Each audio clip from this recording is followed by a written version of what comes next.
Hello, and welcome to Africa, this enormous and astonishing continent. South Africa, to be more precise, just a short drive outside Johannesburg. And I'm here to talk to a remarkable man, Credo Mutwa. When I first came to South Africa about 18 months ago, within 2 or 3 days, I was introduced to Credo Mutwa. I'd never heard of him at the time, but from the moment I met him, I didn't stop listening and he didn't stop talking for at least 5 hours. And within the first few minutes, I realized I wasn't just in the presence here of a man of great knowledge, and he's certainly that. I was in the presence of a genius, a unique human being. And Credo Mutwa is without doubt the most incredible man it has been my honor to meet. Credo is what some people around the world call a shaman, and some deeply, deeply ignorant people call a witch doctor. And to give him his official title, he's a Sanusi in the Zulu nation. Sanusi is the carrier, the keeper of the ancient knowledge of so much, including the ancient knowledge of history of Africa, where all this came from, where the people came from, what the truth of history is, instead of the largely nonsensical version of history that we get through the universities and the schools from very, very well-educated professors who know. There are only 2 Sanusis left in South Africa. Credo is one. And that's terrifying, because it means the true version of the history of this continent is dying. Being lost to this official nonsense that we're told is history, but is absolute garbage. History has been rewritten, and the people who can put that history together again are going out of this world as they age and are not replaced. So you're about to have, as I have, the enormous privilege of hearing this man talk and seeing his knowledge preserved for as long as the electronic medium exists. He is the official storyteller and keeper of the history, the knowledge of the Zulu people. But you know, knowledge is a very dangerous thing when you're trying to hold people down into a mind prison, you're trying to manipulate them, you're trying to control them. And so people like Credo Mutwa, who have the knowledge to rewrite history and therefore rewrite the present, they are very dangerous people to those that wish to control and suppress. This man has had endless threats to his life, endless attempts on his life, right up to the last few days.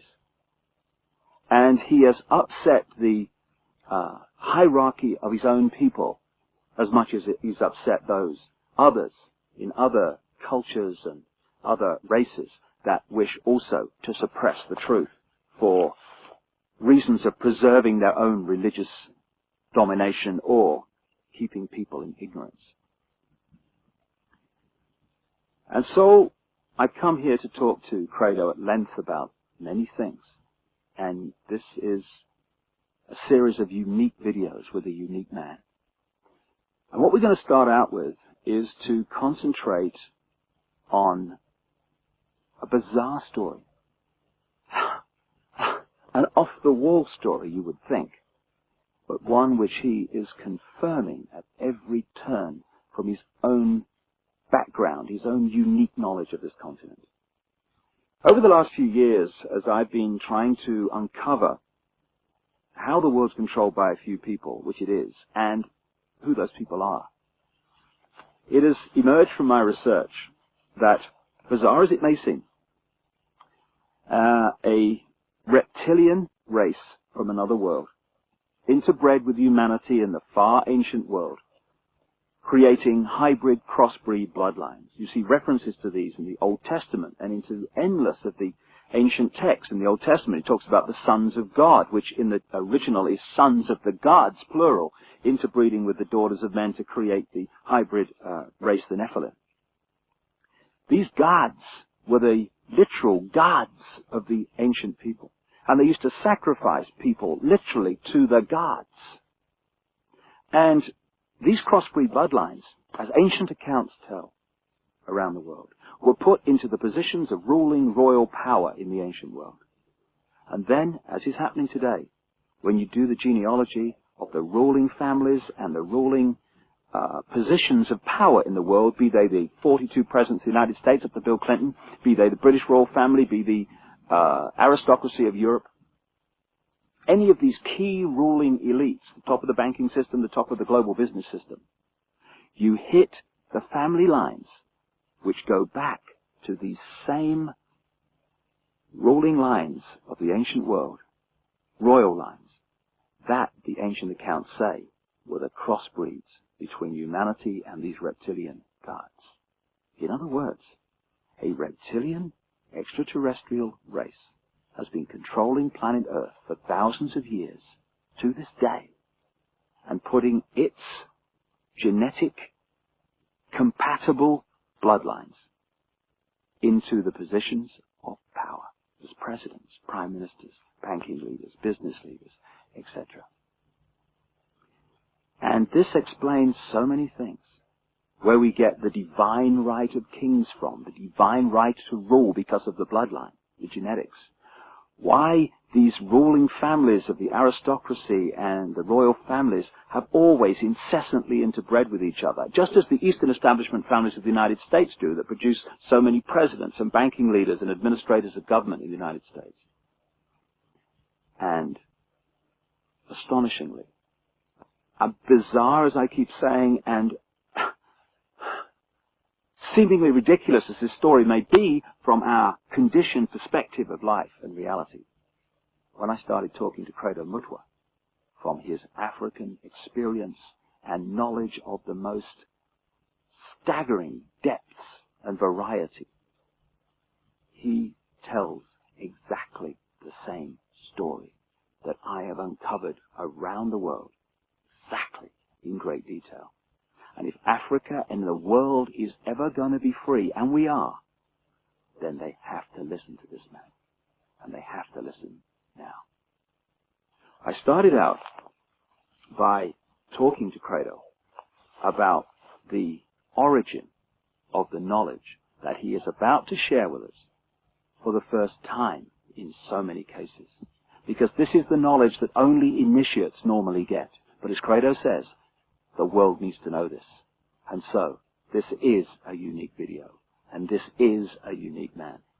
And like I say, I asked him first about the origin of the knowledge that he's about to pass on.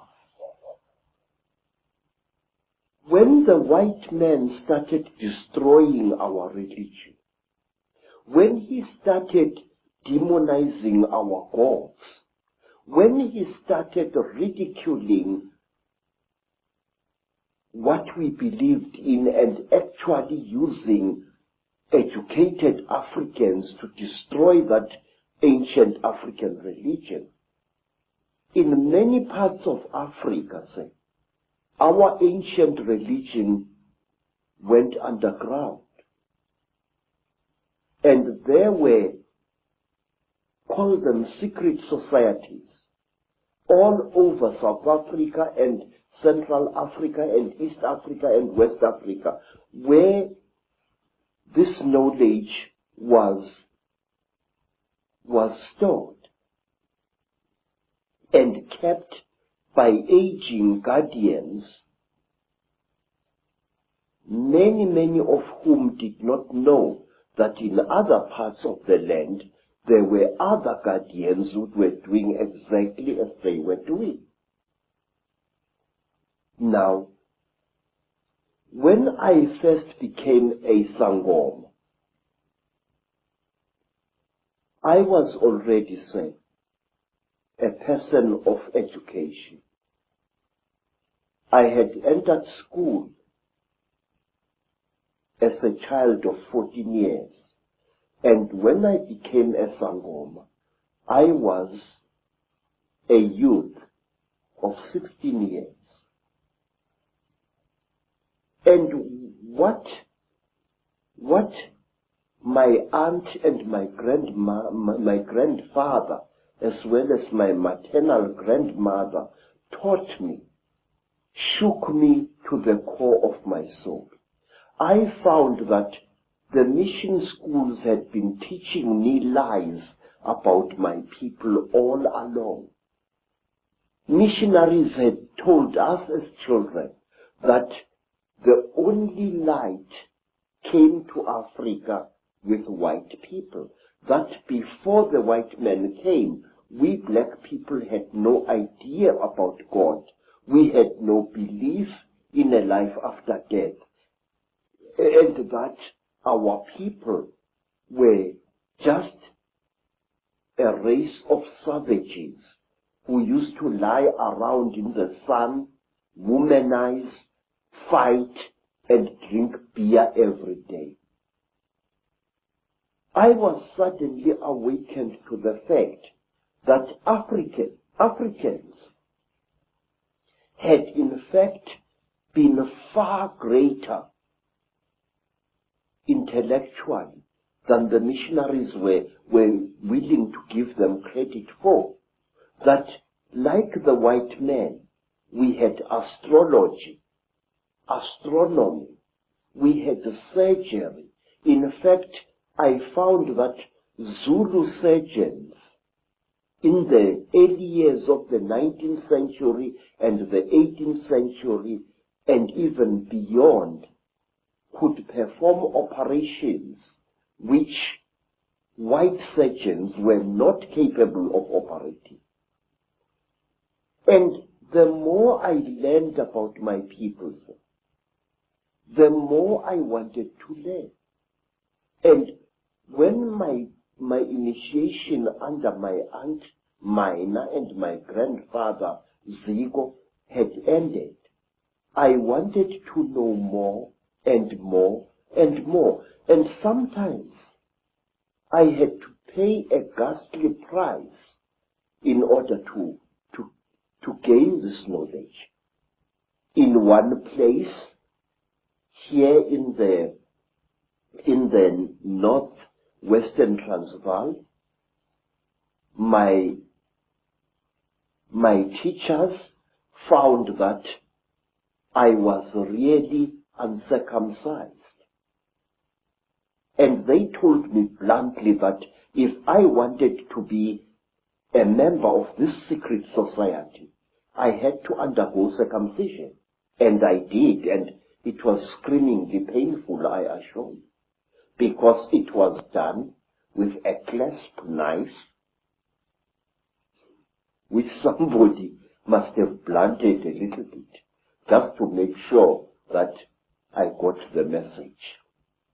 I had the same done, but I was asleep at the time, so we have that in common.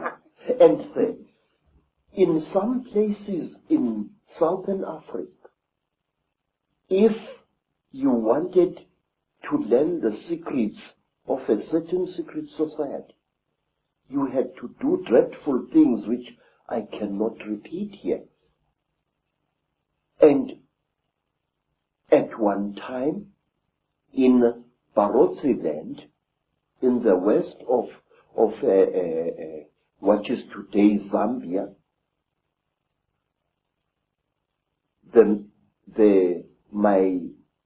my teacher said, look, how far are you willing to go in order to become one of us?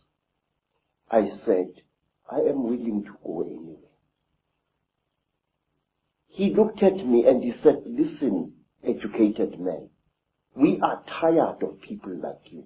White men come amongst us to milk our minds and then to kill us. We want to be sure that we can trust you. And wait, sir. I said, great one, I am willing to do anything. He said, are you? I said, yes. And then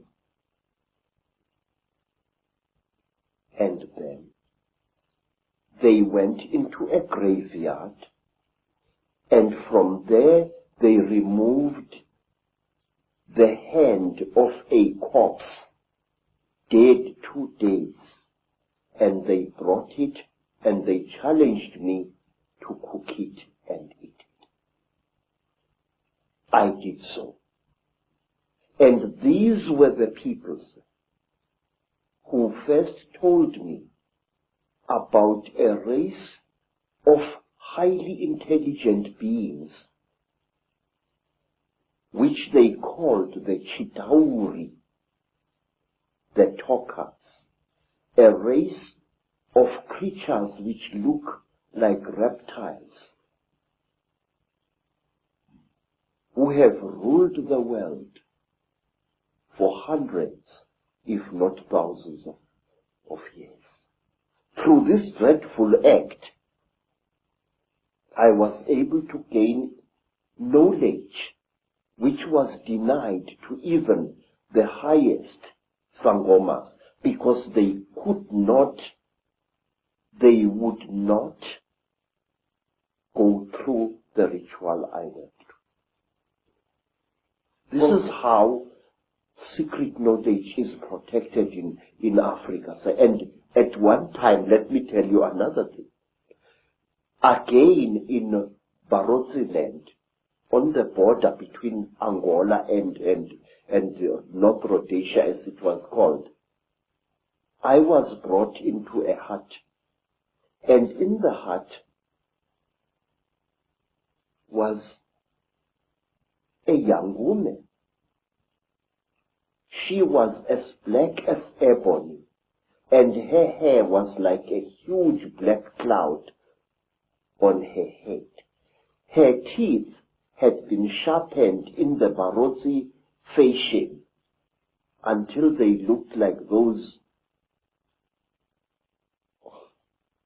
of a reptile. And Mutwa was very puzzled. What's this lady doing here? I'm supposed to spend several nights in this hut, so what is she? What is she doing here? Now, Credo Mutwa, being a frightened Zulu, afraid of women but not afraid of wild animals, decided to sleep with his back to the wall, giving the lady a nice clean bed. And on the following day, Credo Mutwa was fined 15 pounds by the local chief because I had refused a sacred gift. I had been supposed to do something very amazing to this lady to show that I was one of the people. That's luck. But why, Credo, have you chosen to reveal this knowledge now to a much, much wider audience? Mr. David, please, Africa is dying. Africa, is being murdered. And we are sitting like bloody fools. And we don't realize what's been done to our people. Sir, I have proof that can stand in any true court of law that the disease called AIDS is a man-made disease. And this disease is going to kill 3/4 of South Africa's black people within the next 10 years. Sir, there are wars in Africa which make no sense to me as a black man. Please, sir, when people fight a war, Mr. David, why do they fight? People fight in order to get rid of something that is giving them pain. Whether that something is a tribal chief or a corrupt modern government. They want to fight to remove this burden or to be destroyed by it. That is the idea behind a rebellion. But in Africa we find wars where a group of rebels challenges a government and tries to fight against it. And then these wars end in the total destruction of that particular country where neither the rebels nor the government wins anymore. And why? Because you find this force of rebels facing the government, and all of a sudden the rebel army splits into little factions which start fighting each other and not the real enemy. And soon it becomes a situation where everybody is fighting everybody else and the whole thing is getting nowhere. I say that these wars which are destroying Africa this way are orchestrated by forces from outside Africa. Our people need development. Our people need peace in Africa. We are basically a peaceful people. We are not warlike. Don't let historians tell you a lot of rubbish. Africa is not perceived by the people outside her as she really is. One, my people are Zulus, as a tribe famous for warrior exploits for many, many years now. But wait, do you know, sir, that Zulu people actually hated war and didn't love it, as historians would have you believe?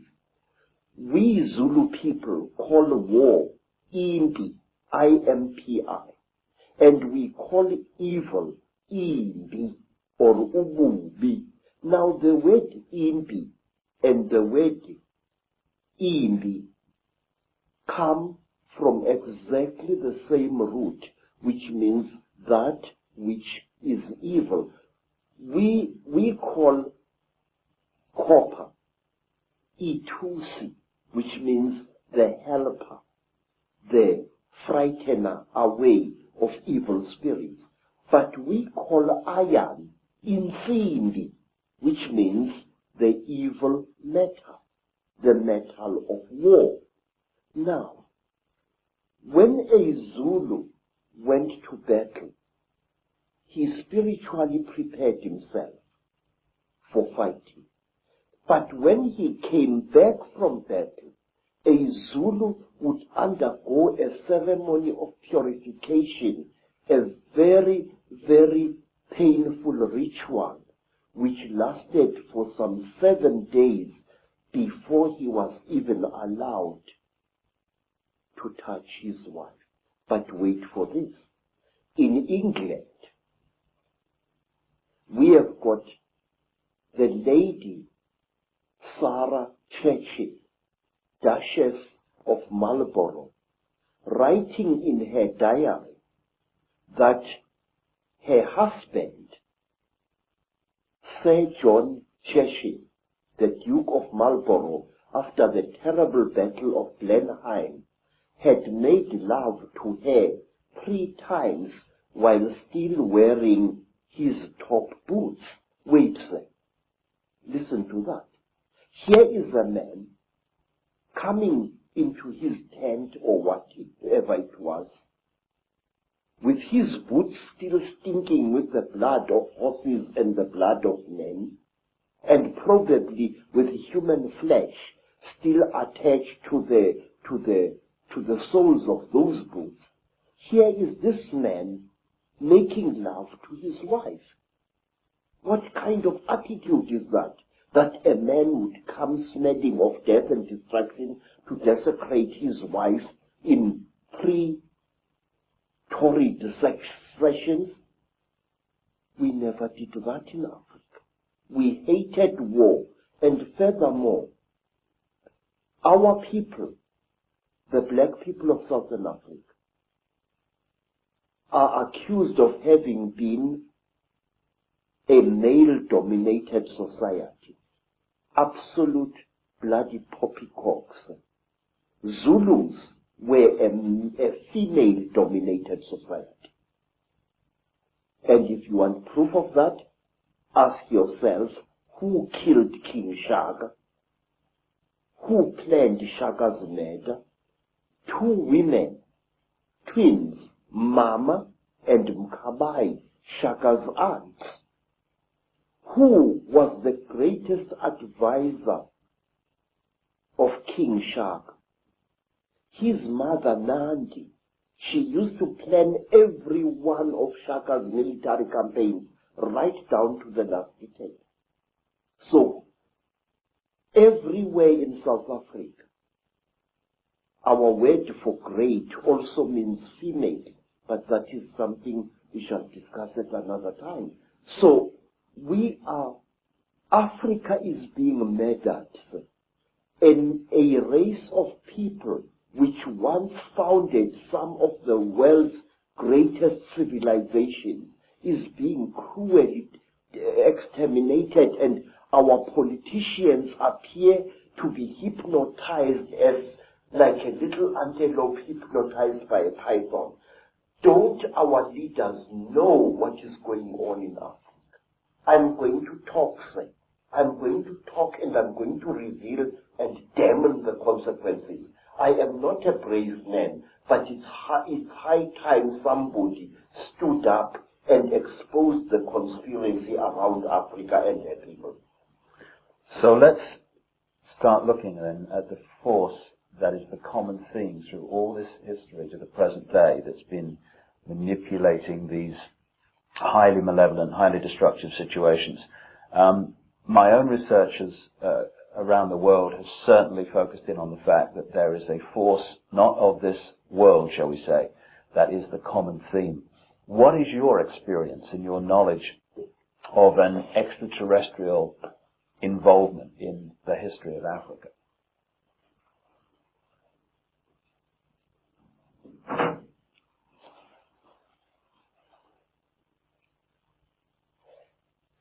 One of the most secret stories that was revealed to me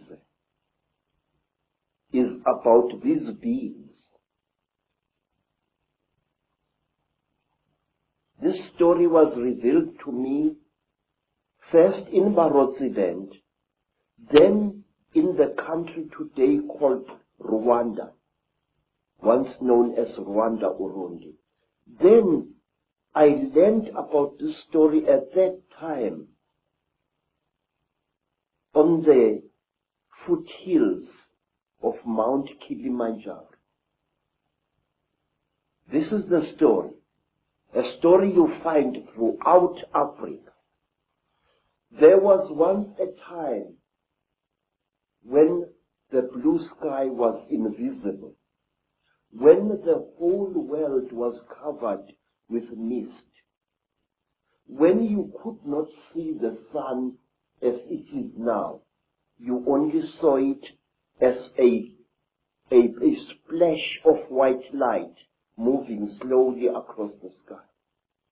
At that time, there was an eternal drizzle every day of the year. At that time, people could not see the stars.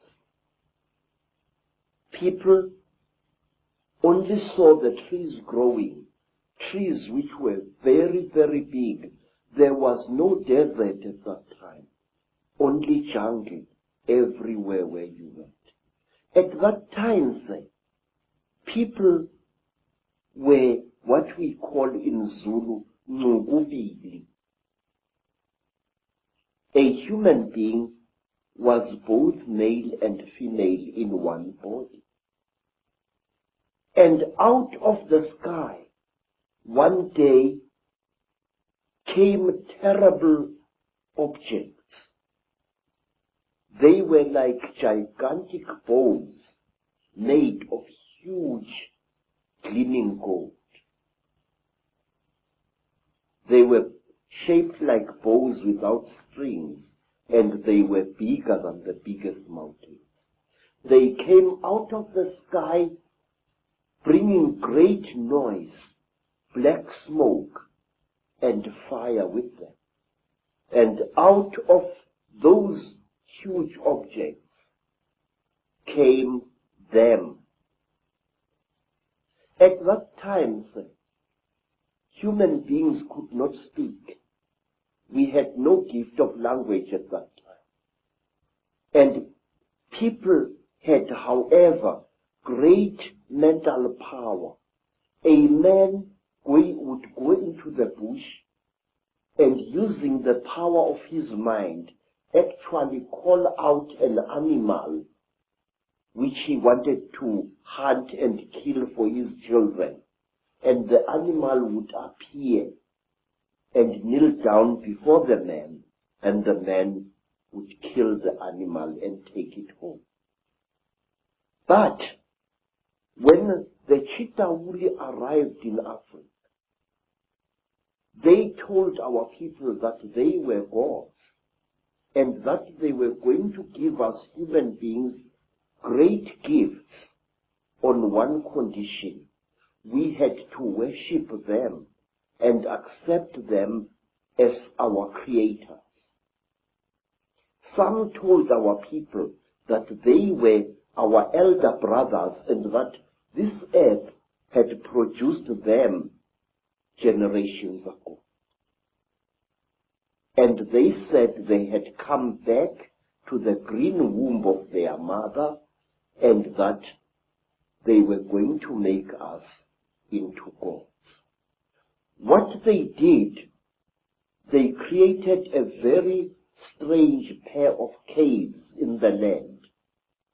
They dug 2 caves. In one cave was a green light, in another cave was a red light. And they drove human beings into these caves. And each human being had to choose which cave the human being wanted to go into. And those who went into the green cave came out as women. And those who went into the red cave came out as men. And then the talkers, the Chitauri, told our people that now they were perfect. But the moment the first men saw the first women, a terrible row erupted. The women hated the men because they looked between their legs and they saw what they thought were snakes dangling between the legs of the men. And the men hated the women because they looked on their chests and they saw these big things. What they were, they did not know. And then the Chitauri laughed. It was to them a very, very big joke. And then the Chitauri said, if you serve us, you wretched little human beings, we are going to make you into gods. And the human beings agreed to serve the Chitauri. And the Chitauri gave human beings a second gift, the gift of language. People started talking with their tongues where they had talked with their minds before. And there was a big rubbish starting again, because this man did not know the language of that man. And when this man greeted that man, this man thought that he was being insulted, and so a lot of murder and culpable homicide started taking place all over the world. When our people were given language, they found to their horror that they had lost much of their mental powers. They had paid a terrible price. But the Chitauri were now the masters of human beings.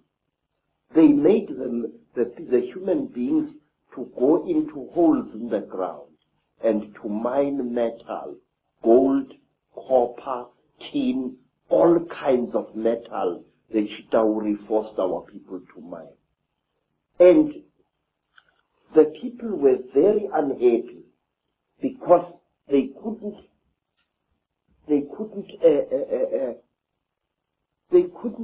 cope with the new sexual differences which were there now between men and women. And then, from amongst the Chitauri came a very good female Chitauri. Her name was Mai Nzarantwari Samahongo. Mai Nzarantwari Samahongo was the senior wife of the terrible chief of the Chitauri, Umbaba Gorontwari Samahongo. She was sorry for human beings, this great reptile lady. She said to the poor people, "Ow, you are unhappy." And the people said, "Yes, great one. We go into the holes every day, we dig the stones and we bring it to the gods, but we are not happy." And Mai Nzarantwari scratched her scaly chin and began to think and to think. She was terribly ugly. Her eyes were awful, like lights in the darkness. But she had mercy in her heart, and she taught the men and the women how to make love. And she said, "Look, we divided you into males and females.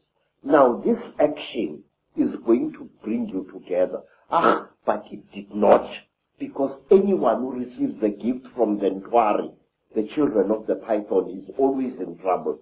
What happened was that when one guy slept with his wife, he didn't find her much, so he went to steal another guy's wife, and there was a big remorse, as we say in Afrikaans, starting. So men started stealing each other's wives and each other's girlfriends, and women started stealing each other's husbands, and there was a big nonsense in the land. And King Umbaba, the terrible lord of the Ntwari, the reptile people, said, "Look what you've done, you stupid old woman. Now these people, they are making such a noise. Listen to all that screaming in the bush. They are busy making love there, and our gold is not being dug, and you are responsible for this." Nzarantwari thought and thought and thought and thought, and then she got a plan, and she said, "I will make them stop. When they make love to each other, the female is going to get pregnant. And when she is pregnant, the male is going to leave her alone, and that noise in the bush will not be so disturbing to you, my lord." And Umbaba said, "You had better. There is no production yet." And so all the women in the world was pregnant, and Umbaba was furious with his wife. And so it went on, until one day Nzarantwari activated a black hero called Mweru. And Mweru challenged the great chief of the serpent people to a fight. And he cut off the royal penis of the king of the snake people. And that caused a big war. Mweru ran away. But Umbaba, the terrible chief of the people, caught him and arrested him and brought him to his village. And there, the great chief Gorontwari Umbaba said, "Look, you cut off my thing, and I have replaced it with one made of gold, and I can't make love to my wife anymore. You think too much, you wretched little human being." Now Umbaba had a terrible nail in one of his hands, a claw, and with this claw he drove the claw into poor Mweru's nostril, making a terrible hole into his brain, and he started drinking Mweru's brain, and then he threw away the corpse. To this day, we believe that the people, the Chitauri people, they eat human brains. And strangely enough, scientists have found skulls where the human brain has been removed and eaten by someone or something. Well, hearing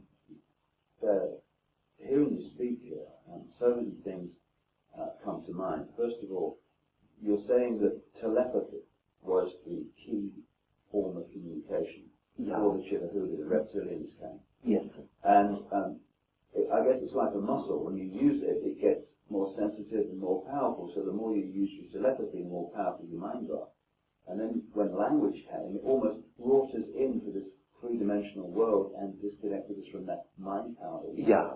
Yes, sir. And it's also interesting that the story that you talk about, the language being given, and then the different languages being given. Of course, that turns up in the Old Testament, in the Bible. It turns up in stories all over the world about the fact that we were divided by language, so we couldn't communicate. And as someone who publishes books, I know today how difficult it is to communicate through books when you've got endless different languages. So it's been a brilliant form of control for a long time. Yes, sir. Even now here in South Africa, today, sir, black people prefer to speak to each other in English if they belong to different tribes. And they have even, over the many decades, black youths have even created a lingua franca of their own, which we call Tsotsi language, which is a mixture of African words and Afrikaans words. They do this in order to bridge the incredible language gap which exists between black people in South Africa. Let me show you an amusing thing, how different languages are. The language of the Xhosa people of the Eastern Cape is very similar to Zulu, but certain important words in the Zulu language, good words, are viewed as obscenities by the Xhosa people. For example, in the language of the Zulus, an ancestral spirit is called Idlozi. But if you use that word to a Xhosa, he says you are using a dirty word, because to them, Idlozi means sexual desire. And in the language of the Zulus, maize meal, is known as impupu. But in the language of the Bapedis, maize meal is called bupi, and if a Zulu uses the word impupu in front of a Bapedi woman, she feels that he has insulted her, because in the Bapedi language, impupu means a woman's sexual organ. And in the language of the Mashonas, in the language of the Zulus, a mother is called mama. If I say my mother, I say mama wami. But in the language of the Mashona, the people of Eastern Zimbabwe, the word mama means to sit down and have a crack. So one day when I said to my Mashona host, Ngikhumbule umama, which in Zulu is, I remember my mother, I'm missing my mother, the Mashona gentleman immediately took me and directed me to his pit latrine at the back of his house. Because in the Mashona way, mother is mine, not mine. So you see this terrible difficulty, this subtle problem of language is a very big obstacle to communication in Africa. So we designed languages. There's another language called Fanagalo, which is a lingua franca consisting of African words as well as nonsense words and Zulu words, which was used a lot in the mines in the 1930s, 40s, and 50s. So, to bridge this great language gap, we have created artificial languages in Africa, but today English is the preferred language of communication. Some say we should learn French, also another language of communication in Africa. Some of the problems of language can be funny, but it is the same situation, the divide and rule, that is actually, in other expressions, created this tremendous turmoil in Africa and other places in the world. And we're looking from my research, and staggeringly hearing you talk, you're saying exactly the same as I've come across. It's incredible confirmation that a reptilian race from another world has been behind the manipulation of humanity for a very, very long time. Now, what do these Chitahuli actually look like, the reptiles?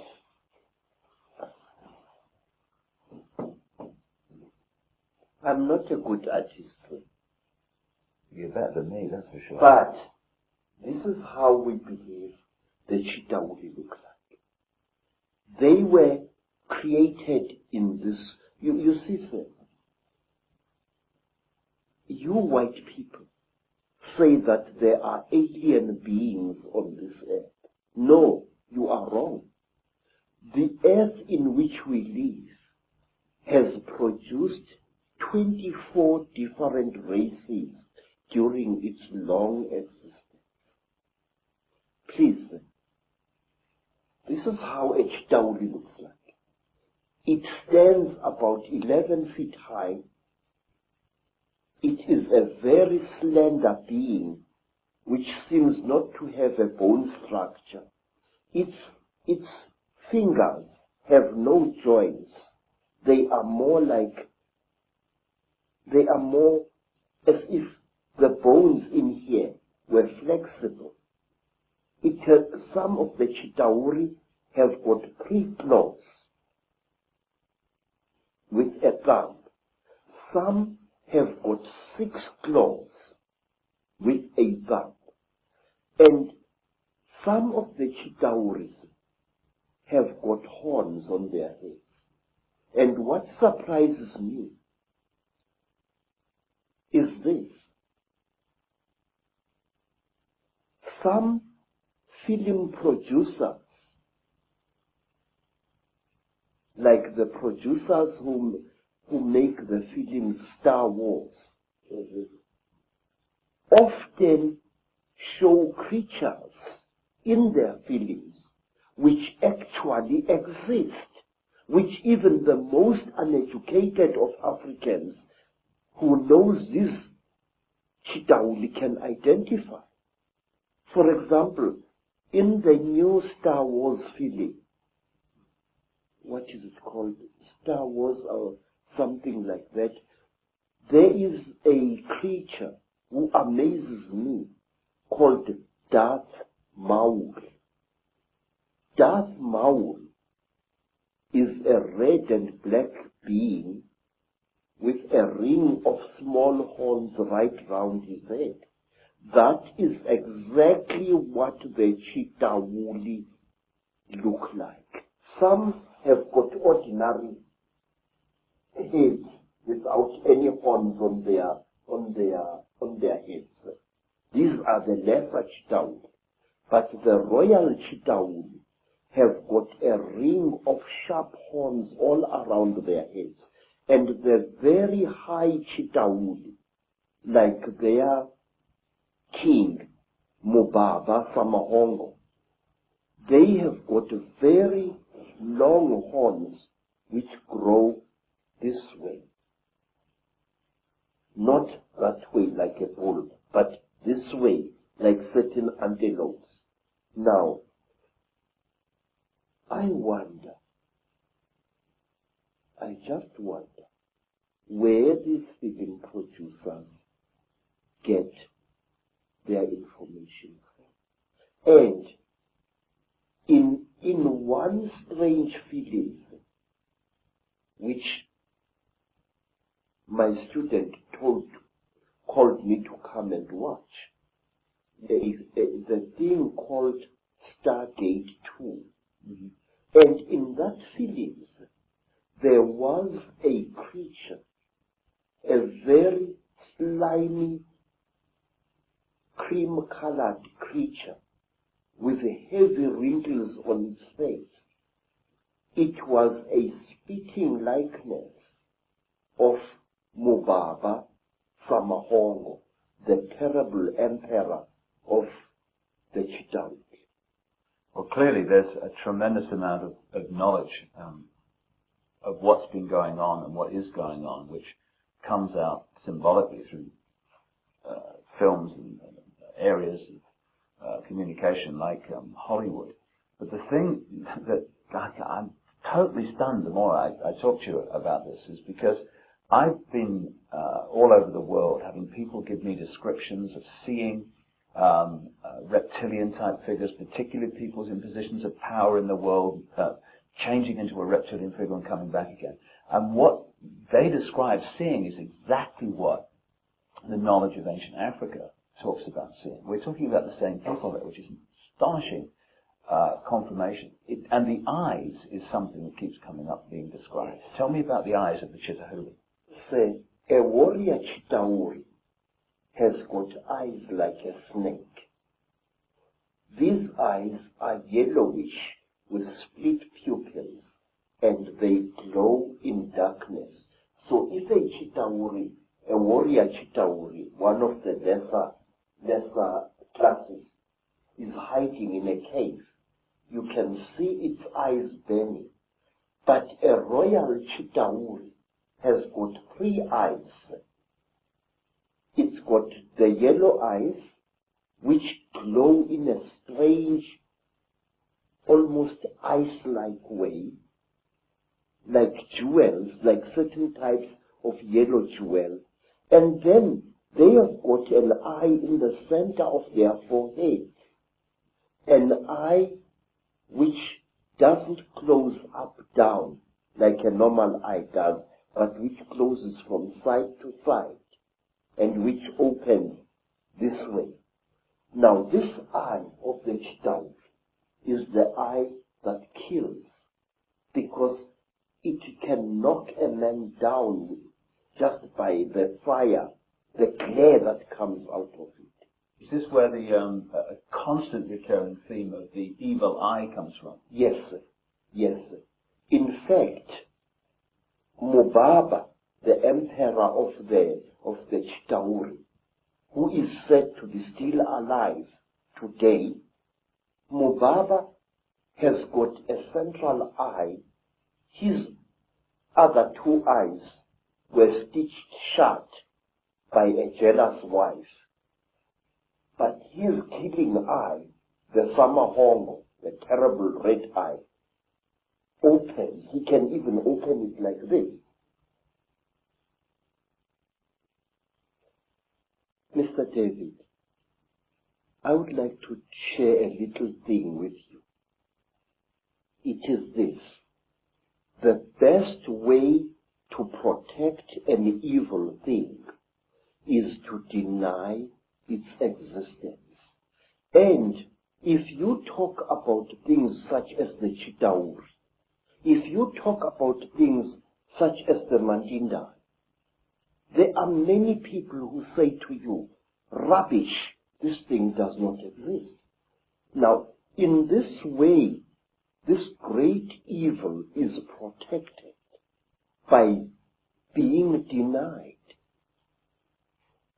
One day in my long travels through the world, I was in New York, in that place called Harlem. And I saw a graffiti on a wall along a passage. And the graffiti was, there is no such a thing as the mafia. and we will kill any asshole who says that there is. In this, again and again, in America, people deny the existence of the mafia, and by denying it, actually protect it wittingly or unwittingly. There are those who deny that a national and international conspiracy exists. They deny it ferociously, but by denying it, they are actually assisting it and actually protecting it. We must stop denying the existence of these things. We must stop saying that there are no Chitauri, that there are no aliens, that there are no Illuminati. There are. I could tell you for hours. For example, do you know what we Zulu people call a person? A very, very clever person. A very, very wise person. A person who has received light from God. We call him Umkhanyiselwa. In other words, the illuminated one. Khanyisa means to light up something. And Umkhanyiselwa is somebody who has been lighted up by the gods. So you say Illuminati, I say Umkhanyiselwa. It's the same thing. And my research very clearly, and again, you're right, there's tremendous denial of this is the fact. Even among conspiracy researchers, there's tremendous denial that the Chitahuli, the Reptilians, and the Illuminati are actually the same thing. Exactly, sir. Because amongst my people, we say that when two Chitauri are challenging each other for power, and they must fight a duel with their terrible eyes, they start glowing like fishes deep in the sea. And the faster they glow, the angrier they are said to be.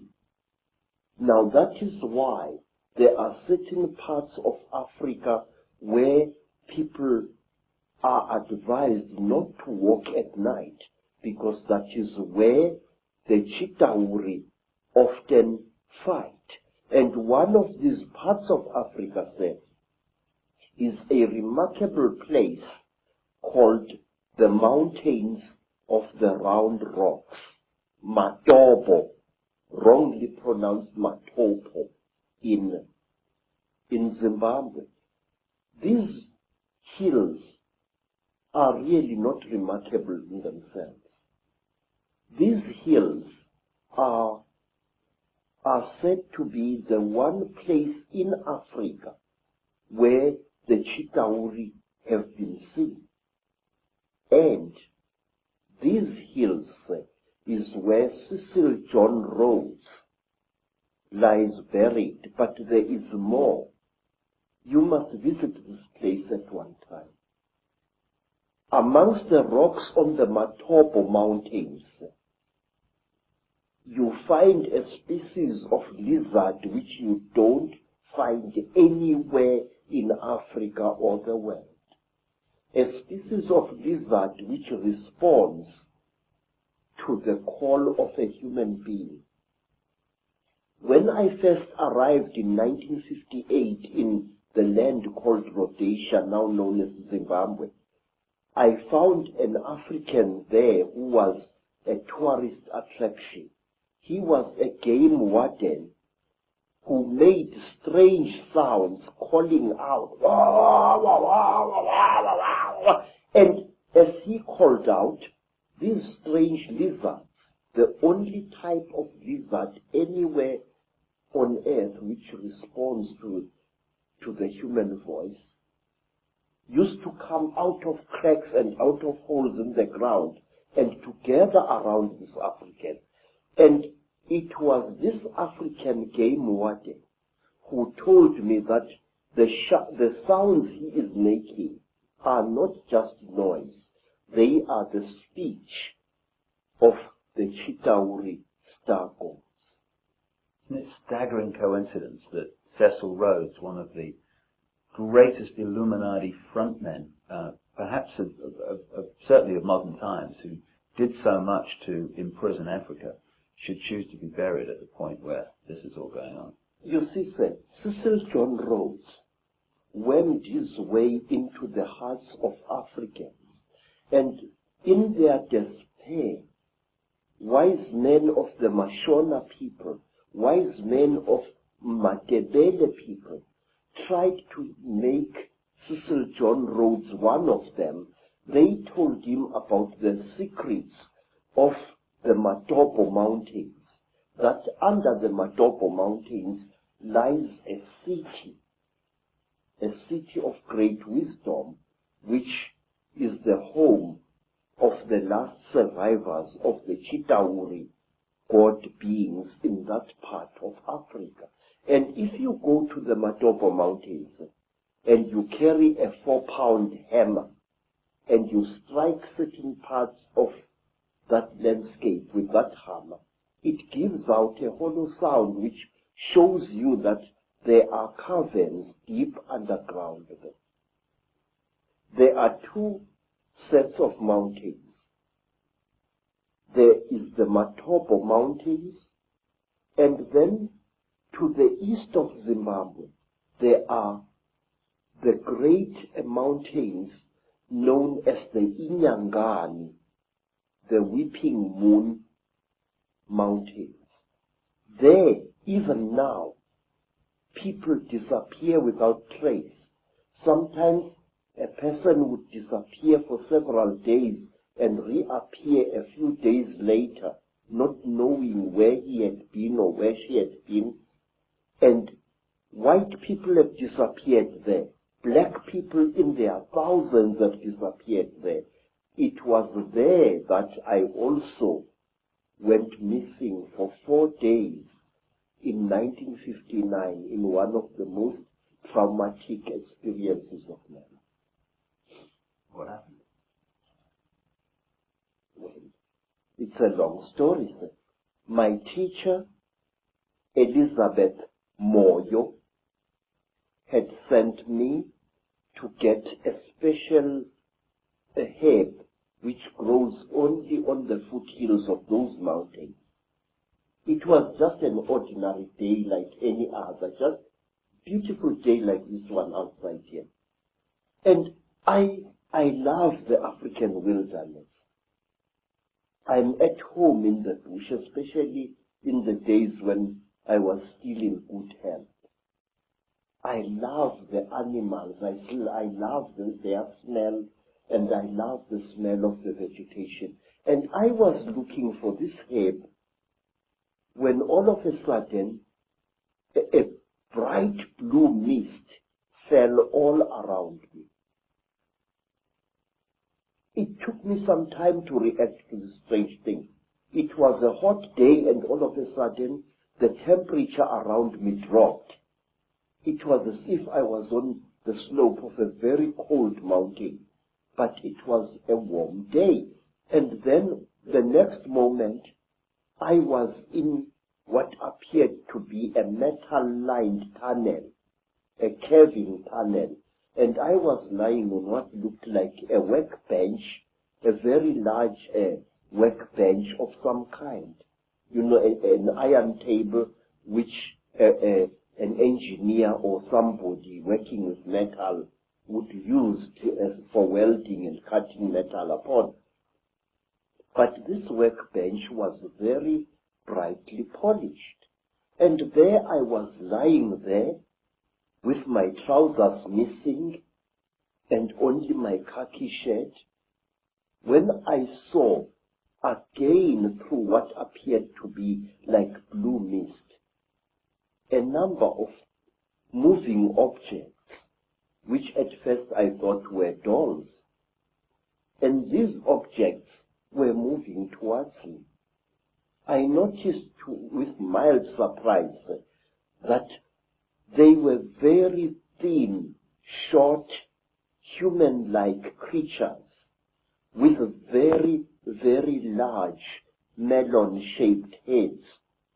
The creatures had no noses, as human beings have. They had only small little holes on either side of where the nose would be, and their mouths were like knife cuts at the bottom of their faces. And these creatures were coming towards me. In color, they were gray like certain types of fish, and they wore silvery gray garments which reached up to their necks and up to their wrists.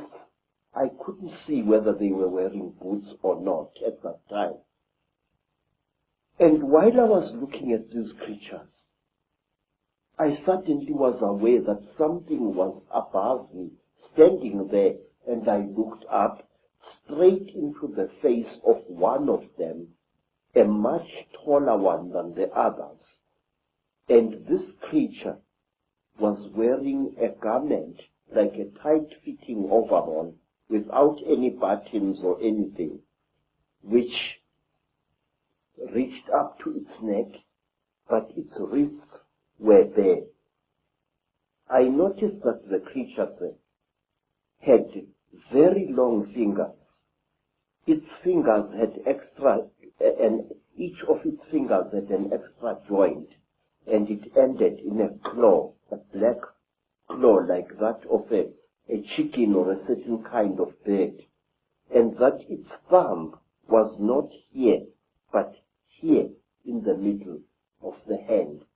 And this thing was standing above my head and looking down at me, and I was looking at its eyes, which were very strange indeed. It was as if it was wearing plastic goggles over its eyes. I could see its eyes inside these tinted goggles, and it had holes on either side here, but it had no nose as I have. Its jaws were very small, and its mouth was a slit with tiny little scale-like things where its lips should be. And the creature carried a horrible smell on it. I can't describe that smell.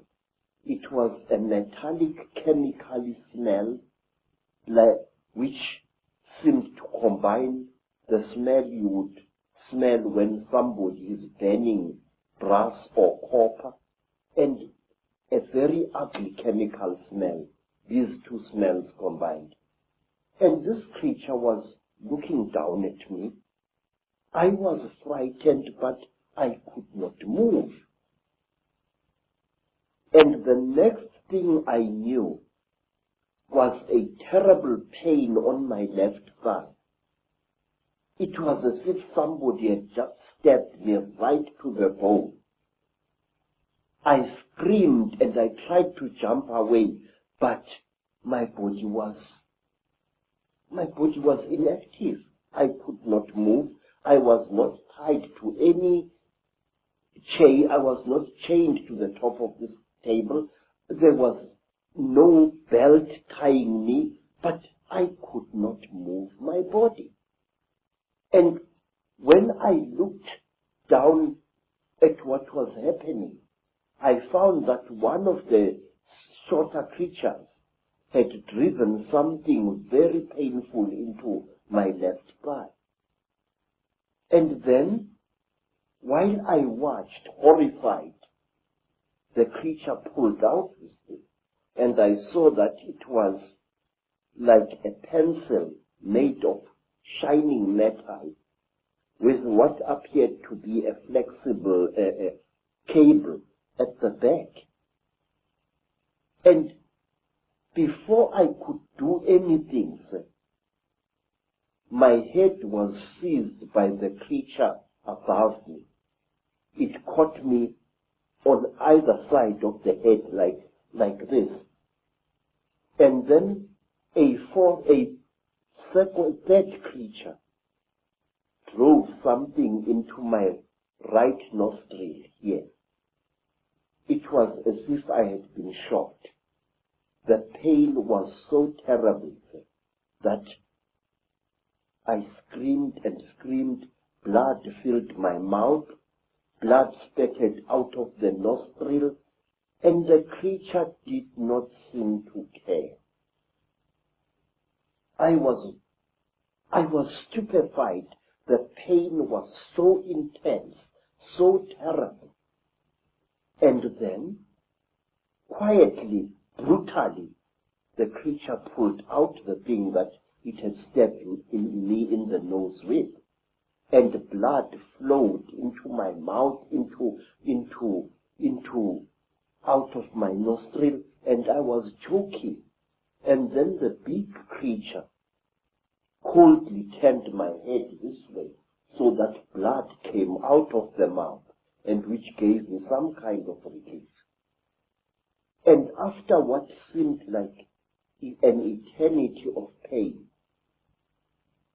the creature brought something out of somewhere, which looked like an old-fashioned tea strainer in appearance, and it put this thing close to my nose. And then I seemed to drift away, and the pain subsided. You know, sir, it was torture so intense that even now I can't describe it. And then something else happened. A fourth creature started rummaging between my legs, and it pulled out my organ of manhood and stuck something into that. It was very strange, but I wasn't feeling any pain now. But I could feel the flexible cable moving inside me, right into my body. And then, I can't describe it. It was as if my seed was being sucked out by this small, bright, flexible cable. And then the creature just pulled it out. I screamed and I cried and I screamed, but I could not move. And then something happened which to this day still amazes me. After the creature had pulled out the flexible cable from my organ, the creature just stood there looking at my organ. And I was so terrified that I urinated and accidentally urinated against the chest of the creature. It jumped away as if I had shot it, and it stumbled backwards. But its face didn't show any expression. Its mouth didn't even open, but the way the creature reacted, trembling all over, it was as if I had really hurt it, but it was wearing this kind of garment. And after that, I was left alone, except for the big creature, which stood to my right side this time, with its arms folded, looking down at me. And then, while I was looking at this creature, trying to appeal to it, no pain anymore, no pain, please, I was pleading. Pictures suddenly flooded my mind. Pictures of buildings sunk in a red lake of water. Buildings rotting away. Buildings that appeared as if they had been bombed. And cities sunk in terrible mud. Trees sticking out like rotten ghosts. Trees without leaves, without branches, sticking out of the mud as if they had been poisoned. I saw visions of this. And then, through an entrance which I had not seen before, came a strange and terrible beings.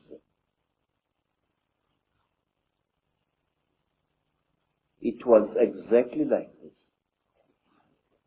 It was tall, made entirely of metal, with burning eyes and a snout. It didn't do anything.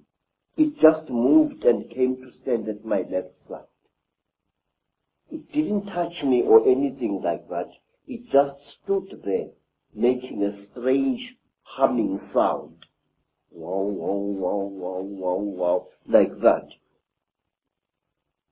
And then, from behind this metal creature, there appeared another creature. It was so radically different from the great creatures in that it looked exactly like an earthly human being. It had a pink skin like that of a white woman. It had golden hair, and its ears were definitely pointed like those of an animal. Its eyes were slightly slanting. They were pale, pale blue, and never once did they blink. It was like this, nude, and there was a tail-like appendage at its back, which was very visible as it walked away after it had done to me what it did. What this thing did, it climbed over me and made love to me. And I noticed that unlike normal women, its breasts were set too high in its chest, and they were very, very hard in appearance. And that here, the pubic hair as well as the hair in the armpits was a fiery red, as if it had been dyed. And this thing didn't even blink. Its eyes were just like this, looking at you as if there was no liquid in the eyes. Just an unblinking, terrible stare. And it was a small creature, about the size of a 16-year-old girl. But it was very, very heavy as it sat on top of me. And there was no emotion in that whole nonsense. There was no,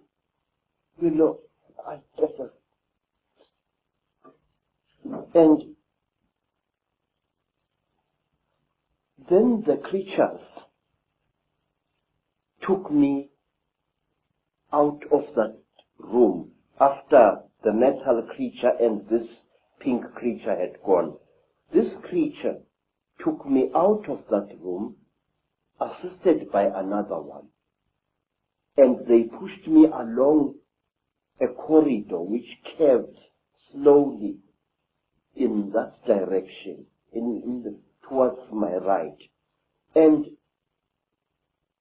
there I was shown many things which even today I don't understand.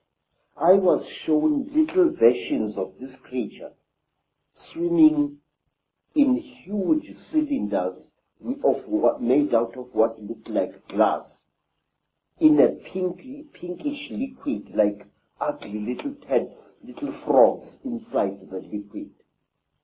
They looked like aborted human fetuses. They were very, very terrible and disgusting. And then we came to another room, and there I saw a number of people undergoing the same torture that I had undergone. One particular person whom I passed very close to was a white man, definitely a European, with a yellowish beard and moustache and long, straggly blood-crusted hair. This man looked into my eyes and I looked into his eyes. And we were so close we were as I went past him. Then, to cut a long story short, I found myself in the bush again. But I was wearing only my shirt. My boots were gone, and so was my trousers. So I took off my shirt and wore it around my waist as a loincloth. And I started traveling, not knowing really in which direction I was going. Then I came to a track, and I walked along that. And some time later, I saw people coming towards me. It was a group of young men and young women, Mashona people, and they were going to a trading store, I later learned. I asked them where Elizabeth Moyo's homestead was, and they directed me to it. But they kept a safe distance away from me. And later I learned why. I was carrying a horrible, non-human smell upon me. When at long last I came to Mrs. Moyo's village, all the dogs in that place went hysterical.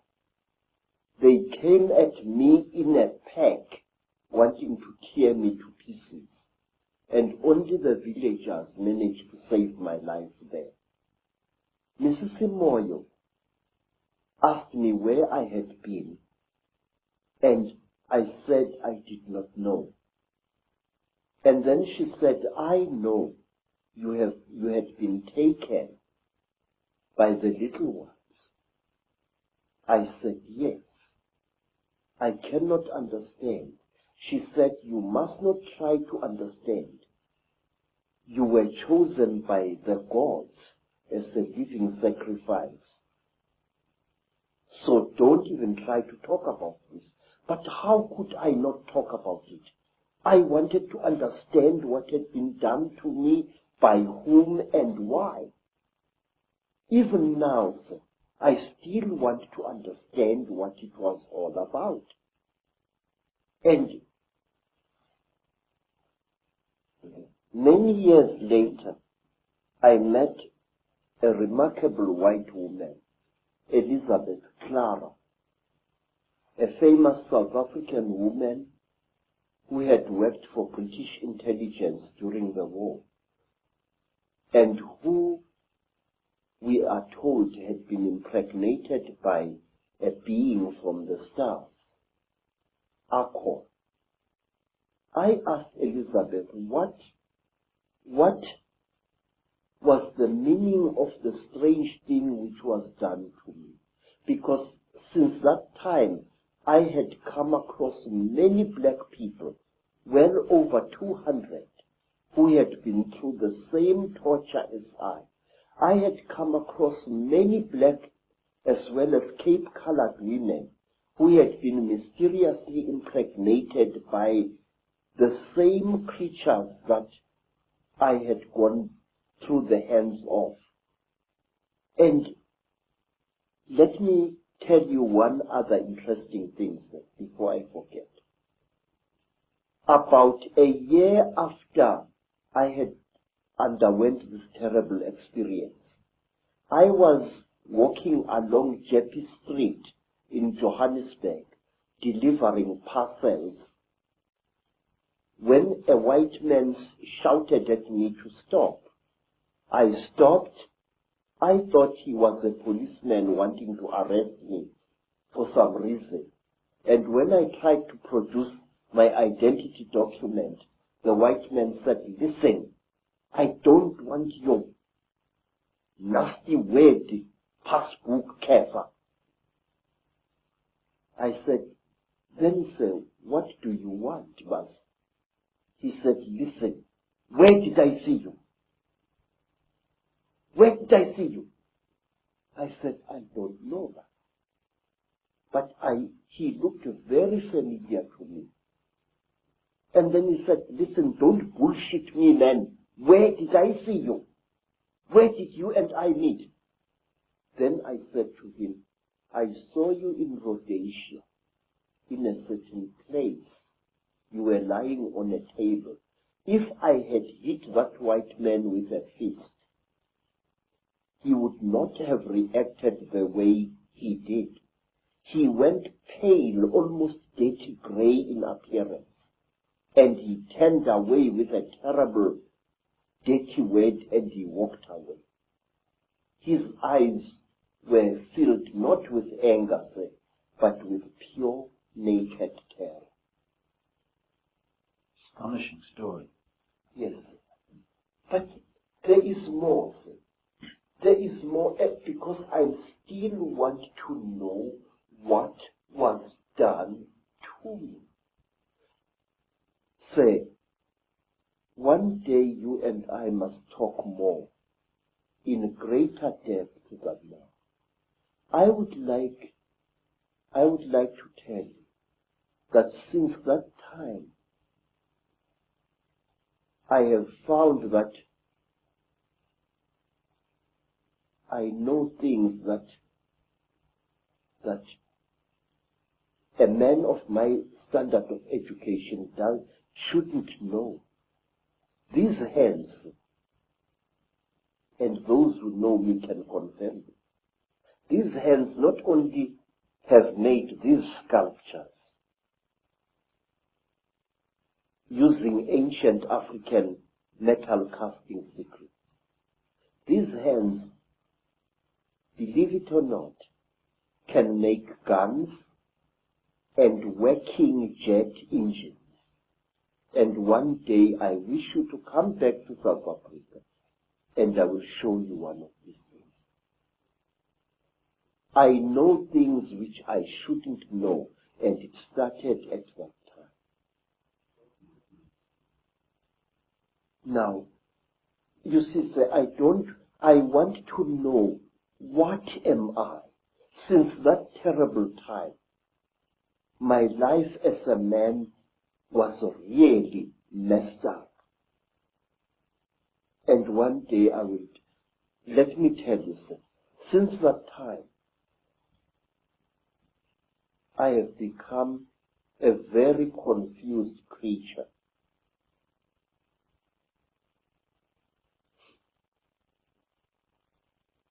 It's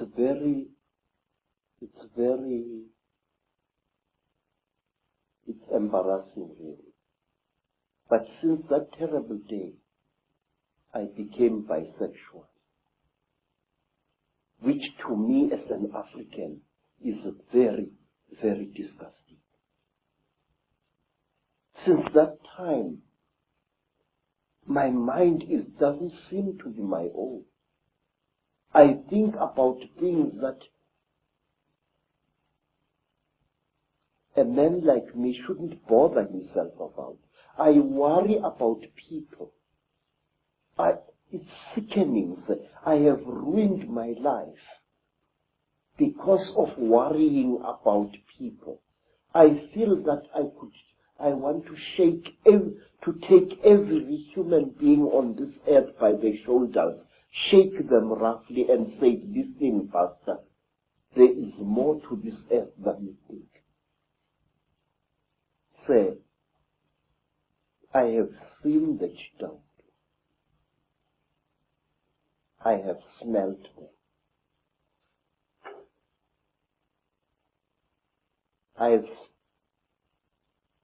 I've had personal experience of these. And there are people who claim that these creatures are gods. There are people there who claim that these creatures are experimenting on us. That is a lot of rubbish. These creatures are harvesting us. These creatures are not aliens, Mr. Icke. These creatures are sexually compatible with our women. And what does that tell you? It tells you that they came from here. They are part of us. And this makes them all the more dangerous. They know us very, very, very well. They know the great weaknesses of our minds, just as they know the great strengths of our minds. They operate in what I call the gray area of human existence, that side of our lives which we don't want to acknowledge the existence of. They create, African tradition says that the Chitauri, where they engaged God himself in a terrible war, and God defeated them, the real God, Nkulunkulu, the Creator. God defeated them, and he closed their mouths so that they are unable to talk or to eat food anymore. But we are told, say, that the Chitauri fatten on the energy that we human beings give them. They make us to fight each other. And when the whole land is drowning in death and fear and terror, when hundreds and hundreds of people are angry and afraid, the Chitauri get fat because they eat that what we call the dark power, which is brought about when human beings destroy the planet on which they live. They feed off human emotion. Yes, sir. Very, very intense human emotion. We are told, for example, that if you see a Chitauri walking through the bush or just standing there and looking at you, and you are accompanied by your wife or your girlfriend, you must immediately make love to that girlfriend and release as much emotion as possible, and the Chitauri will be pleased and will walk away from you and not harm you. And another thing, sir, we are told that the Chitauri eat energy which is generated when hundreds of human minds or one human mind starts thinking at certain levels. We are told that the Chitauri want us to think at certain levels. Yes, sir. And they reward us with long life. May I ask you, sir, have you ever thought, as a thinking person, why is it that in the great universities of this world you find professors who think at certain levels and who live unnaturally long lives? Albert Einstein, Raymond Dart, Robert Broom, all these professors live a long, long time. And my Aunt Mina, the last Sanusi in South Africa other than myself, is as active as a young girl, and yet she's close to her 99th year of life. My stepmother, Rose, she has lost nearly all her children, and she is still alive. Extreme longevity is the reward with which the Chitauri reward you if you think at certain wavelengths. The description of your abduction clearly is describing what has become known as the Greys, what I think is also known by some as the Ant people, the grey figures with the big black eyes. How do you think they connect in with the openly reptilian? And do you think that the black covers of the eyes are covering some kind of reptilian truth? Say, the so-called grey aliens are actually the lackeys and the servants of the Chitauri. If you see a Chitauri and you see this, there is very little racial difference. In fact, I will even go so far as to say this, that these creatures are actually the offspring of the Chitauri. The way they gather substances from human beings and from animals, the way they are the forerunners of the Chitauri in any place. And if you are very close to one of these creatures and you look into its goggle-like eyes, you will see round eyes, Mr. Icke, beyond this black goggle-like stuff. And these eyes are the real creature's eyes. Now let me tell you, there is in Lesotho a very strange mountain, a mountain called Leribe, Leribe. On this mountain, very amazing things happen after every 10-year or 20-year period. Now, not so long ago, an African farmer found an object near that mountain, an object which had crashed. And he was driving his tractor, and he saw this strange object lying in the ground with tiny little bolts of lightning racing all around its edge. And the African walked up to the object, and when he wanted to touch it, a strange power struck him and sent him sprawling on his back to the ground. The African got onto his tractor and got out of there. What the African had seen had been a crashed UFO, a flying saucer. He described it very amazingly. And he said that after a few days, there appeared what he said was a huge removal van, very big, accompanied by soldiers wearing black uniforms, goggles and berets.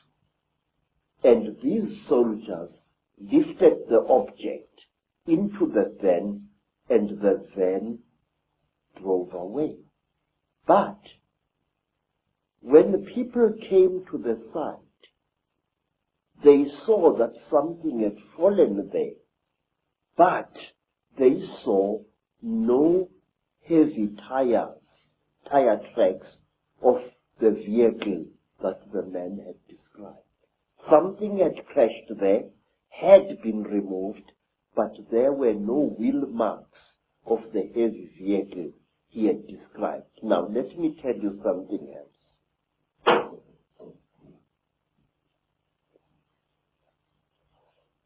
It was in 1958.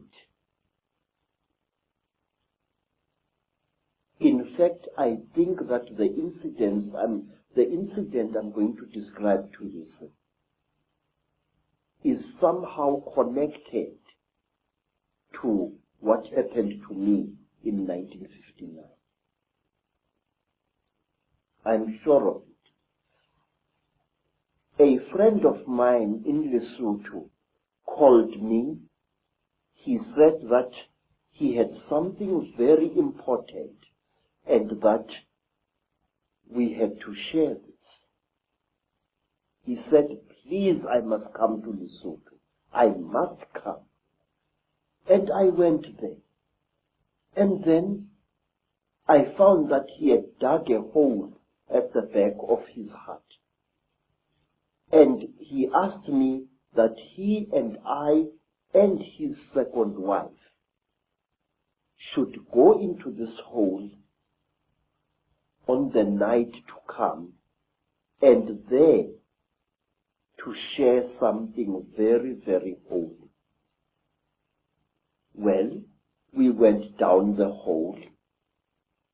We used a broken ladder, and there inside the hole, we ate small pieces of something. He told me to chew these things very thoroughly, as they were quite hard. I still had teeth in my face at that time. And I chewed and I chewed and I chewed and I chewed. But I noticed that what I was chewing was some kind of dry substance, and that it had the same taste that you would feel in your mouth if you sucked a copper penny. It had that coppery taste, like as if you were sucking an old copper coin. And then we left the hole and we went into his house. And on the following day, we all became terribly ill, very, very ill. Our skins erupted into a rash. It was very, very painful. It was very, very itchy. We bathed with urine trying to take the itching away, but it failed. We bathed with sheep dip, and it failed. And in the end, I could no longer breathe at all. My tongue appeared to swell many times its size. And then I got so sick I could barely open my eyelids. The skin was itching like mad, and I could barely breathe. And as the days went by, it was about a week, but it seemed like 100 years, slowly the rash subsided. And my skin began to peel, as did my friend's skin and the skin of his wife. We were very, very, very sick. And when I could speak, I asked him, what was the thing that you gave me to eat? This is the thing that has made us so sick. Why did you do this, my friend? He said, look, what we shared was something that can only be eaten while you are hiding in a hole. And that thing is the flesh of a god. I said, God? He said, yes. I said, but I am sick now. He said, wait, you'll recover. You either die within 2 days or you recover. Now we are going to recover because we are still alive after 2 days. Mr. Icke, I can't describe to you what happened next. I wish you to imagine that you are sick, weak, and feverish. Suddenly, you get stuck, staring, raving, laughing mad. We started laughing. It was utterly incredible. What had made us what had caused the laughter we did not know, but we laughed for hours, all three of us. And then, when our jaws couldn't laugh anymore, a new thing happened. My friend's eldest daughter gave us all water. And when I drank that water, my sense of taste was so heightened that I was utterly shaken. Ordinary water from a mountain spring tasted like, I don't know like what, like wine, like something out of I don't know where. My taste buds must have been souped up somehow. And then another feeling, which I cannot describe, fell over all of us. It was a feeling as if we were one with the entire universe. When I looked at a tree outside my friend's homestead, it was as if that tree was a multicolored living rainbow. When I looked at the mountain far away, my sense of sight was so intense that I could see colors beyond colors. I can't give you any other description. And then say, afterwards, I was very weak, but with a monstrous appetite. And then I left my friend's homestead and returned to South Africa. Every step of the way, I seemed like a person reborn.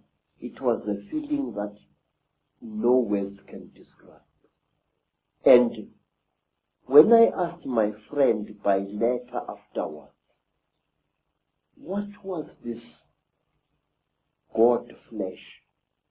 He said it had been the flesh of a Puana. What we call bread. Yes. People who say that these things don't exist had better think again. They are tangible, they are smellable, and furthermore, they are edible if you are willing to take the risk.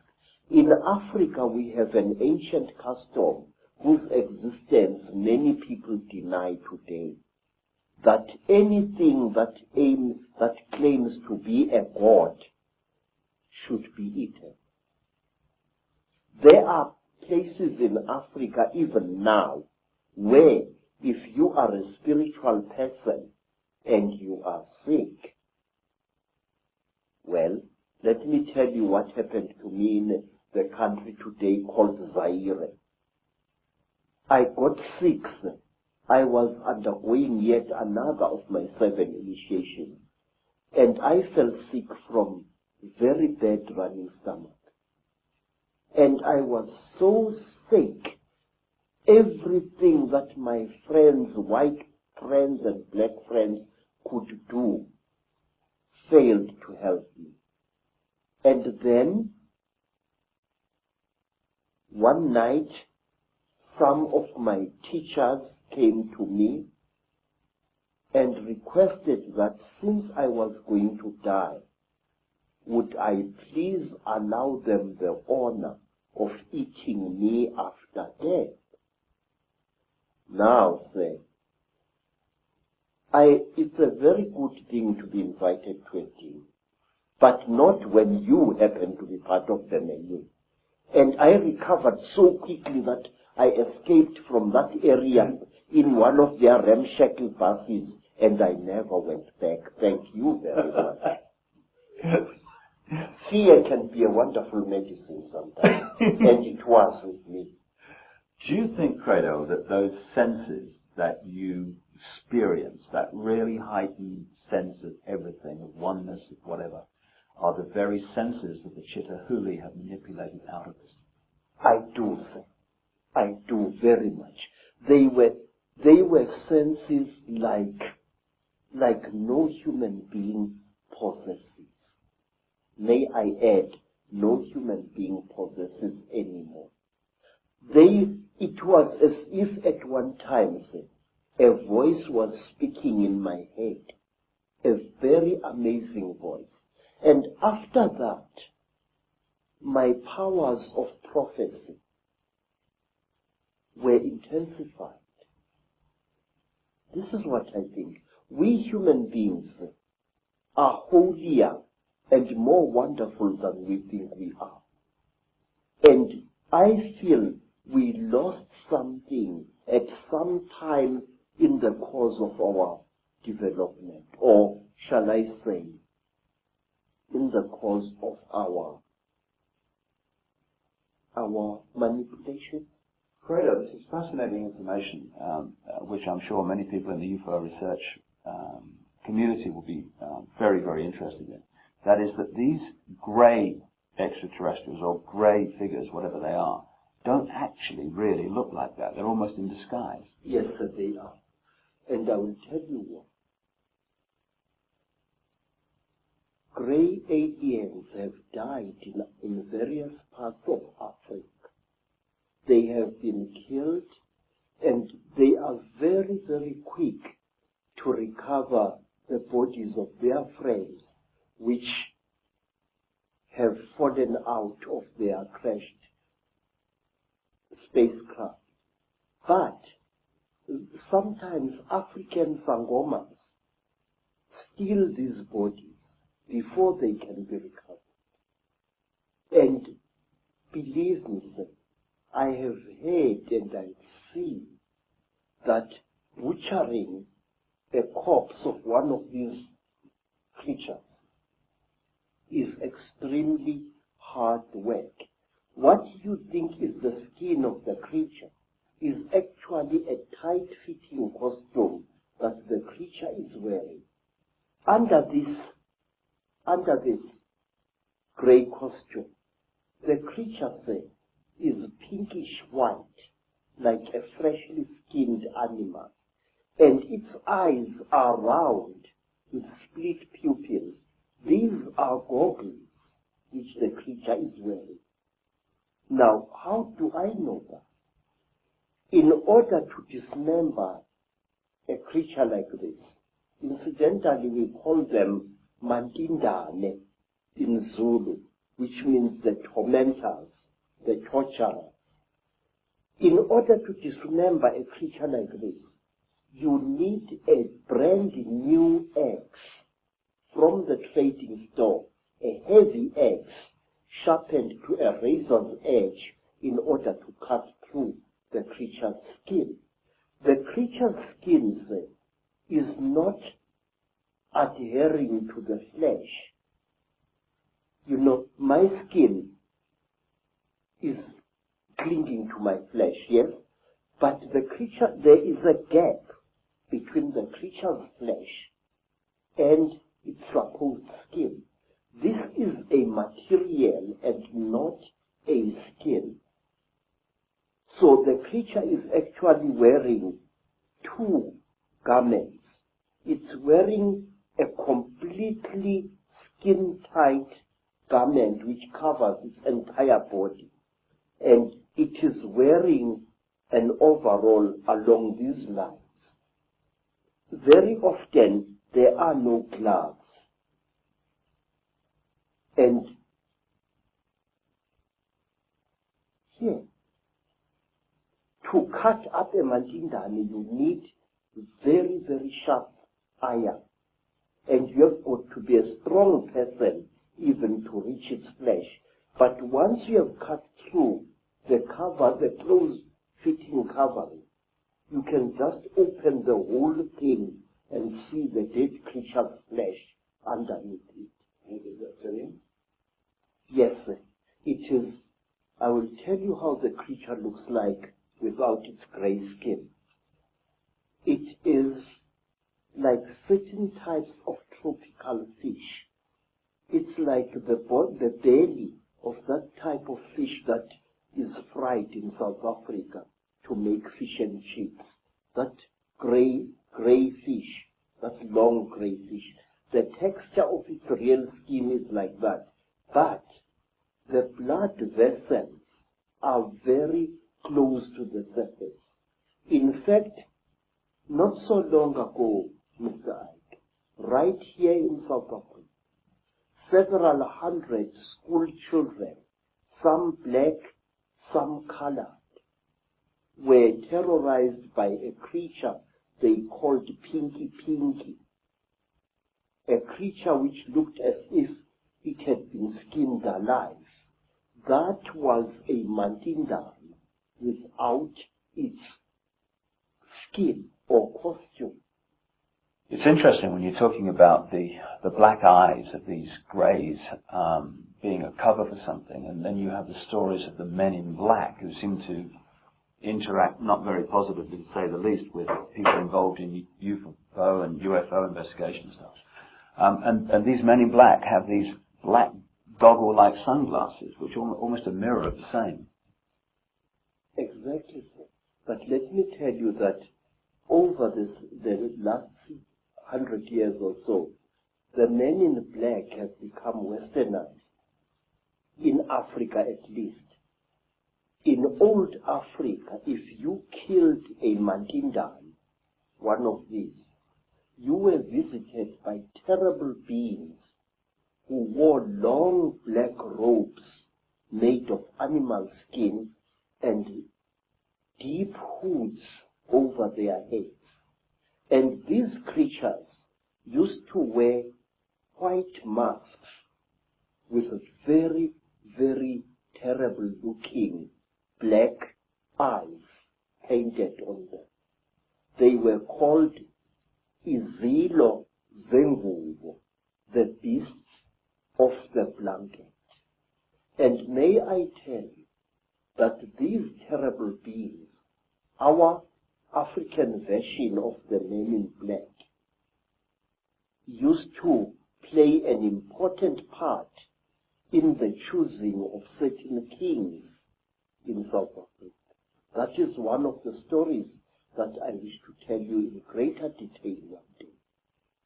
Whenever you have harmed a Mandinda, you received a visit from men in black. And one of my uncles was a night watchman just after the Second World War. And he saw what he thought was a burglar breaking into a factory which stored surplus army property. And he threw his knobkiri at this figure and hit it very hard. The creature fell behind some boxes, and then and only then did my uncle, a tough old Zulu, realize that the thing he had brought down was not a human being at all, not a young thief, but a Mandinda. My uncle threw down his second stick and ran screaming out of the factory.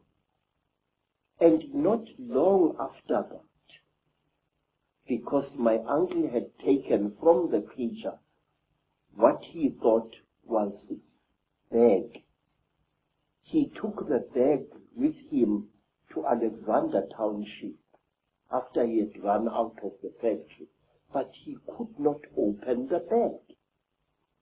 And while he was sitting in the shack in Alexander Township, just near Johannesburg, there arrived at his shack 2 white men who posed as detectives. And these so-called detectives told my uncle's common law wife that she must give to them the bag that my uncle had taken from the little man. And she did, and they vanished. What I'm trying to say, Mr. Icke, is the richer we become, the more we behave as the Chitauli are said to behave. Some of us, when they acquire a lot of wealth, start consuming metals and other minerals that they really do not need, which, however, if you study the story of the Chitauri, you are told that the Chitauri use these minerals and metals as medicine.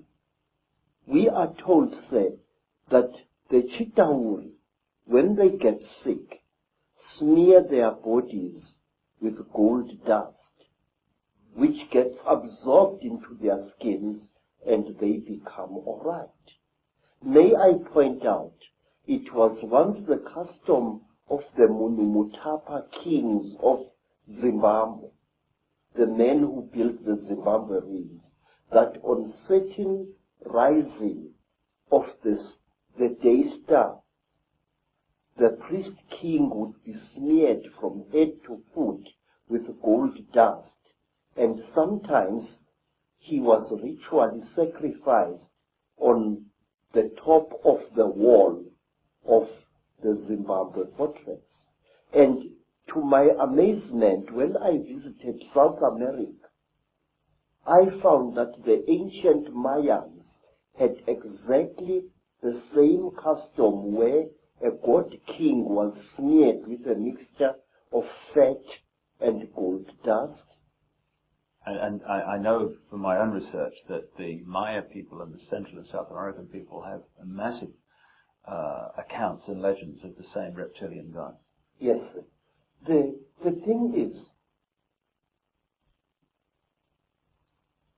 if you read the ancient stories of our people, or you listen to them spoken by the storytellers, you find that we human beings are somehow programmed to alter the world in which we live and render it uninhabitable to ourselves. We are told, say, by the griots of Nigeria, by the griots of the Dogon people, that at one time, a few thousand years ago almost, the entire Sahara Desert was not a desert at all. In fact, photographs have been taken of the certain parts of the Sahara from high up, which show ancient irrigation systems where there is now wind-blown desert. Questions: are we being used as instruments for the destruction of our own species? I say yes. The wealthier a person is, the more like a Chitauri he or she behaves. Some wealthy people even go to the extent of throwing away their old spouses and acquiring new ones, exactly as King Samahongo of the Chitauri does. He kills and eats all his wives when they can no longer make love to him properly, and he acquires new ones. He killed and ate 36 of his wives over a long reign, and only one wife was cunning enough to keep out of his clutches. You see millionaires divorcing their wives and acquiring new wives. And the Chitauri, unlike traditional Africans, believe that a female is inferior to the male. And so do the wealthy people who acquire great wealth in this world. They tend to look down upon women and even to abuse them.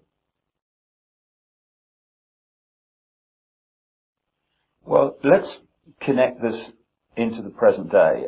And one thing that is a constant recurring theme is the reptilians or an extraterrestrial race interbreeding with humanity and creating particular bloodlines. And you've got an amazing artifact, I guess that's the word, necklace here, which I know is incredibly heavy, which has a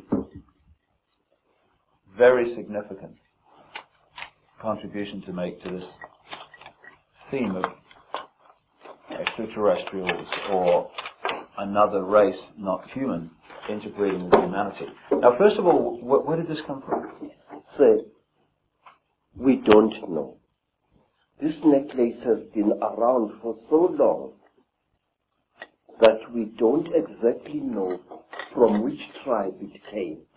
All I can tell you is that this necklace was in existence when the king who founded the Zulu nation, Zulu, was still a boy.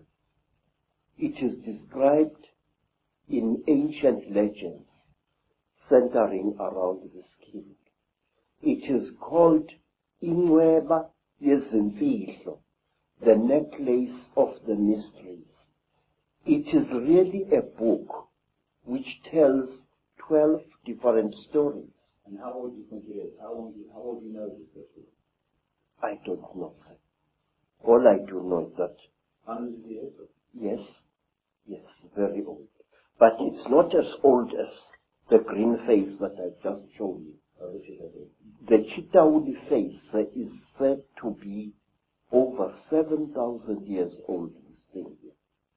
Now, this necklace enshrines several mysteries in it. Inside here are stones which are not from this earth. It is a very amazing story. There are 3 pebbles in here, which stories say were brought to this earth by an alien baby, which played with a human baby in the northern Transvaal.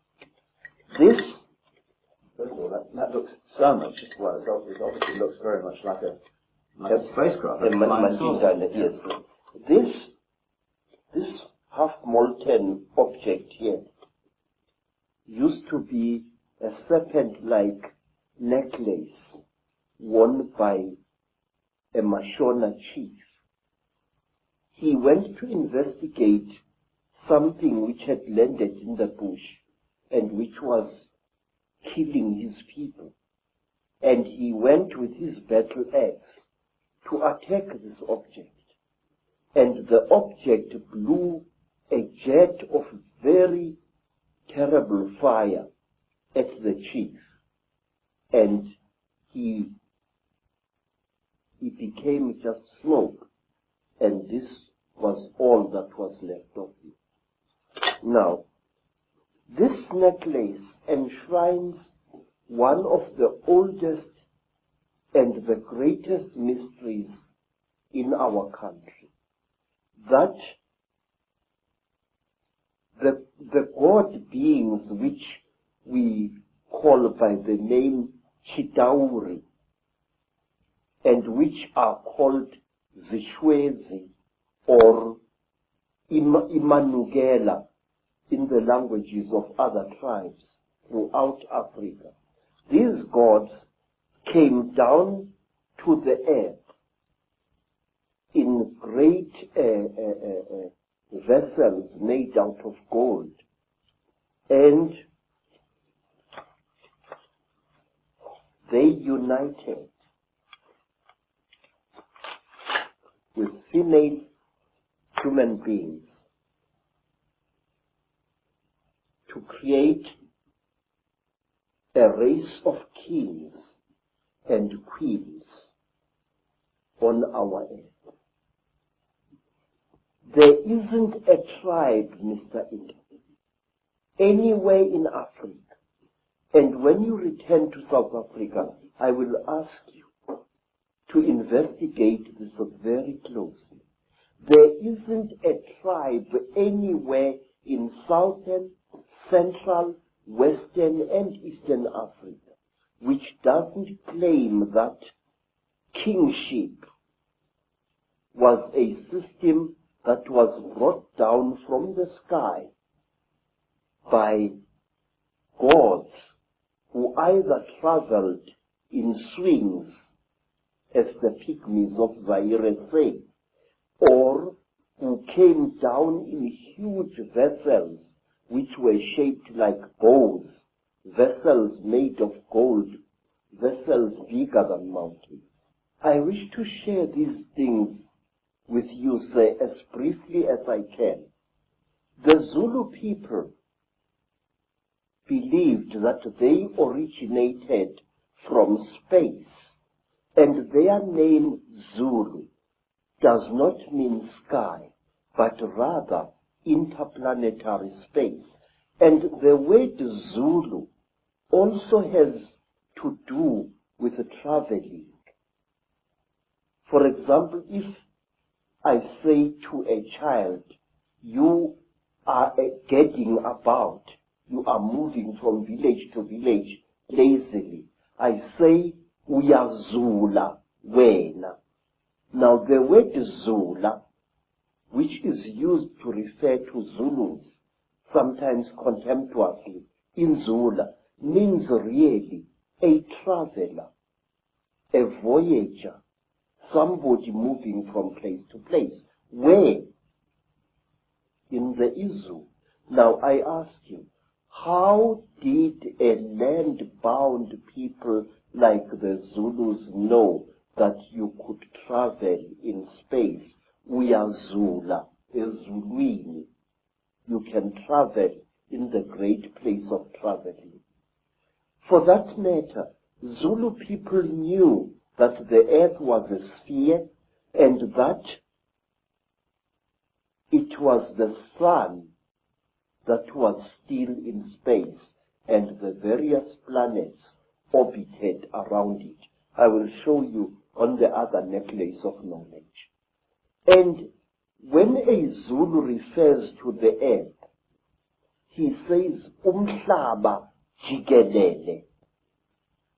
Now, the word jikelele implies a spherical or a hemispherical object.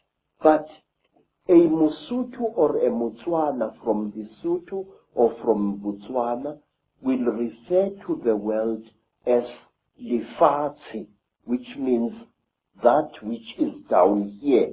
And he will say, when he refers to the earth's shape, Lefatshe ka Bophara. Now this word ka Bophara means the earth in its width. Thus, a Musutu or a Mutswana believes that the earth is flat, but the Zulus believe it is either a hemisphere or a sphere. The Zulu people were the first people to know something that is now attributed to Albert Einstein, namely that space and time are one and the same thing. Zulus knew that long before Einstein was born. They said that one other Zulu name for space is Umkhati.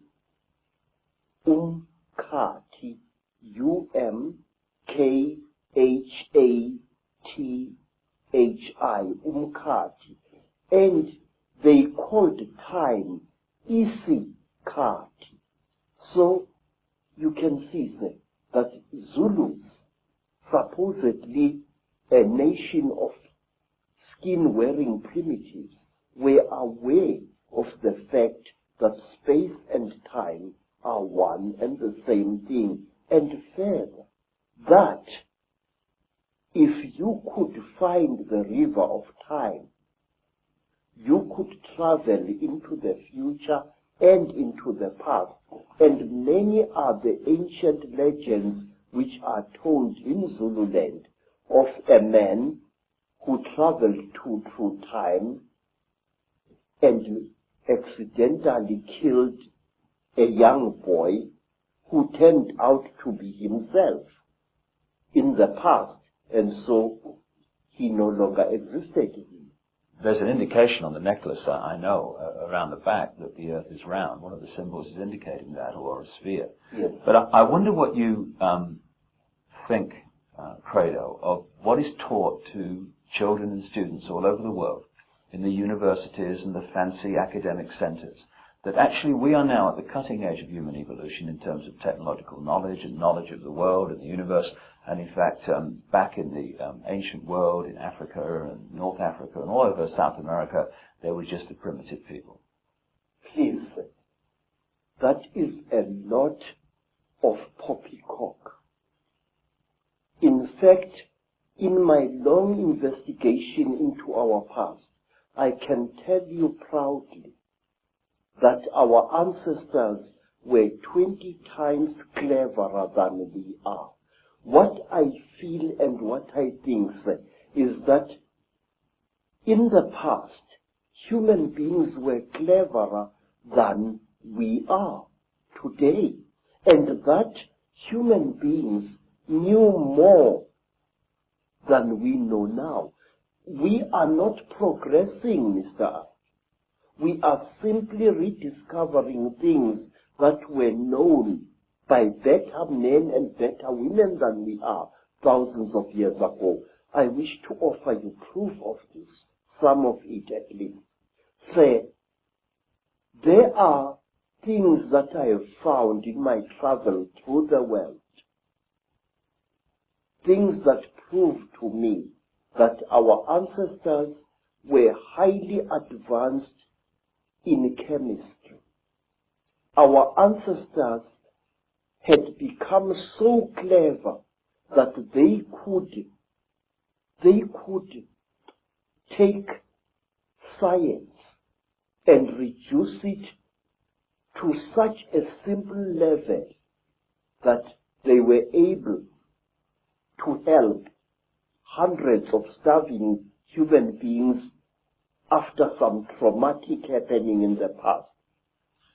Let's concentrate on some of the images on the necklace and the symbols, because that leaves no doubt that a lot of knowledge has been around for a very much longer time than we are ever told.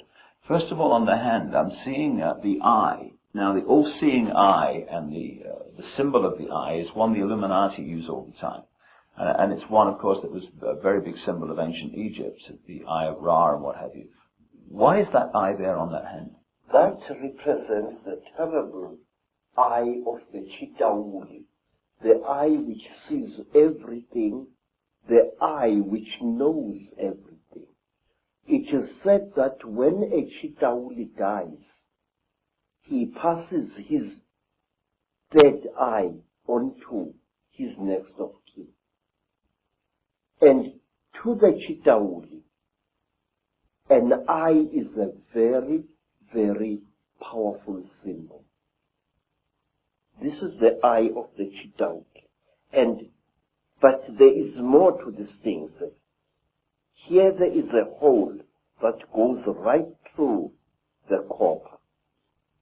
Now, if you put water in that hole, you end up with a simple magnifying microscope, and you can see gems through that water. The magnification is amazing.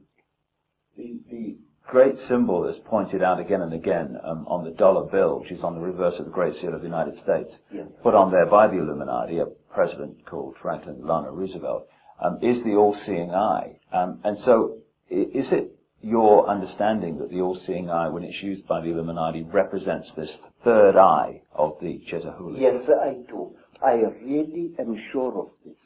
Why? Because in Africa, even ordinary human eyes are regarded as very powerful devices of magic. If an African shows you respect, he mustn't stare at you, but he must stare at a point beyond one of your shoulders. Now, we call this hlonipa, which means deny me your eyes. We believe that when emotionally roused, an ordinary human being can inflict great damage on another human being by the unseen fires that emanate from one's eyes. We believe that a Zulu warrior must never allow his dying enemy to look at him.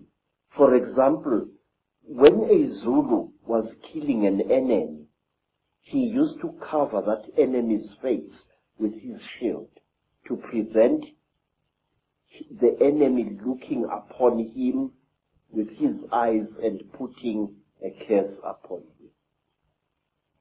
It's interesting. People who experienced the Chitahuli, the reptilians, in relationship to the British royal family and others at various rituals, have said that at the point of sacrifice, the point of death in the sacrifice, that these reptilians stare into the eyes of the person dying, which would kind of fit why those warriors were very concerned about that. Yes, sir. What are they doing then?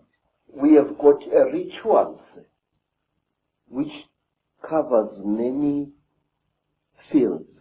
A ritual which is called ukuthatha umoya, taking away the soul, where when a king is dying and he is fighting to pass on his knowledge and his courage to his successor, he would demand that the successor should stare heavily into the dying king's eyes. And also, when a creature is being sacrificed in Africa, whether it's a human being or an animal, that creature must be stared at by the sacrificer so that its spiritual characteristics are drunk in by the one sacrificing it. I have seen many times on hunting expeditions in Kenya, Tanzania, and other parts of Africa, when a lion is just about to breathe its last, the hunter, one of the hunters, will stare into the lion's eyes until the lion's eyes start glazing in death.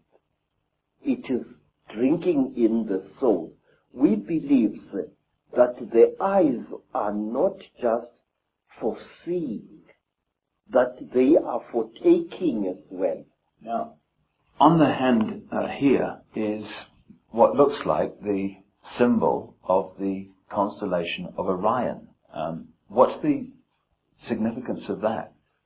Say, people throughout Africa believe that the original human beings either came from Orion or the gods for whom read the Chitauli and many other alien nasties actually come from that constellation. We call it the constellation of Umhambi, the one who travels very, very far away. And we call this constellation also the constellation of Matsieng, the giant who was sent by God to this earth to create the first human beings. Matsieng was accompanied by a male lion with a very black mane, and he was also accompanied by his dog. And he traveled throughout the world. He first created the first race of human beings, and they were so stupid in appearance that he buried them alive in a cave, and then he created the next race of human beings, which was clever, and we are the descendants of that race. Also on the hand is what we would call today the Star of David, which of course is not actually a Jewish symbol. It started being used quite relatively recently in that sense, but it's actually a symbol that's been found all over the ancient world. What's the significance of that being on the hand? There are several interpretations of this very powerful magical symbol. We say that there are actually two universes living side by side. A female universe, which is our universe, and a male universe. And to Sanusi's, these two triangles, a triangle facing downwards represents the descending female principle, and a triangle going upwards represents the rising male principle. It is a symbol of the unity of the feminine and the masculine. It is in fact the symbol, a very important symbol of duality. Is this the kind of shape of spacecraft, etc., or flying craft that the beings from other planets were supposed to have flown in, or not? No. This, you see, there are various shapes. There are spacecrafts which are shaped like boomerangs or bows. These are very, very, very big. Then there are spacecraft which are shaped like pipes, like huge pipes, roughly pointed at either end. And out of those huge pipes come these little things here. They are carried inside these huge pipes. Yes. Now, we could talk about this fella. Yes. First of all, the penis and all this stuff, that relates, I would have thought, to the penis of Osiris in Egyptian legend, and the same recurring theme. Would that be along the right lines? We say that King Samahongo, who is represented here, the lord of all the Chitauri, call them what you will, had his penis cut off by Prince Mwari, an African hero, and he replaced it with a golden one. Originally, we are told, this thing was made of gold. And now each time when we recall the story of the great marriage between human women and Chitauri men, we unite these creatures symbolically. And sometimes when the necklace is lying on the ground, we make a bed out of animal skin for these two figures, and then we lay them side by side and cover them with a small skin. So, why are the depictions of the gods, if they were reptilian, why are they not constantly reptilian? Why are they symbolized in other forms? Because it is very, very, very forbidden to portray a Chitauli as it really is. Only in that large green head do we see a Chitauli represented more or less as it is. But this was dictated by the Chitauli from Yes, the start, was it? Yes. All along. It was, you are not allowed to represent the sons of the python as they really are. Then you are really in trouble. If you want to talk about the Chitauli, you must either play with shadows, you must place an image of a Chitauli against a light and project its shadow onto the wall. So you've got a fish, I know, on the necklace as well, and fish are scaled. Is this anything to do with the symbolic representation of the Chitauli in a way that they couldn't do it openly? Yes, there is a particular Chitauri who is called Wowane by our people. Wowane was one of the few good Chitauri, because there are also some good people amongst them. And Wowane had a brother called Mpangu. According to one of the great stories, there erupted a terrible war on the red world where human beings had originally been created. And this war was between men and women. Yes. And in this world, men and women nearly decimated each other. But they were rescued by the Earth Mother, who sent a great Nkanyamba, that is, a great dragon, to come out of the sky, to take them into its stomach, and to bring them down to, not to our earth, to a beautiful watery world near the star of the red dog, Injebomvu, which the white people call Sirius, the star of anger. There, the human beings were settled, but human beings started eating creatures which they found in the sea, which they thought were fishes, but which were really human beings. Human beings, we are told, started eating the Chitauli who lived in the sea, according to one story. And the Chitauli fought back against human beings. They attacked them with tornadoes.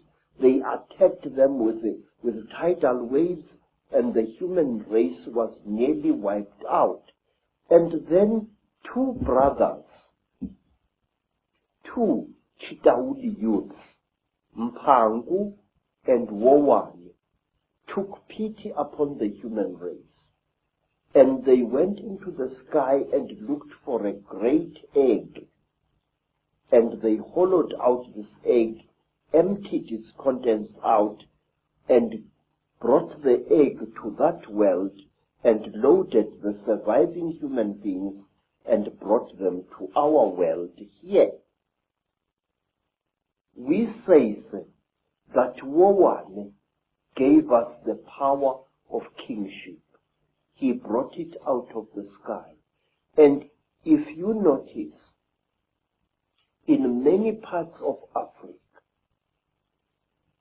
ancient kings used to wear a wooden helmet with golden horns.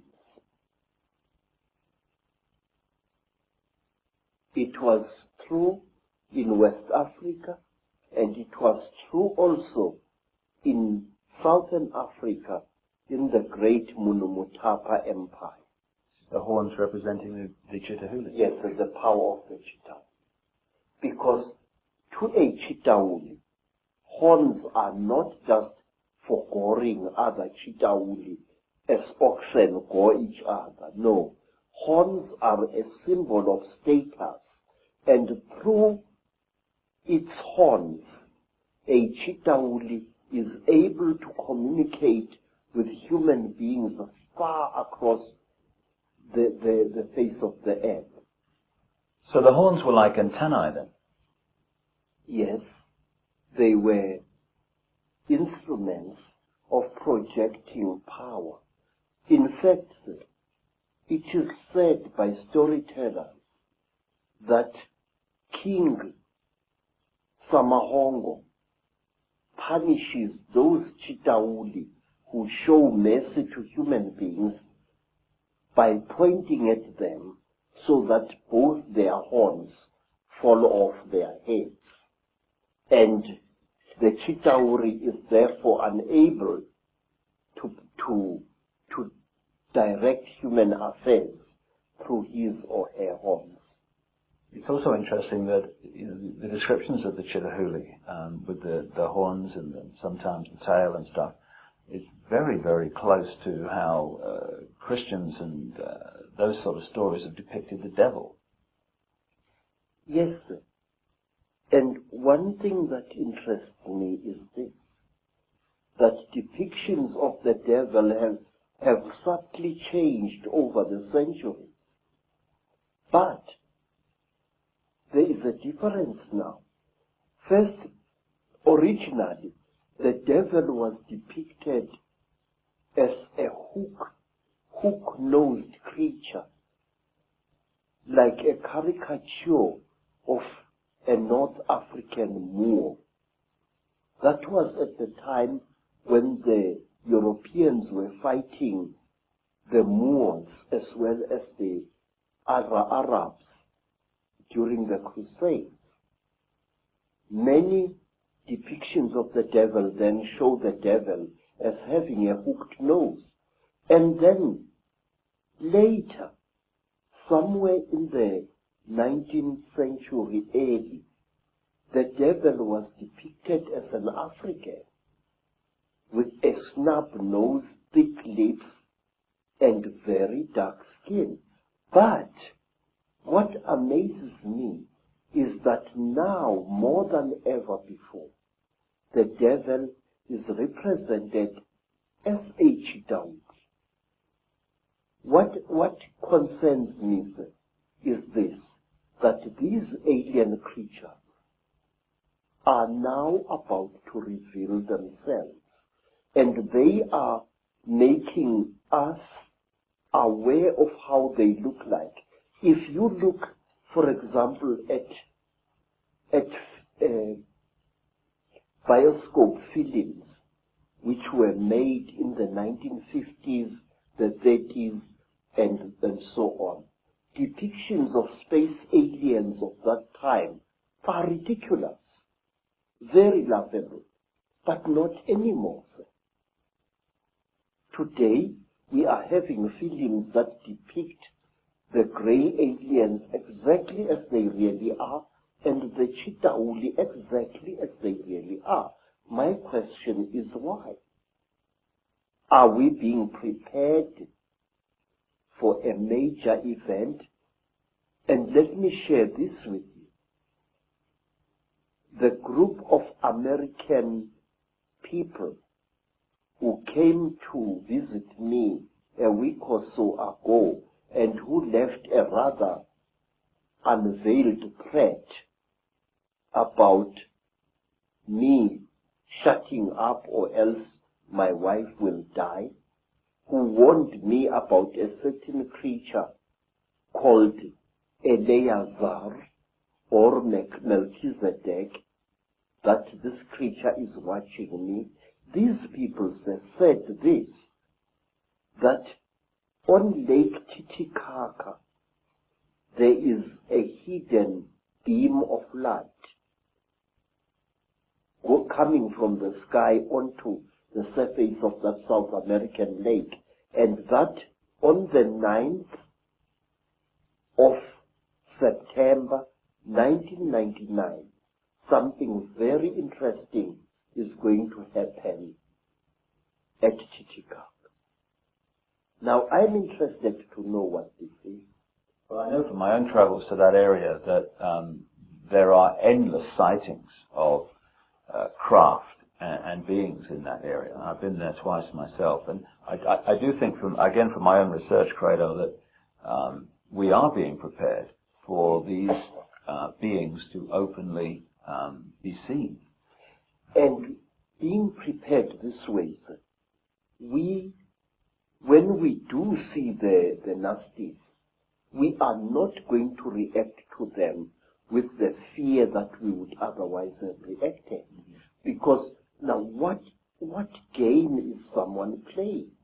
I think, sir, that they are playing the game that whoever they are, that we should accept these beings and welcome them with open arms and make them our masters yet again.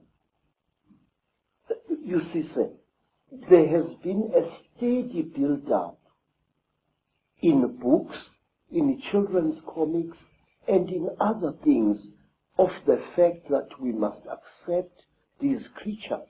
It started with the film E.T., where a cute little alien creature got lost on earth and fought hard to be accepted by human beings. I think the same thing is on the cards here. The question is why?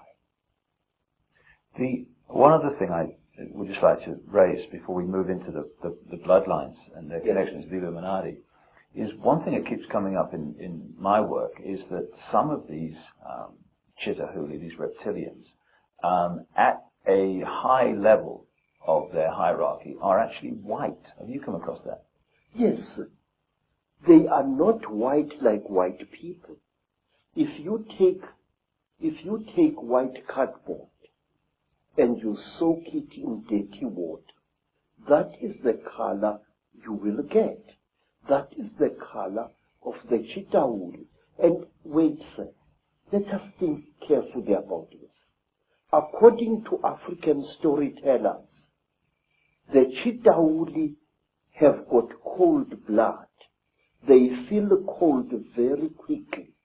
And where they dwell under the earth, where the great sun god banished them, they dwell there surrounded by great fires because their blood is cold.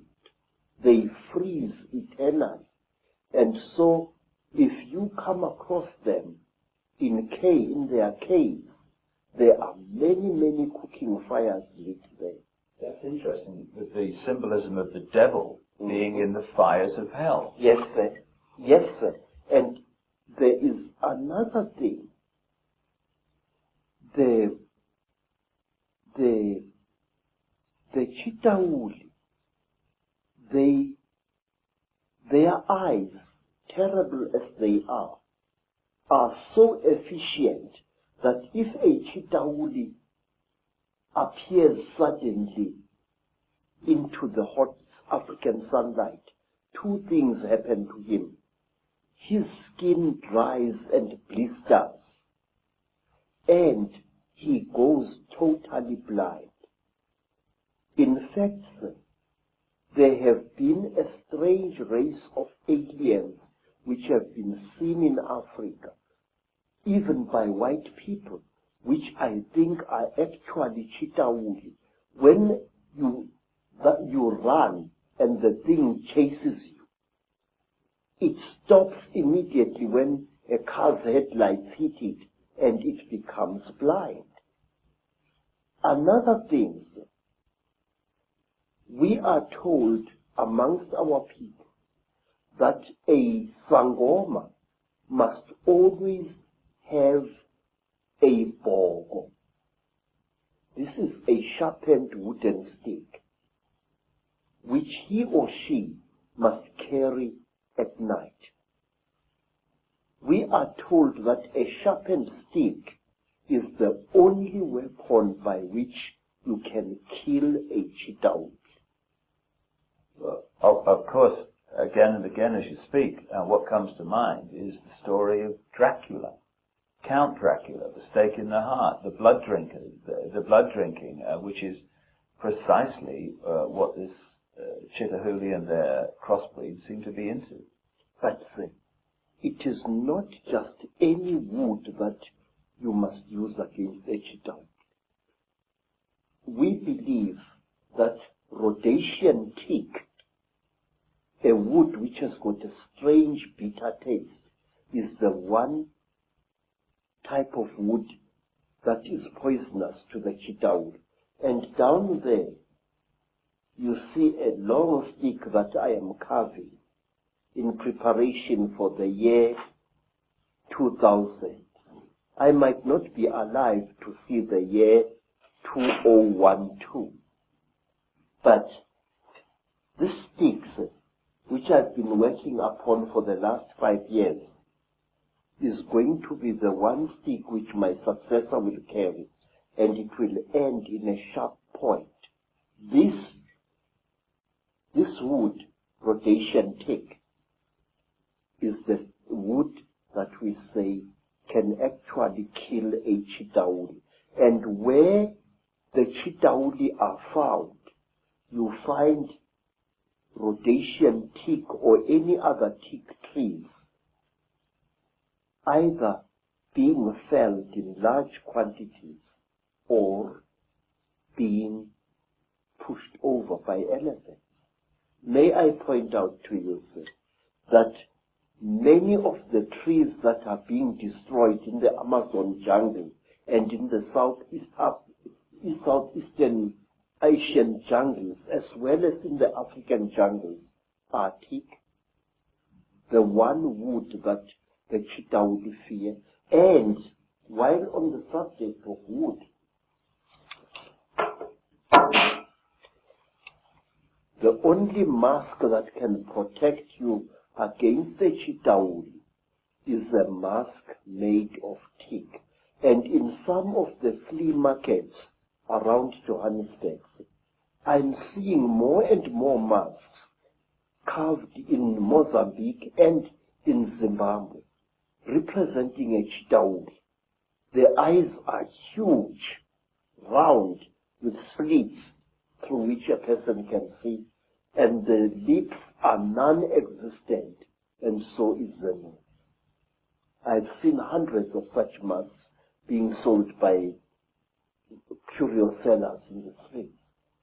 One of the other things that comes up in terms of the way they look is the domed head. Now, I was in Egypt recently and saw depictions of Nefertiti and the Akhenaten family, and they had big domed heads. Is this a connection? Yes. Yes, sir.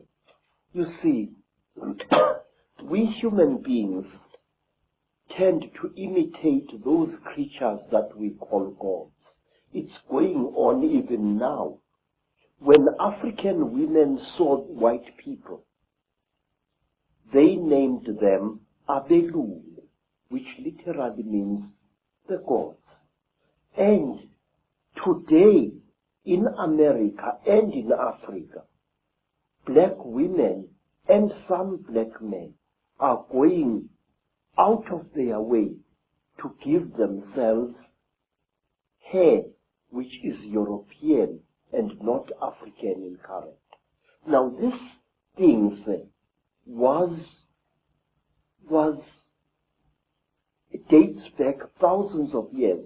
First of all,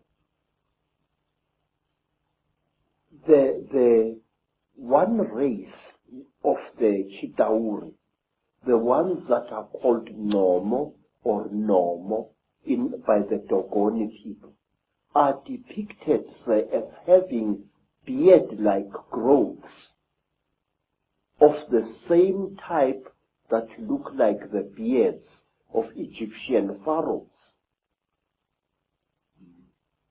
They are shown having, it is said that when a Chitauri gets very old, after tens of thousands of years, he or she develops a bone-like growth under the chin, which twists around like the horn of that kind of fish-like creature I saw in Europe in a picture called a narwhal. And this thing curls up this way. Now, Egyptian pharaohs used to wear beards like that.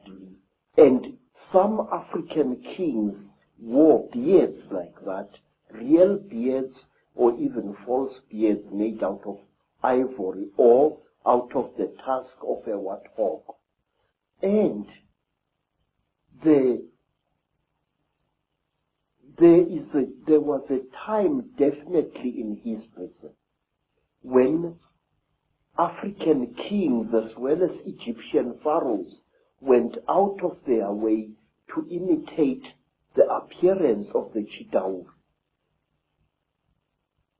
Queens like Nefertiti had their faces misrepresented by the court painters. They looked exactly like the Chitauri as near as possible. The high cheekbones, the drooping chin, the unusually large head. African sangomas, African inyangas, ancient Egyptian pharaohs, all of them used to wear headdresses that made their heads look much larger than they actually were. If you look, say, at the crown, certain crowns worn by Egyptian kings, the whole head, the crown, is intended to be an extension of the pharaoh's head to give the pharaoh an appearance of above average intelligence. In Africa, we had kings who favored headdresses made out of the scrotums of elephants or rhinoceroses or even buffaloes.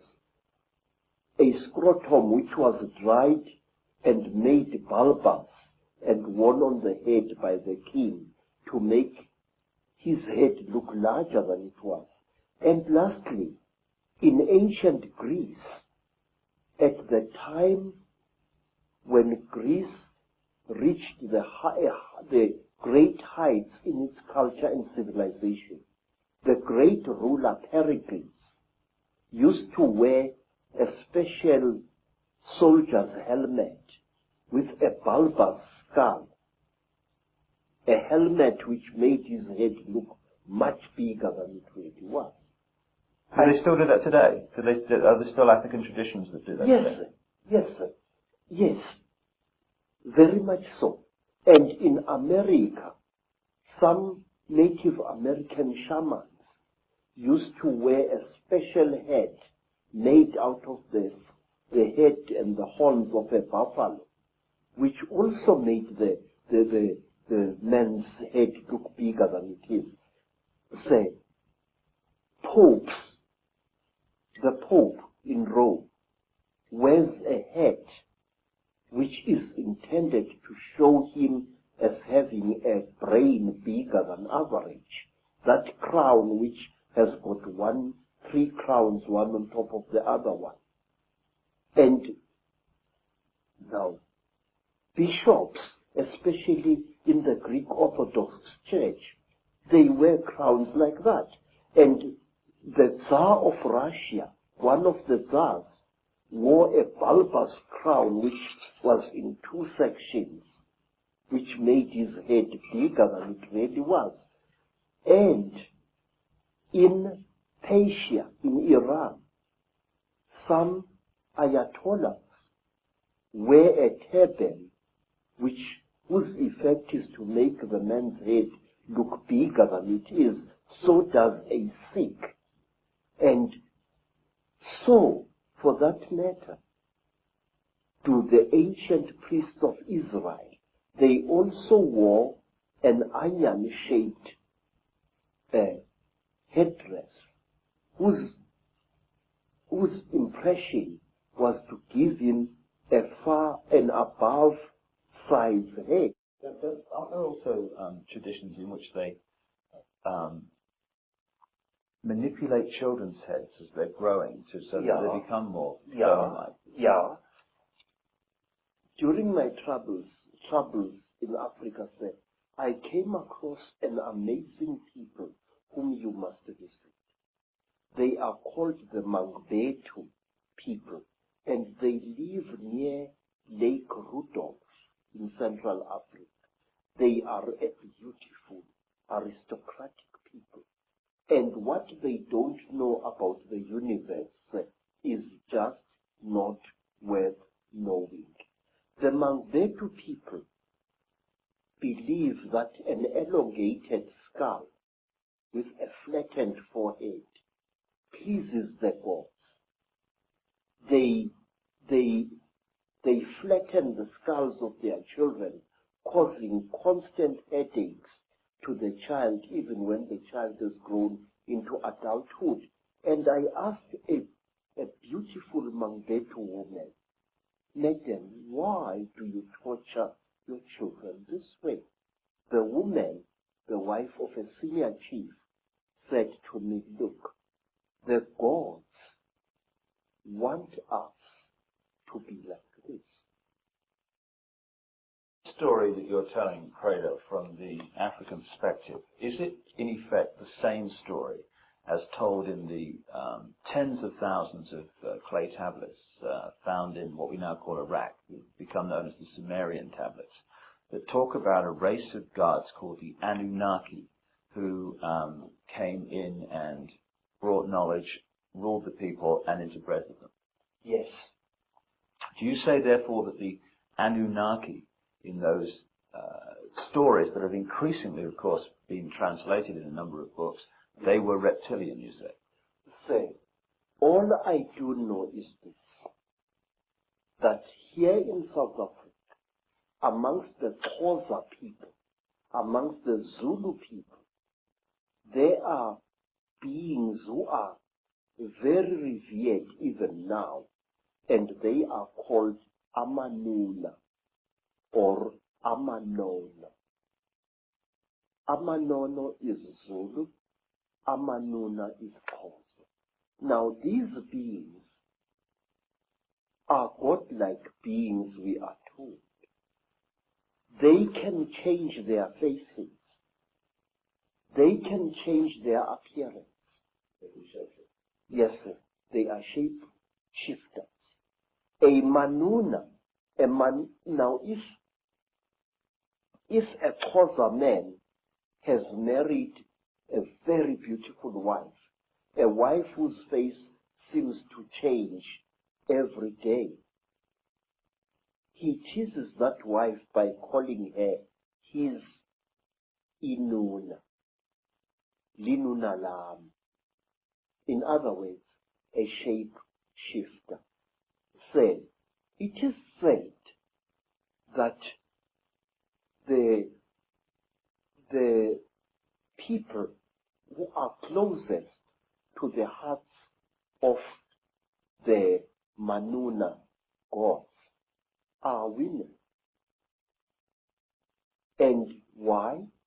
Because the women give to the Manuna the power of, they worship the Manuna, they hero worship them, which explains why Nefertiti wanted herself to look like one of them, and her children too. She was actually hero worshipping these creatures, and the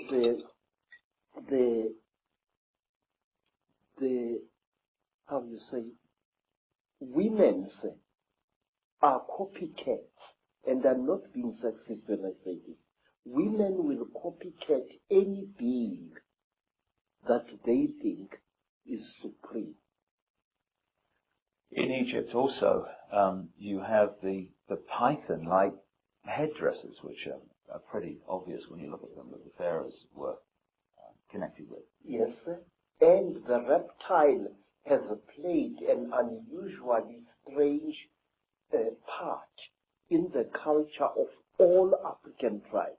For example, it is my suspicion that we black people of Southern Africa are going to be deprived of our nationhood in the very near future, and that we are going to be ruled by people of Uganda. But wait, what is the real meaning of the word Baganda? Baganda. And what is the creature that you see depicted on the walls of houses and on the roofs of houses of some of the greatest empires in Africa? It is the python. There was a golden python which was used as a decoration on the roof of the house in which the king of Benin, the Oba, lived. Zulu people revere the mamba, a very terrible snake. Zulu people revere other snakes as well. And in Venda, in the northern Transvaal, the Venda people regard the snake as well as the crocodile as sacred. And their girls dance at initiation, a long, rather sinuous dance representing the movements of a python. And they call that dance the Domba dance. And Domba is the ancient name for a female python. Well, wherever you look, all over the world, whether it's the Maya of Central America, you look at South America, Africa, anywhere, the symbolism of the snake, the crocodile, the representation of the reptilian is there. You go into Europe, and the Illuminati created cathedrals like Notre Dame in Paris. You've got the stately homes of the aristocracy, etc., with the gargoyles, the reptilian figures. It's been in our face, but we just somehow have had a blind spot to see it. We human beings have idolized the reptile since the very supposed birth of our history. Go even further, much further. What was the creature which was honored by the ancient Greeks in their Delphic oracle? The python. What is the creature that stands next to the figures of the goddess Athena? The python. No matter where you look, go to China, where I once went. Who are the principal characters who brought wisdom to humankind? Creatures, part snake and part human being, one of whom I remember correctly was called Nu, a word which occurs also in Africa, and her brother was Hua, and sometimes it's turned into one creature, Nukwa, she. Everywhere we human beings have sacrificed our dignity as a species and attributed great intellect and great glory to reptiles, tortoises, turtles, lizards, snakes. Why? And even now, our fascination with the reptile and the amphibian has not stopped. In fact, it's growing. The popularity of all those dinosaurs in cartoon as well as in serious form, it makes me uneasy. If we could just pick up this line of bloodlines, which the Sumerian tablets talk about, which you talk about, the interbreeding of humanity, and how the accounts explain that these crossbreeds were put into the positions of royal ruling power, almost as like demigods, middlemen between the gods, the Chitahuli, the reptiles, and the people. Those bloodlines, in my own research, became the European royal families and aristocracy, and today are the ruling, banking, business, and political and royal lines of the world. And the genealogy supports this increasingly. Is there a tradition also that the royal lines of Africa go back to the same source? Please, you don't have to believe me. Go to Rwanda and there talk to the people there. They will tell you that the founding ancestors of their dynasties, the first kings who came from the sky, and they were called Imanugela, the ascending ones. Say, many African tribes believe that when the gods came down from the sky, they found human beings very, very stupid. And the human beings could not come before the gods in order to be taught. So what the gods did, and this is a story that you also find amongst the Dogoni people in West Africa, because the human beings were afraid of approaching these reptile gods, the reptile gods cold-bloodedly slaughtered one of their number and shed out its flesh with a specially gathered crowd of human beings. And these human beings then became the ancestors of our first great kings. Now say, African kings jealously guarded their blood.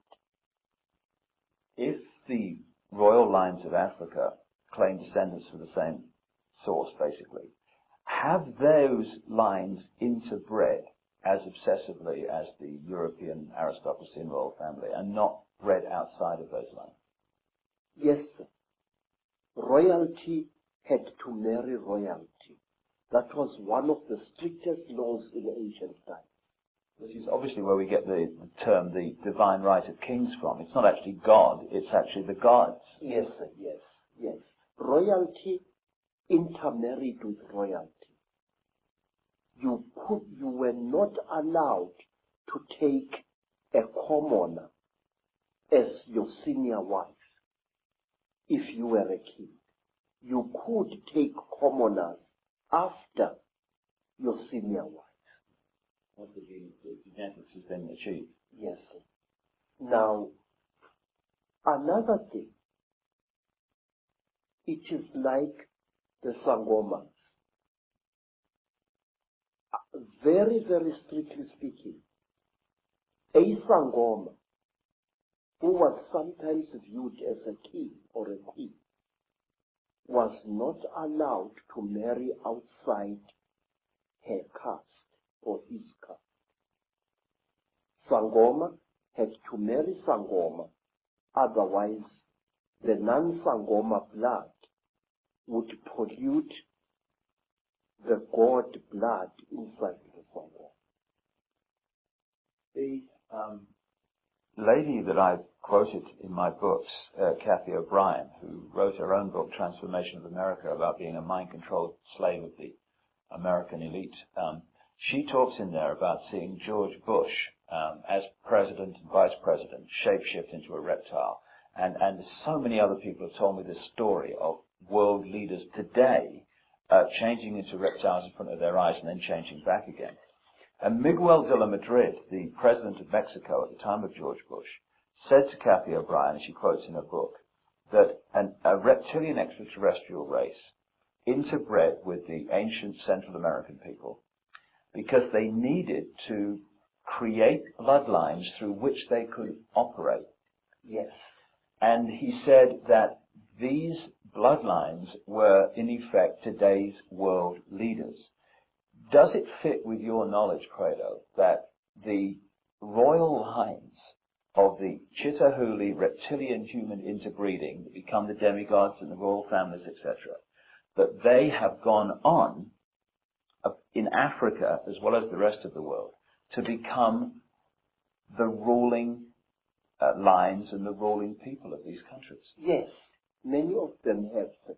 In fact, some of Africa's most terrible warmongers, men who have drenched large areas of Africa in unnecessary blood and suffering, are directly descended from some of our greatest emperors of 600, 500, or even 1,000 years ago. This is the American president. Say, I would like to tell you about a man called Jonas Savimbi. Jonas Savimbi is a descendant of some of the greatest Angola kings. In fact, the entire land called Angola was a breeding place of kingship in Africa. The word Ngola means a king, and Angola means land of many kings. I must say, the way that the evidence that I'm uncovering is going, and it's going there very fast, and it syncs so much with what you're saying, is that a race from the stars, a reptilian race, interbred with humanity, they created crossbreed bloodlines, which became the middlemen, the demigods, the royal kings and lines and ruling power in the ancient world. And through interbreeding has become the presidents, the ruling people at the top of the power structures of banking, of politics, of the military, of all areas of our lives, of business, all of it. Is that the way that you have seen it yourself? Yes, sir. You know, Mr. Icke, I wish for one moment I could contradict you. But for the last 40 years, I have observed an extremely disconcerting phenomenon in South Africa and in other parts of Africa as well. And this is the phenomenon. You find a rising black leader, a real leader amongst men, a ferocious activist for the rights of his people. This man starts something, whether it's a revolution or whatever, he starts it. And you look at his ancestry, because in Africa we look very closely at a man's ancestry. And you find that this man is nothing. Although he is doing such great deeds, he is actually a descendant of very peasant people. And you are worried. And all of a sudden, this black man will come to a sudden violent end, and a person who is totally new will take his place. And when you look at the ancestors of these people, this man, you find that he, or even she, is a person of very, very ancient African royalty. Now, let me show you. There was this war in Rhodesia, and many people got killed there. And there was a very fierce and dedicated general. His name was Tongogara.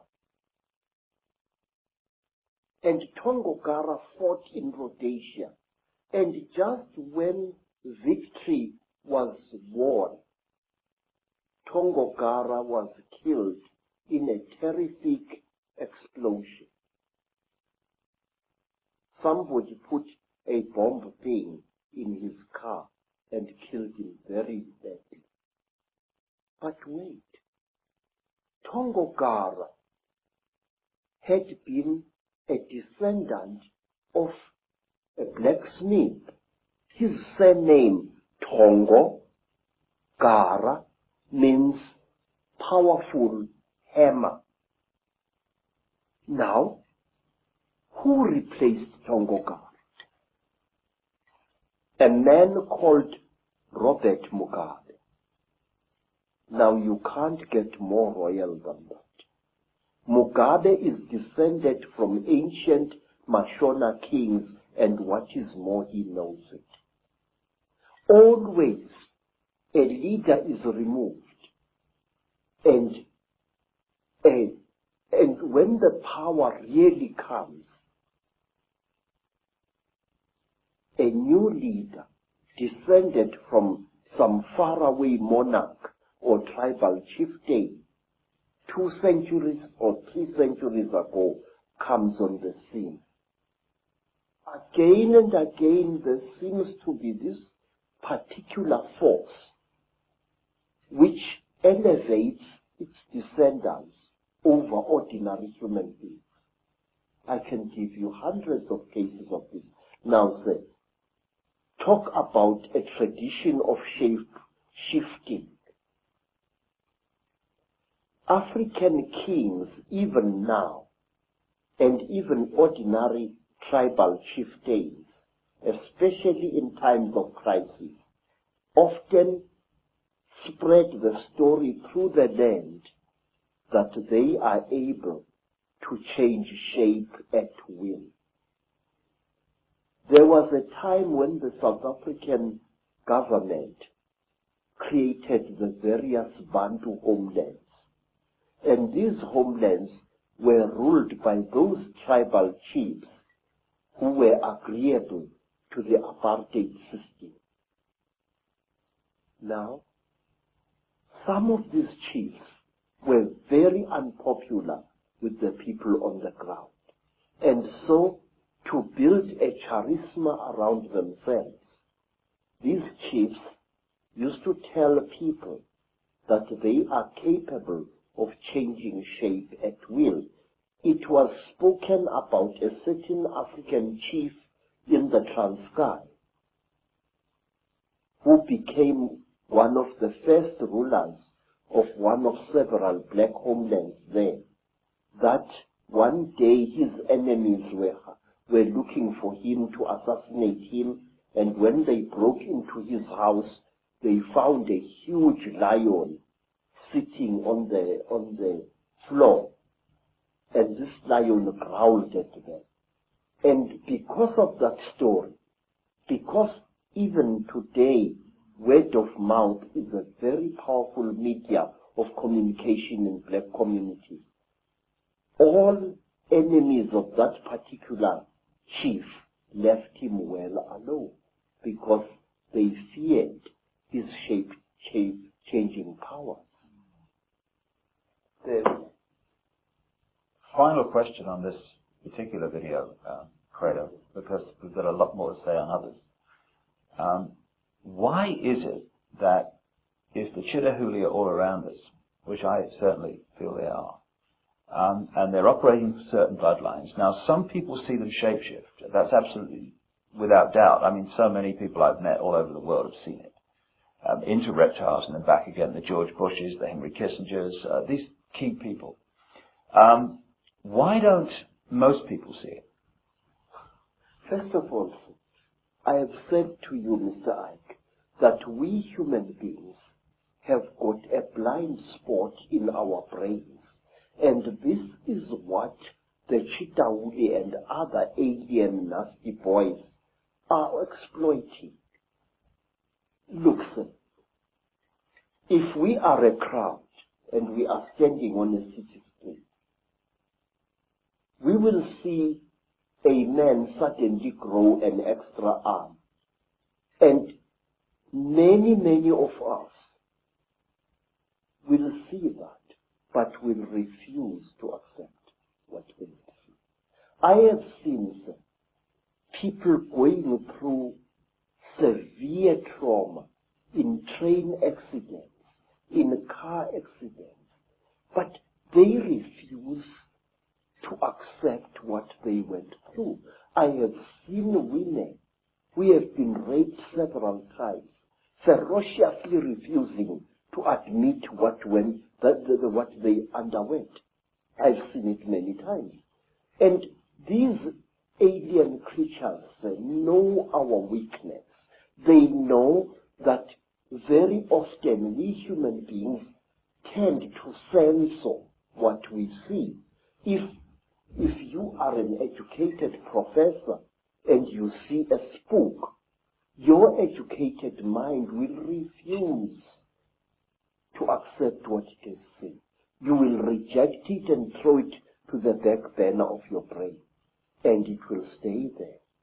Hundreds of us see very strange things every day, but we refuse to accept what we see. Say, one of the things that a trainee Sangoma has got to learn, it is the ability to see.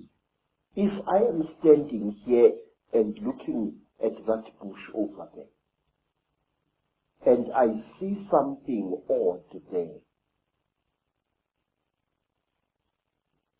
I must know what I've seen. But wait, sir, there is something else.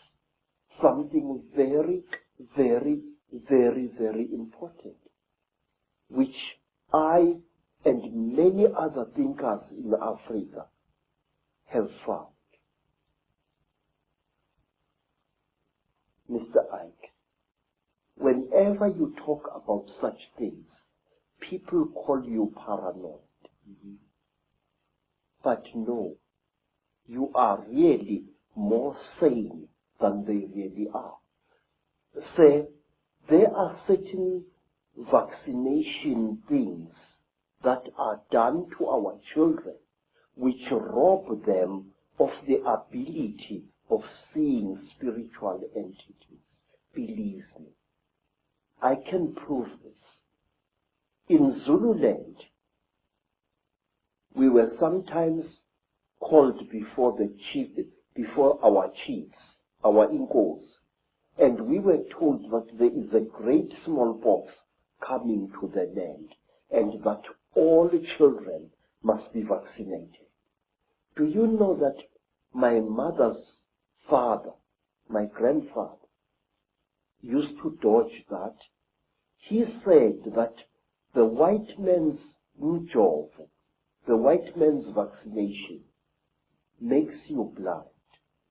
And if you are to look after my cattle, you must not go to the trading store to get your vaccination. But wait, the school inspectors used to come into the land and check each child for signs of vaccination or lack of it. Now, do you know what we used to do, Mr. David? Our grandmothers used to give us great pain in order to save our spiritual eyes. They used to heat grains of maize, and then they would heat this grain of maize, and using a piece of wood as tweezers, place it firmly against the skin of the child.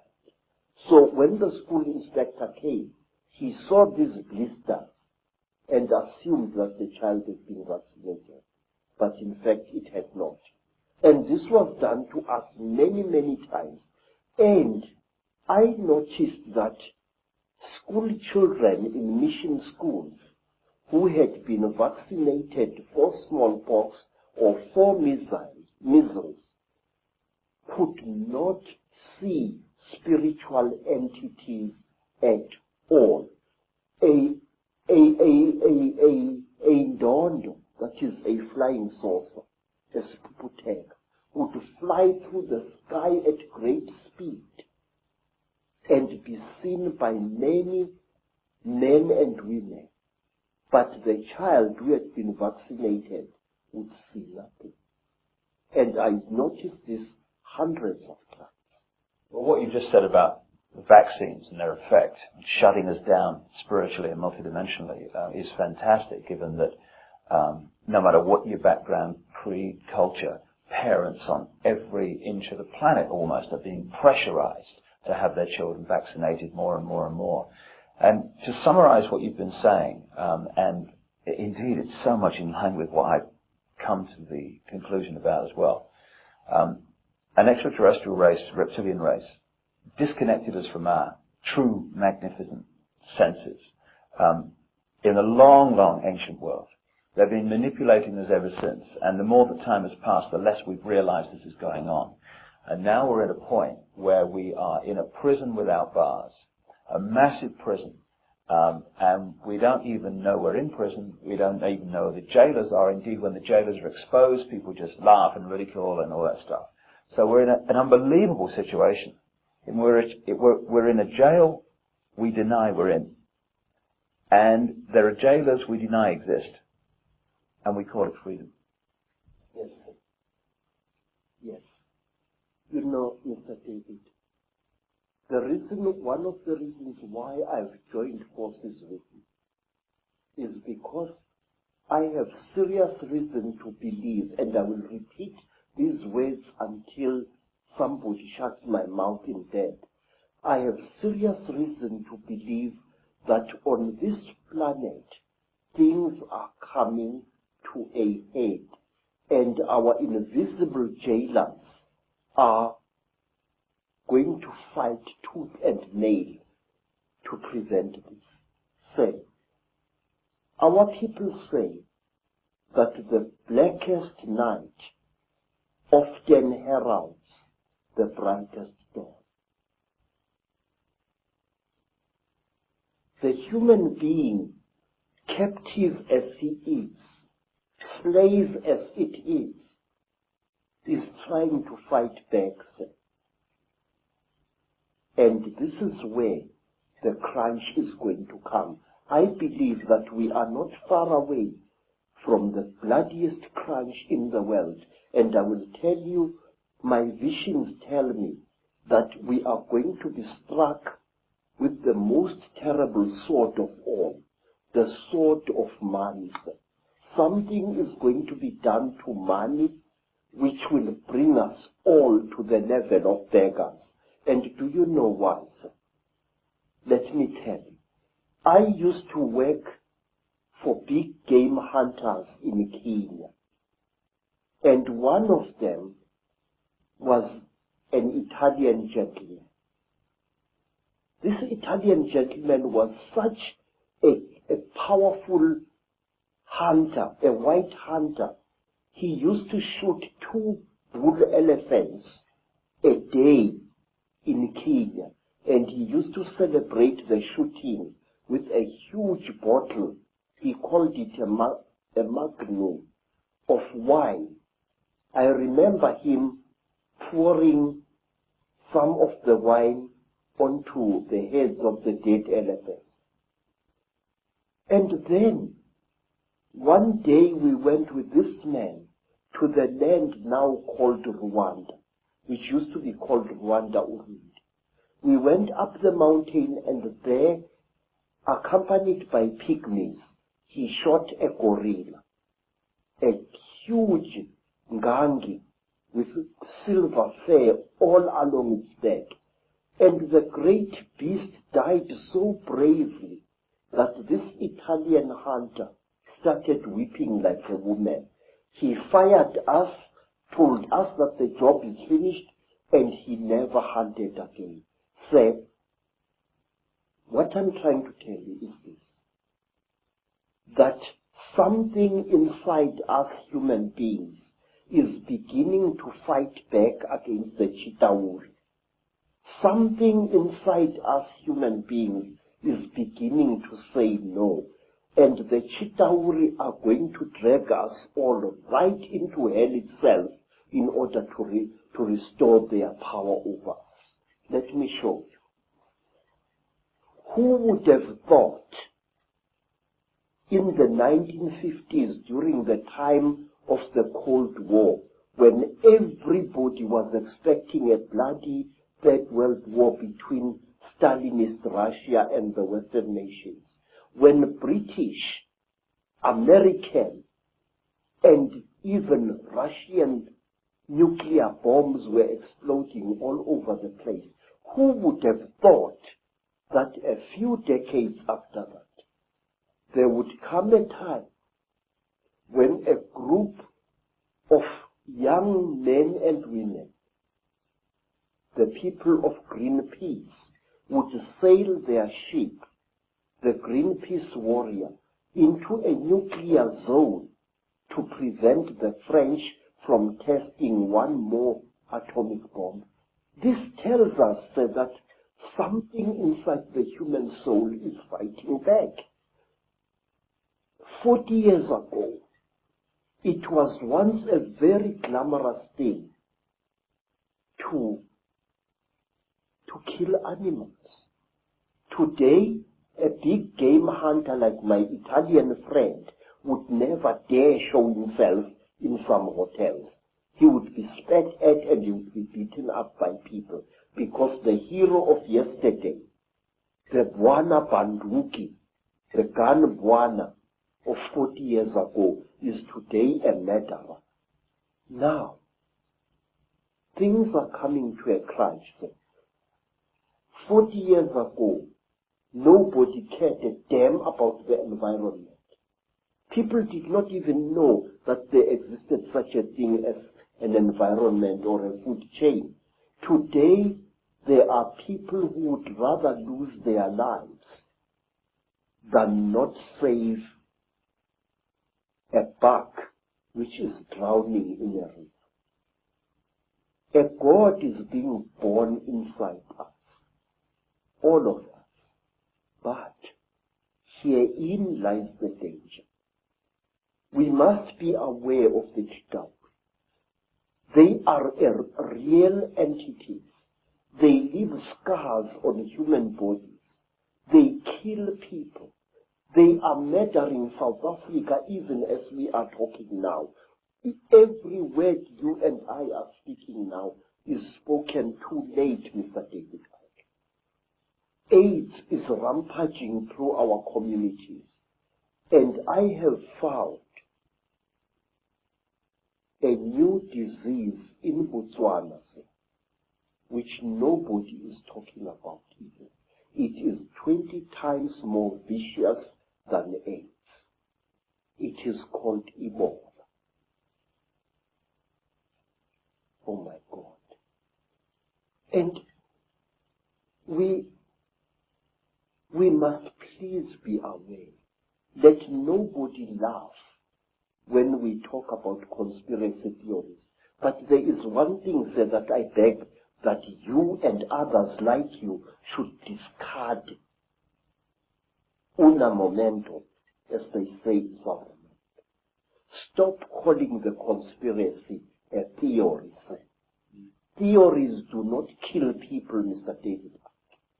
Theories do not murder innocent children. Theories do not put multiple murderers of Kabila's stripe into power in countries. Absolutely. Theories are just ideas floating in the air. The conspiracy is real. It is there and it kills. The staggeringly intelligent, the staggeringly wise, and the staggeringly knowledgeable Credo Mutwa. And his knowledge the world needs to know.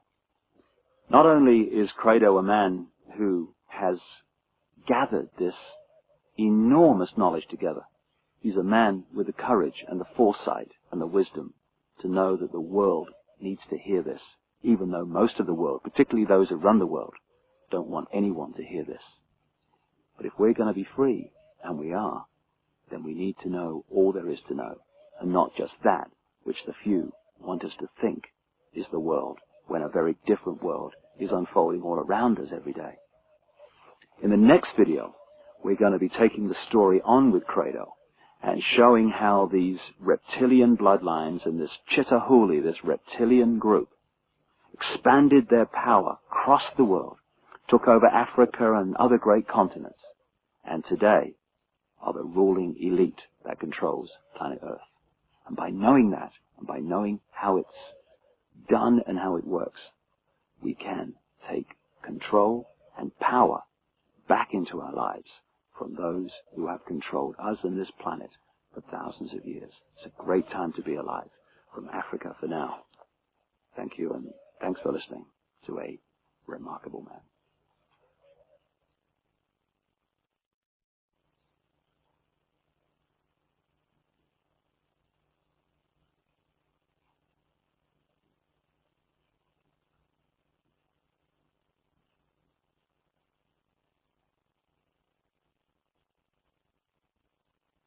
Hello and welcome for a second time to Africa, the countryside of South Africa, just outside Johannesburg. For the second in our series with Credo Mutwa, the Zulu Sanusi, or shaman, as many people around the world would call him, the keeper of the history, the true history of Africa and the Zulu people, and the official storyteller, in other words, the carrier of the knowledge, the symbolic stories of the Zulu nation. He is, without any question in my mind whatsoever, the most remarkable, astonishing man it's been my honor to meet. And to share his incredible knowledge has been a time I personally will never forget. In the first of these videos, we discussed with Credo the story of the Chitahuli, the reptilian extraterrestrial race from another world that came to the earth in the far ancient world, that brought advanced knowledge which built many of the, according to conventional history, unexplainable, magnificent structures all across the world, thousands and thousands of years old, and also interbred with humanity, creating hybrid crossbreed bloodlines. These bloodlines, as my own research for books like The Biggest Secret and Credo's immense knowledge of the African history, which he's gathered in his nearly 80 years of traveling this vast and amazing continent, both correlate the same story, remarkably, that this Chitahuli, this reptilian race, interbred with humanity, and the bloodlines became the almost demigods, the royal ruling lines of the ancient world, particularly in the ancient Near and Middle East, which were the middlemen, if you like, between the extraterrestrial gods to which people were literally sacrificed and the people in general. And as the genealogical research is showing, these crossbreed bloodlines, the Nephilim, as the Old Testament of the Bible calls them, the result of the interbreeding between the sons of God, as the Bible calls them, the sons of the gods in the true translation, and earth women, the marriage, the bringing together of the sons of God and the daughters of men. This Nephilim crossbreed race, as the genealogy has shown, came out of that area and into Europe to become the aristocracy and the royal families of Europe, and then through the British Empire became the ruling bloodlines of most of the world. In fact, today, almost all of the world. Like the 42 presidents out of the hundreds of millions of people who have been Americans since the Declaration of Independence in 1776, 42 have become president. They're all related. What? And they go back to these ruling aristocratic families, which eventually go back to the crossbreed, interrelationship, intercourse between the Chitahuli, the Anunnaki, as some accounts call them, and human beings. And it's the British Empire that we're going to talk about now in its relationship to taking over the planet in a way that today is now global. The British Empire became the British Empire because this network of bloodlines, which had become known as the Illuminati, centered itself in London at operational level, particularly after the arrival from Holland of William of Orange, who became King of England in 1689. And from that time, he signed the charter that created the Bank of England, and the banking system as we know it started to expand and emerge. But from that time, the British Empire and the other European empires came into being, and they took the planet over. Now, one immensely important area that they completely controlled and raped was the fantastic continent of Africa. And to look at how Africa was taken over by this Illuminati, Chitahuli, reptilian crossbreeds, and indeed the reptilian race itself that's behind it all, is to see how the world has been taken over, the methods used, the way it was done, the manipulations. And what we're going to talk to Credo about now, among many other things, is the way that the continent of Africa was hijacked by the Illuminati. And I asked him first to tell me the story of how this great continent was taken over. So, there are mysteries in this world that we as thinking human beings must look into. And one of these mysteries is this. There is overwhelming evidence of the fact that before Africa was actually colonized by the white people from Europe, it was first prepared by strange people for this colonization.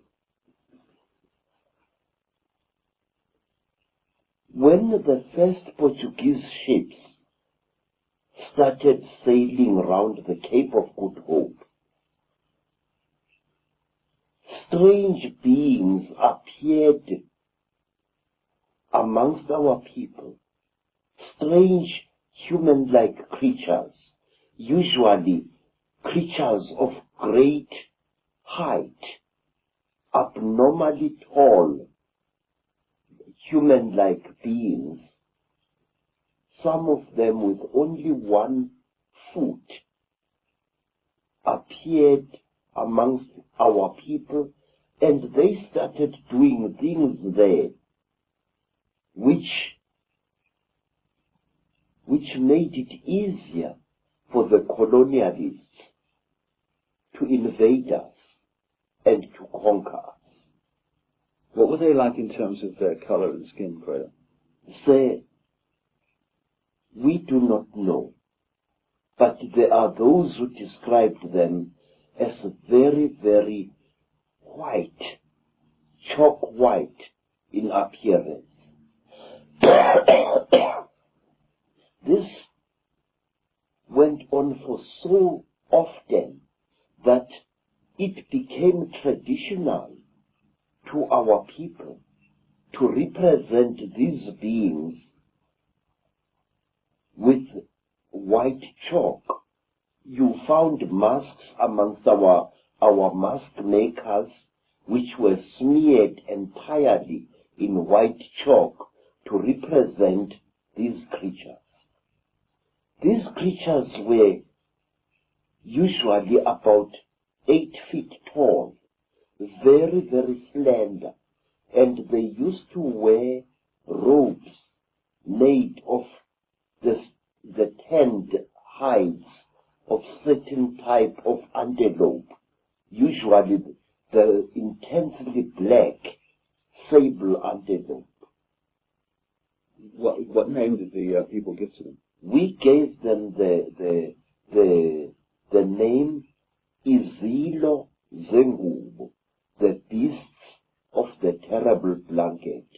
These creatures were dressed exactly like Christian monks, with hoods and long robes. In fact, I will draw you a likeness of one of them as it is shown in a rock painting.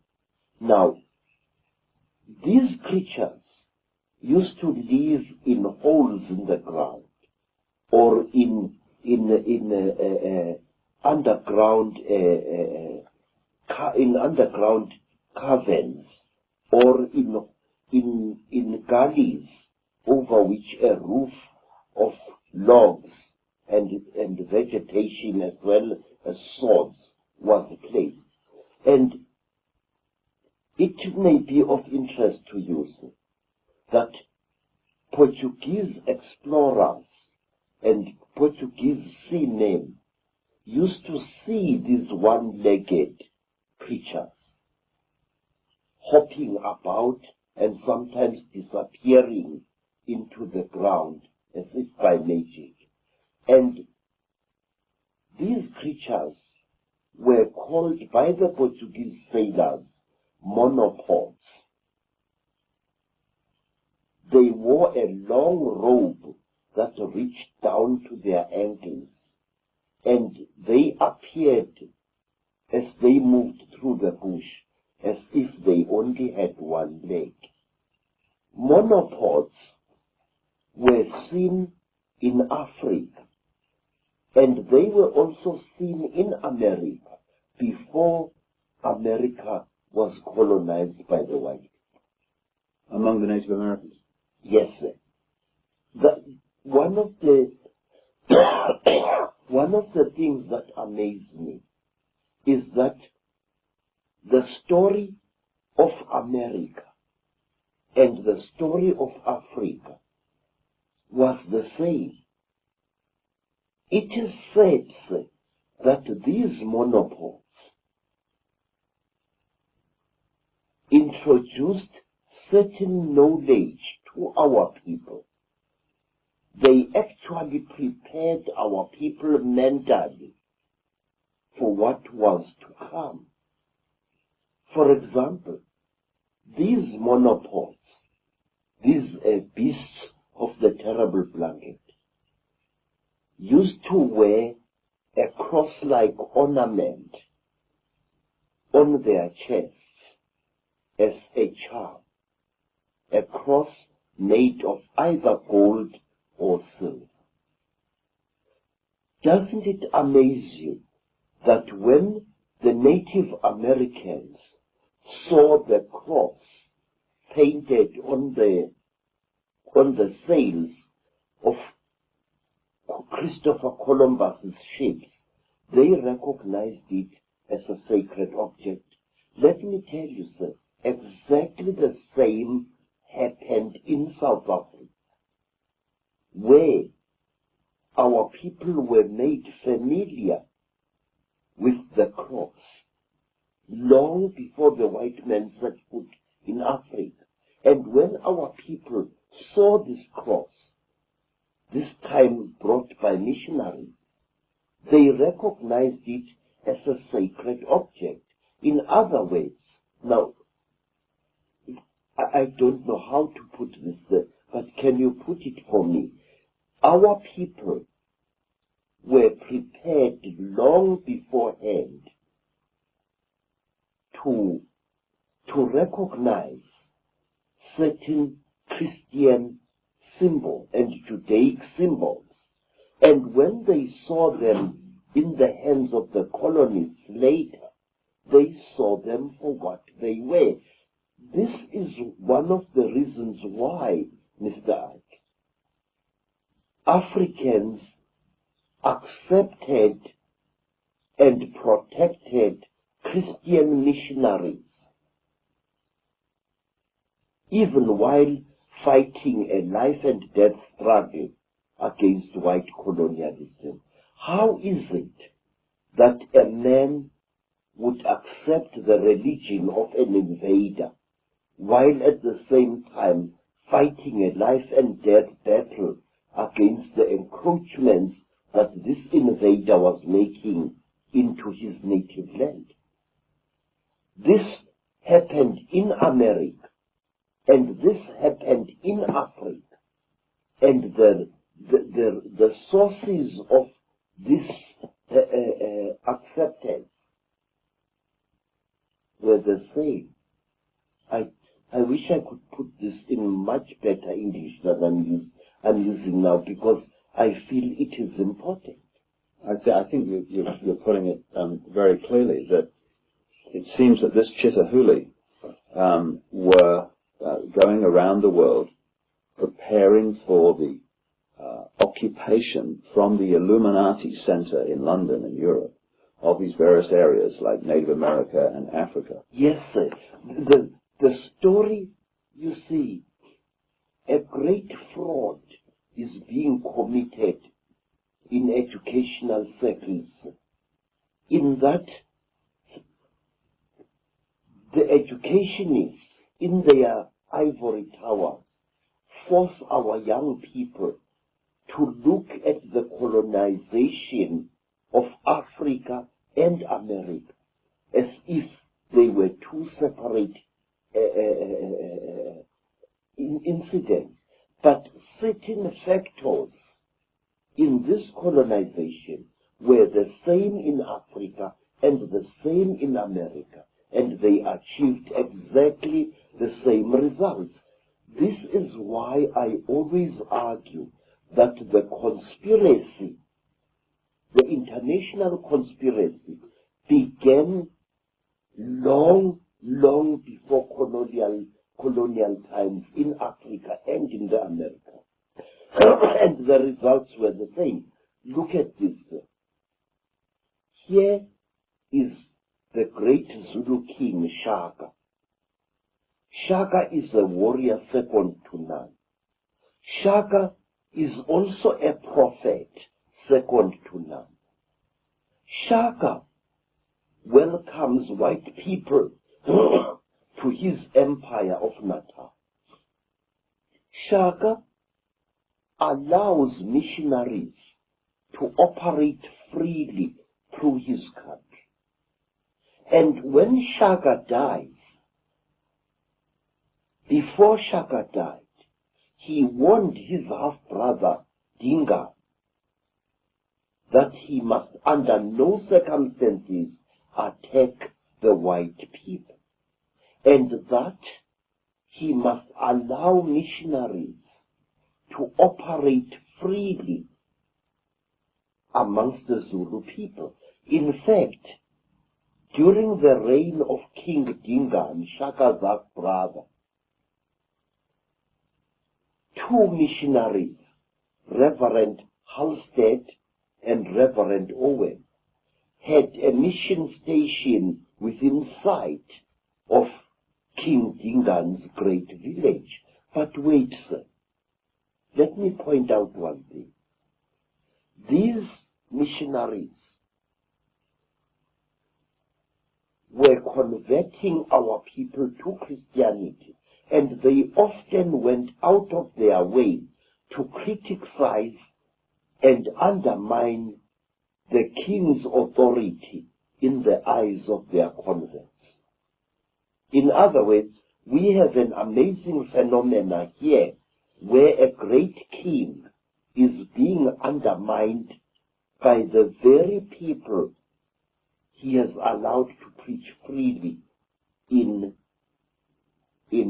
his country. Why? Not a single South African scholar has ever asked himself why. Why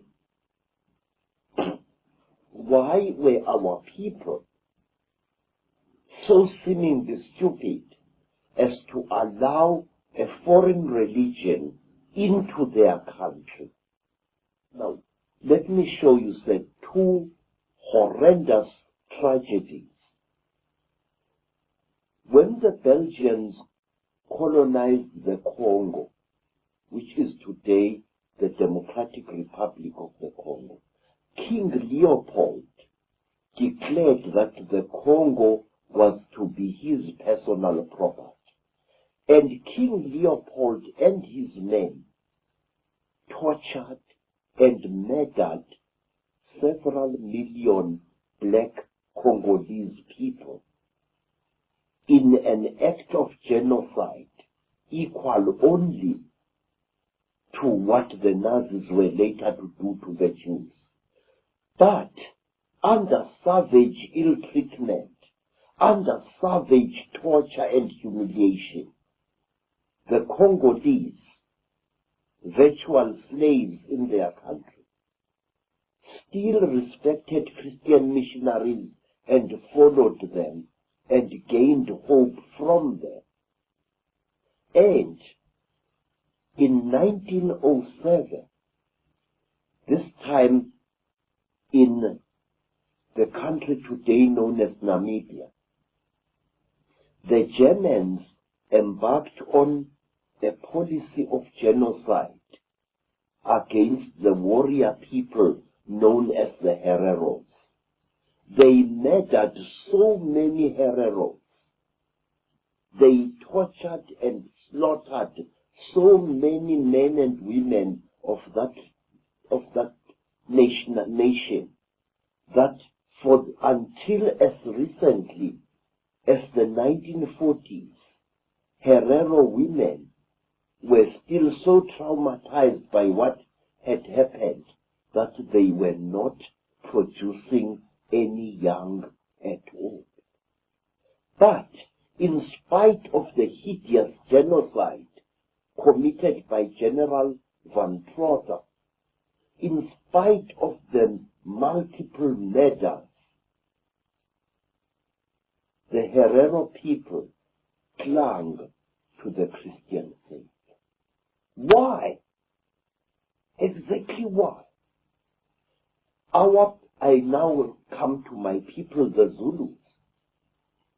When King Dingan murdered the four-tracker leader Piet Retief, The act was watched by Reverend Owen and Reverend Halstead from their mission station, which was built on a hill overlooking King Dingaan's great village.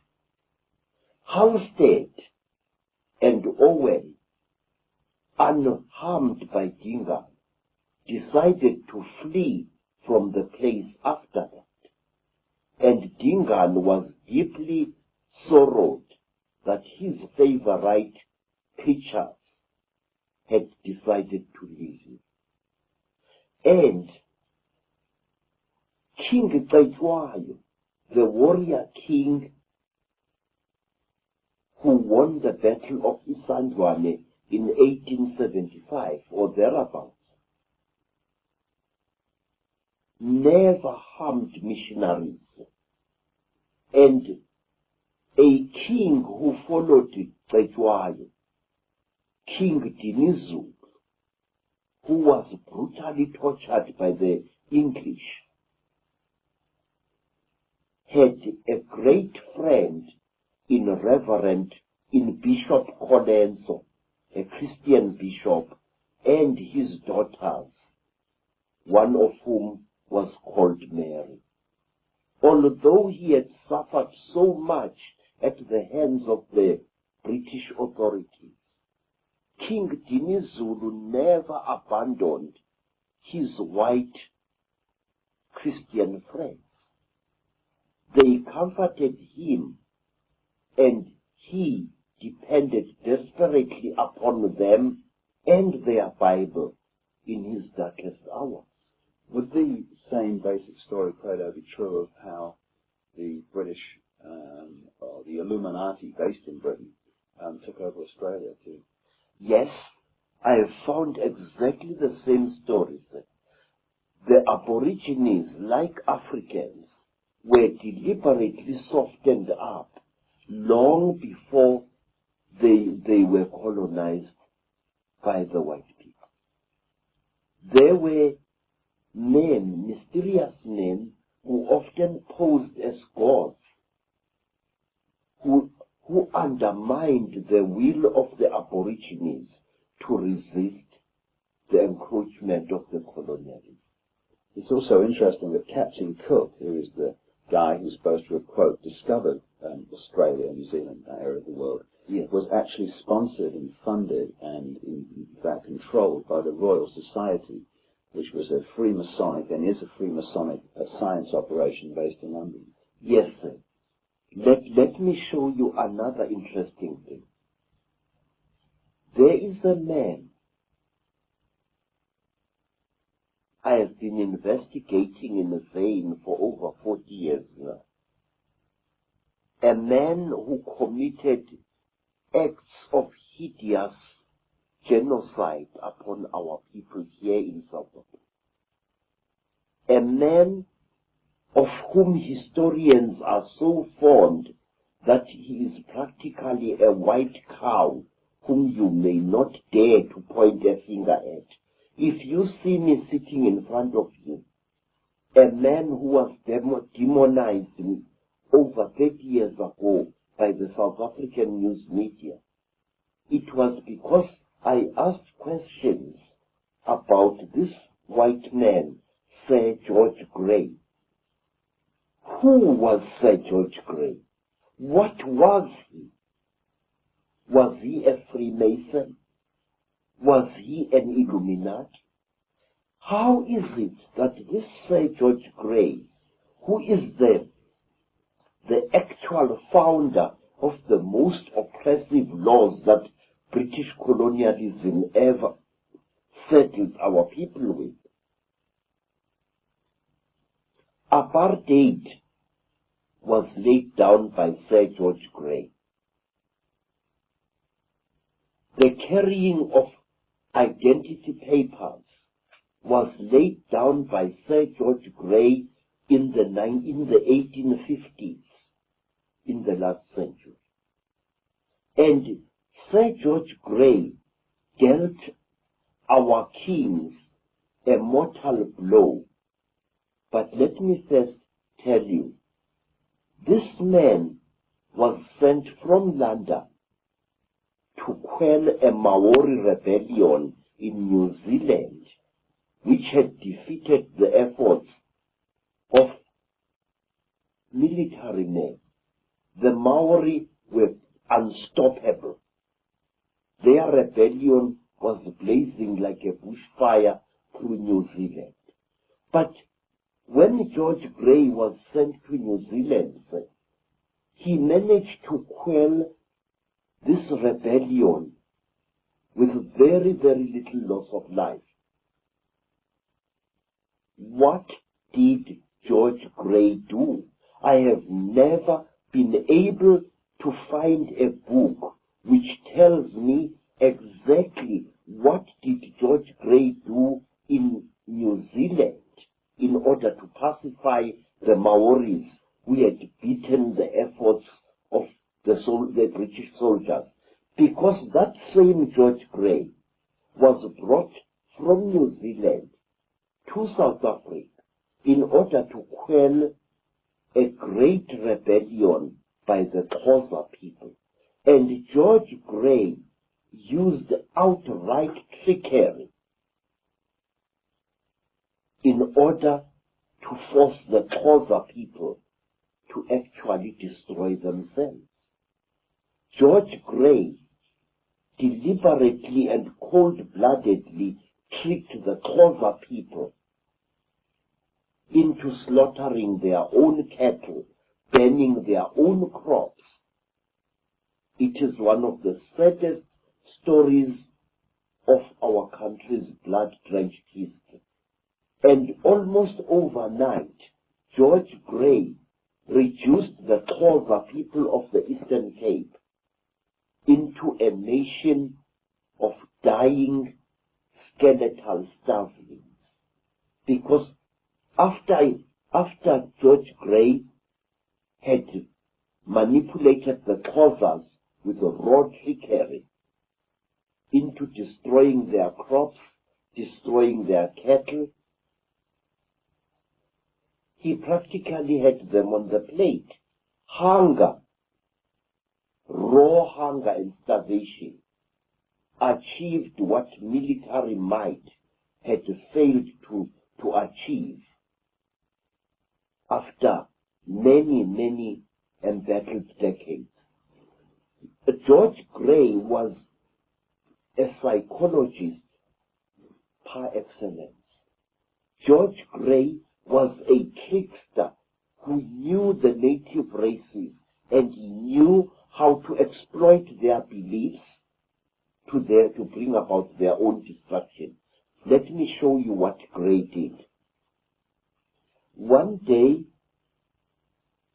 when great tension was boiling up in the Cape, and when the colonialists were threatened by yet another border war between themselves and the Xhosa people, a number of Xhosa women, amongst them a Sangoma, a priestess diviner called Nongawuse, were tending crops when they heard voices calling out to them in the bush. Nongawuse, because she was a spiritual person and a healer, responded to these voices.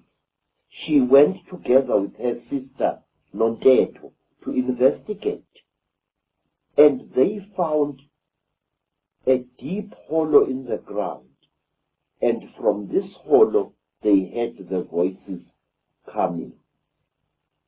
And as the women knelt next to the hollow, the three amazing figures emerged from the grass. Tall men wearing long black robes made of animal skin, with very big hoods on their heads, appeared out of the hollow.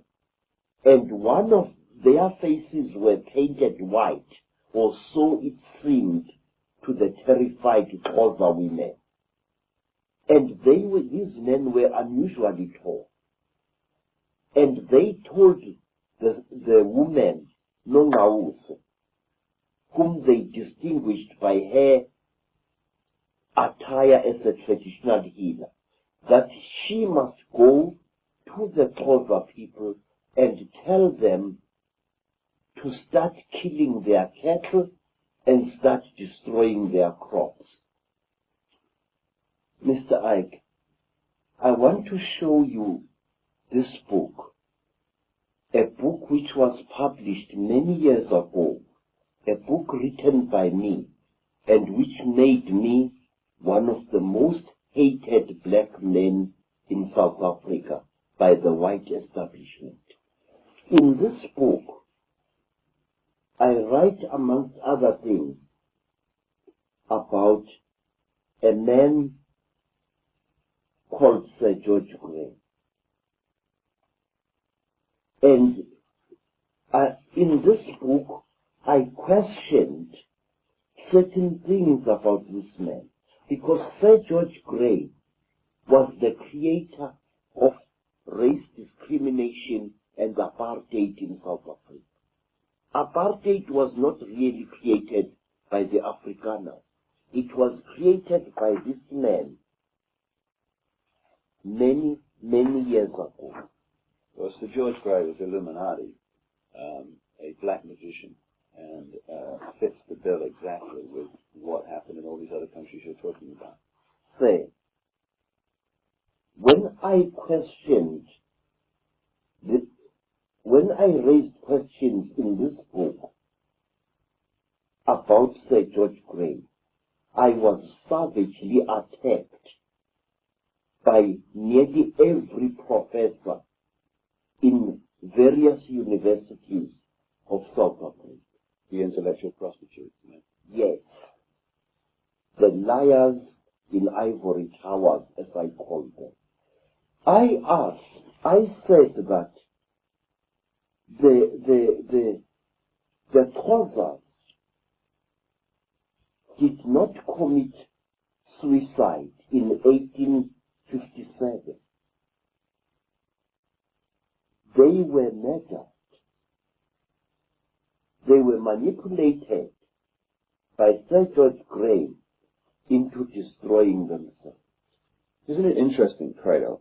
I've noticed this myself, that the story you've just told about how those people were manipulated to kill their cattle and what have you, is mirrored again and again in the story that has spawned religion after religion. I mean, whether it's Mohammed or whether it's Joseph Smith with the Mormons, again and again, the initiator has a vision or an interaction with some guard figure or angel, and bingo, they get told to do certain things, and the rest is history. Yes, sir.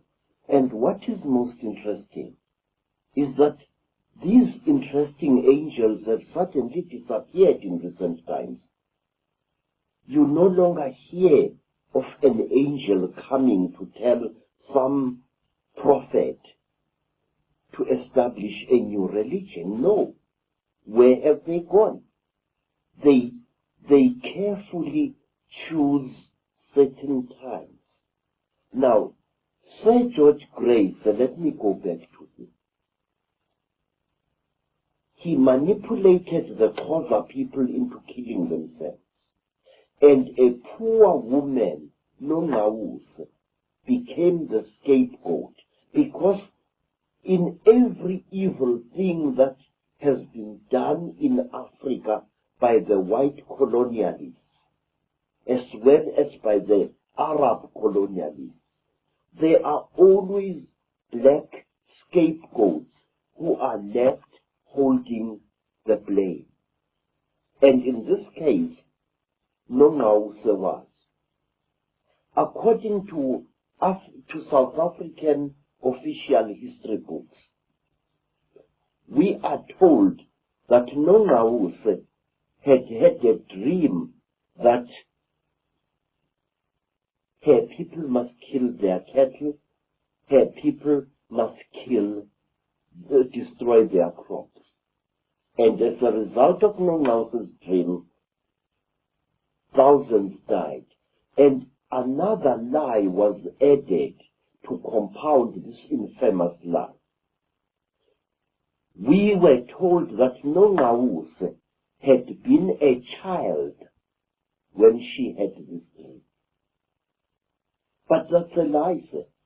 Photographs of Nongawuse taken after the terrible disaster show her as a mature woman who is wearing a beaded blanket, and on that beaded blanket it is shown clearly in beaded patterns that she was a Sangoma who had undergone several initiations.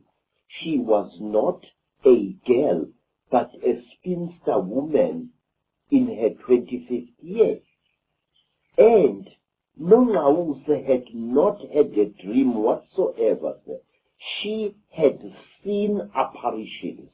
She had seen men who posed as gods, who were disguised as supernatural beings, and she had not been alone.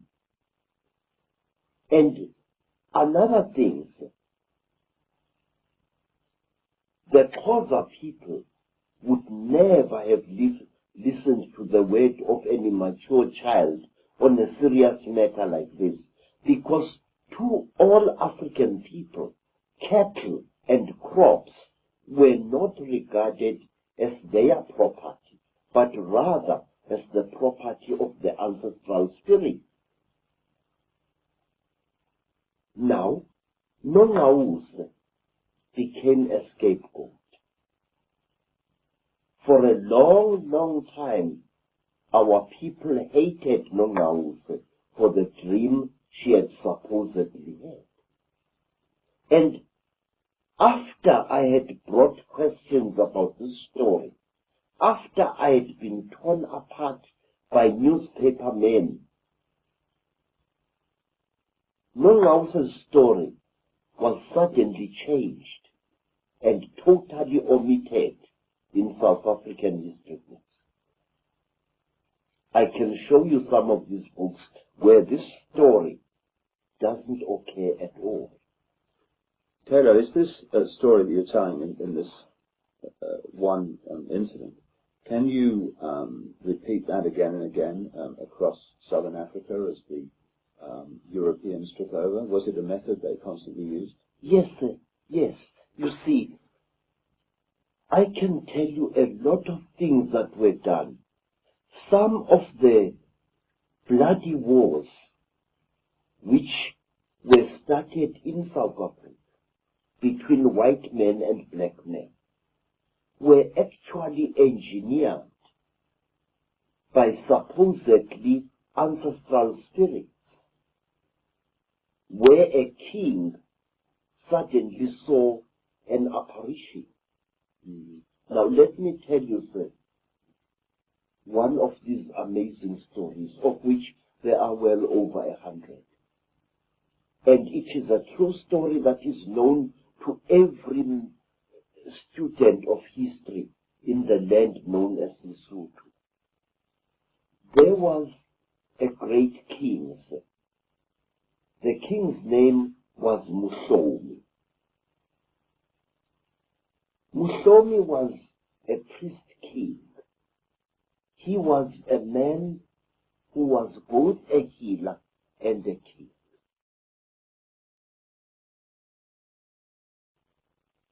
Muhlomi was getting old, and he had received many wounds in battle, fighting to protect his people against invaders. One day, Muhlomi was in his house when somebody knocked on the door frame of the house. And Muhlomi asked the intruder to come in. And into their hut there came a frightening being. A being whose face was as white as the face of death.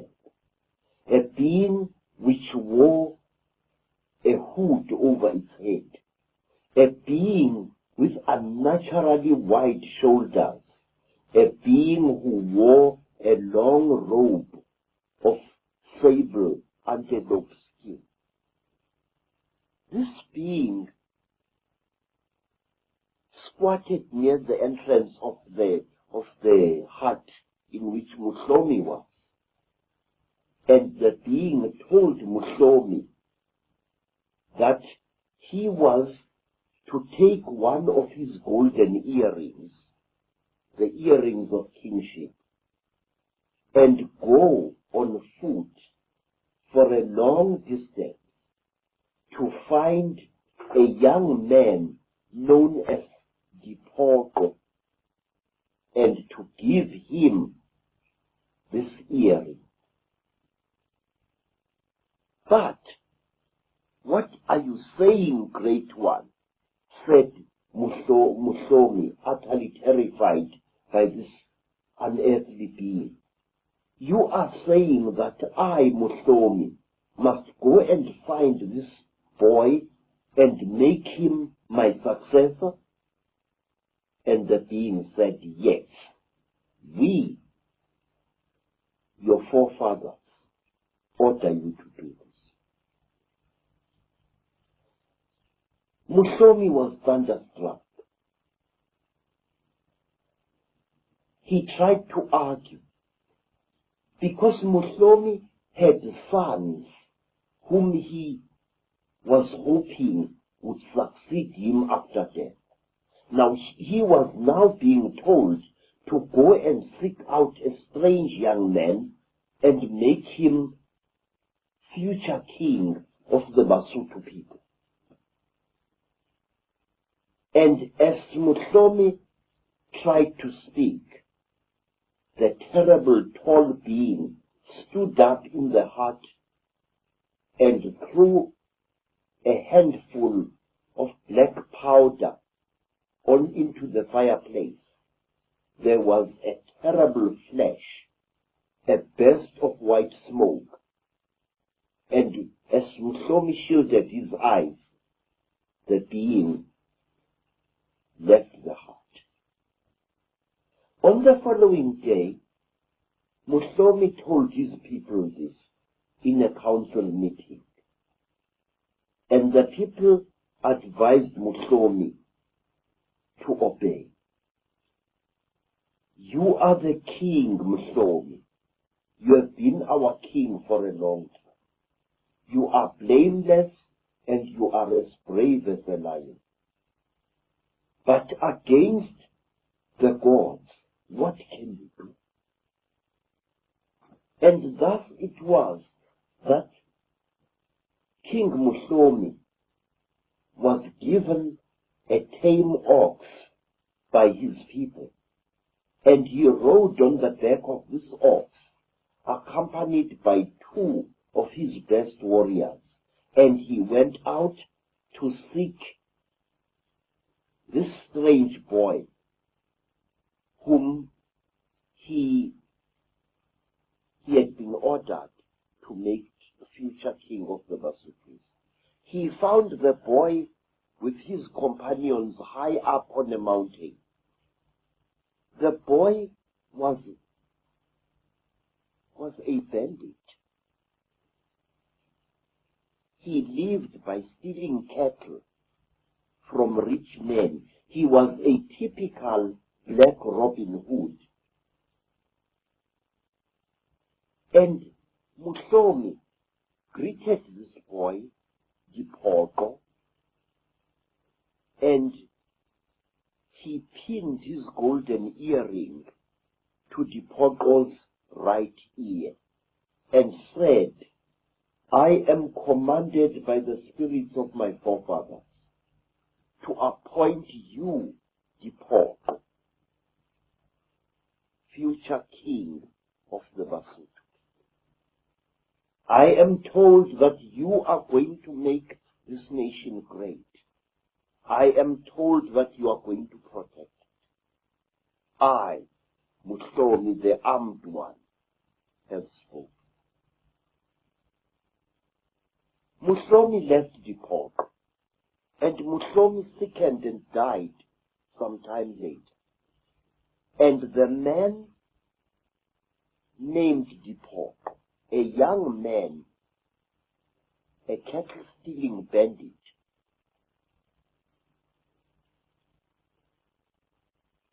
became known as King Mushweshwe, the first of the Basotho. As the so-called God had spoken, it so did happen. Mushweshwe, who had now discarded the name of Dipoko, which means disappointment, and assumed the name Mushweshwe, which means the barber or the beard shaver. Mushweshwe himself started seeing visions, and he started obeying the instructions of these visions that he should build a great nation out of the Basotho nation. He collected together all the fugitives who had fled from the wars in the Cape. He collected together all the refugees who had fled from the wars by Shaka in Natal, and he molded them into the nation known as the Basotho nation, which today inhabits the land called Lesotho. But wait, there is more to the story of Mushweshwe. Mushweshwe was under attack by the Afrikaners, and one day he received another vision, a vision that told him that if his people were to be saved, he had to place himself and his people under the protection of Queen Victoria. And he did just that. When I was a child, when I was a young scholar, the land today known as Lesotho was known as the Basotho Land Protectorate. Here was a king actually destroying his sovereignty as a ruler. Mushweshwe enjoyed the loyalty of his people. Mushweshwe was greatly loved by the nation that he had formed. Mushweshwe had not really needed to make himself the subordinate of the British Empire, but he did on advice of visions that he had. My God, you can see how it was done. But there is more, Mr. David Icke. Say, I think these men were secretly manipulated. I think these men had their fears and secret beliefs played against them. It is the easiest thing, sir, to manipulate a man who rules a country and who suddenly feels himself unsecure. For example, the British appear to have pursued a double-edged strategy in South Africa. They did it in Natal, they did it in Lesotho, and they did it in Swaziland and in Mutwa. what did they do? They used to manipulate the white Afrikaner settlers, the Boers, into fighting the native people. And then they used to send agents to the embattled black kings to tell these black kings that the best thing that they could do is to place their people and themselves under the protection of the British Empire. Problem, reaction, solution. Yes, sir. Now, let me ask you, how did a black king know that the English were the most militarily powerful people at that time? The Africans only saw their immediate enemy, the Afrikaners. The black people only saw the Boers traveling in their ox wagons. They only saw the muskets of the Boers. But here we have a situation where a black king learns from someone about the powerful ships, sea-going ships, and the huge guns that the British have got. And this king is then advised to place himself and his people under the protection of the British. It was a strategy that the British pursued in different forms deep into Africa. They often won huge swaths of mineral-rich territory without even firing a shot. They had gun runners who smuggled bundles of muskets, tower muskets, and even Sniper rifles to black tribes. And wars between the Afrikaners and the blacks came into being in Lesotho. One of the reasons that forced Mutwa to make Lesotho a protectorate under Great Britain was because he feared the repeated attacks which the angry Boers were launching against him, because some of his people were attacking the Boer farmers and stealing their cattle. Can we talk about people like David Livingstone and those that charted the interior of Africa, etc.? Because it seems, Credo, without question, we're looking at an unbroken stream here, with one element of the takeover following another. So surely those, quote, heroes of Britain that charted the interior of Africa must have been involved in the story. They were. In fact, I can say to you now, sir, that the man in whose home Livingstone stayed, namely Reverend Moffat, was the one man who was grinding down King Khama's mine. He was the one man who used to send books and newspapers to Khama. They were living in the land of the Botswana, and they lived alone, a missionary and his wife. Reverend Moffat had a family of children at Kuruman in the Northern Cape. And Reverend Moffat received Livingstone. Reverend Moffat, because he was viewed by the Botswana as a man of God, could do what he liked in the land of the Mutwa. He carved himself a huge stretch of land.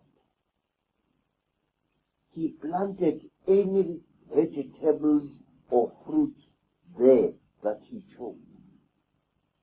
Early in his arrival, he found that area teeming with buffaloes, which is why it is called Kuruma. It's really a corruption of the Batswana word Udumane, the gathering place of the buffalo. Moffat used to welcome explorers and hunters, many of whom traveled alone through South Africa. And these hunters and adventurers, people like Reverend Campbell and others, were going through South Africa, exploring. Some of them wrote books about the local customs and the local tribes that they encountered. And I think these explorers were much more than what they seemed.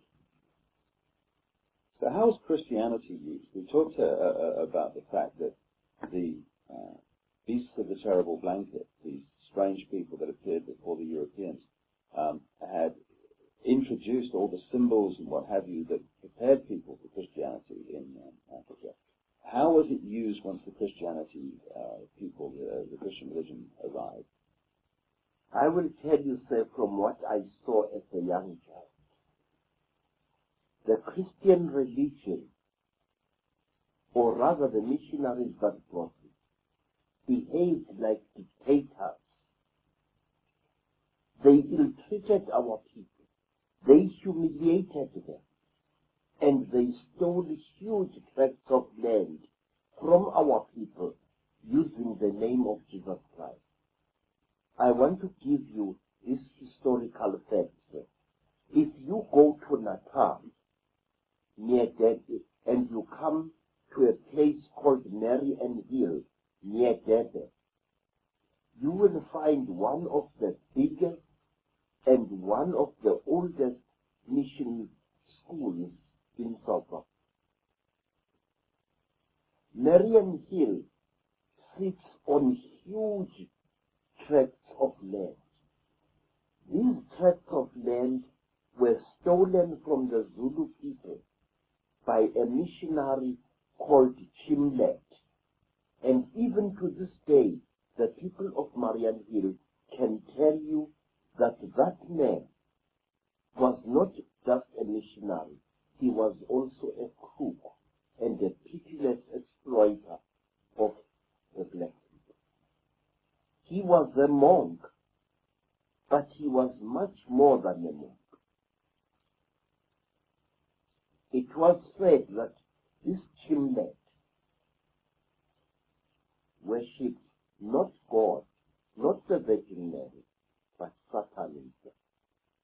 So that fits like a glove from the way the Illuminati were. And the other thing that must have happened, fundamental in so many ways, is that the original knowledge, the knowledge that you carry and people like you carry, must have been destroyed, pushed underground, and basically the true story of history lost. Yes, sir. Let me tell you what the missionaries did. The missionaries used to employ the tactic of preaching the so-called gospel to our people. And at the same time, they used to manipulate our people into partying with some of their holiest relics. Please, sir, there is in London a place that I saw near the London docks in an obscure street. It is a heavily guarded warehouse which belongs to the British Museum of Humankind. We were allowed to visit this place when I was in London in 1970, in 1997. And there, in the British, in that warehouse, I saw cupboard after cupboard after cupboard filled with priceless African artifacts in ivory, in bronze, in various indigenous woods, and sometimes in iron and in gold. I saw royal bangles from dead kings, bangles made of brass and bronze, bangles which showed every sign that they had been removed by force from the arms of dead men and dead women. All these things, I was told, had been collected by Theophilus Chepstone and the London Missionary Society and were sent to this museum where no African is allowed to view them. I was lucky because I was accompanied by a white woman whose father, I suspect, was a Freemason.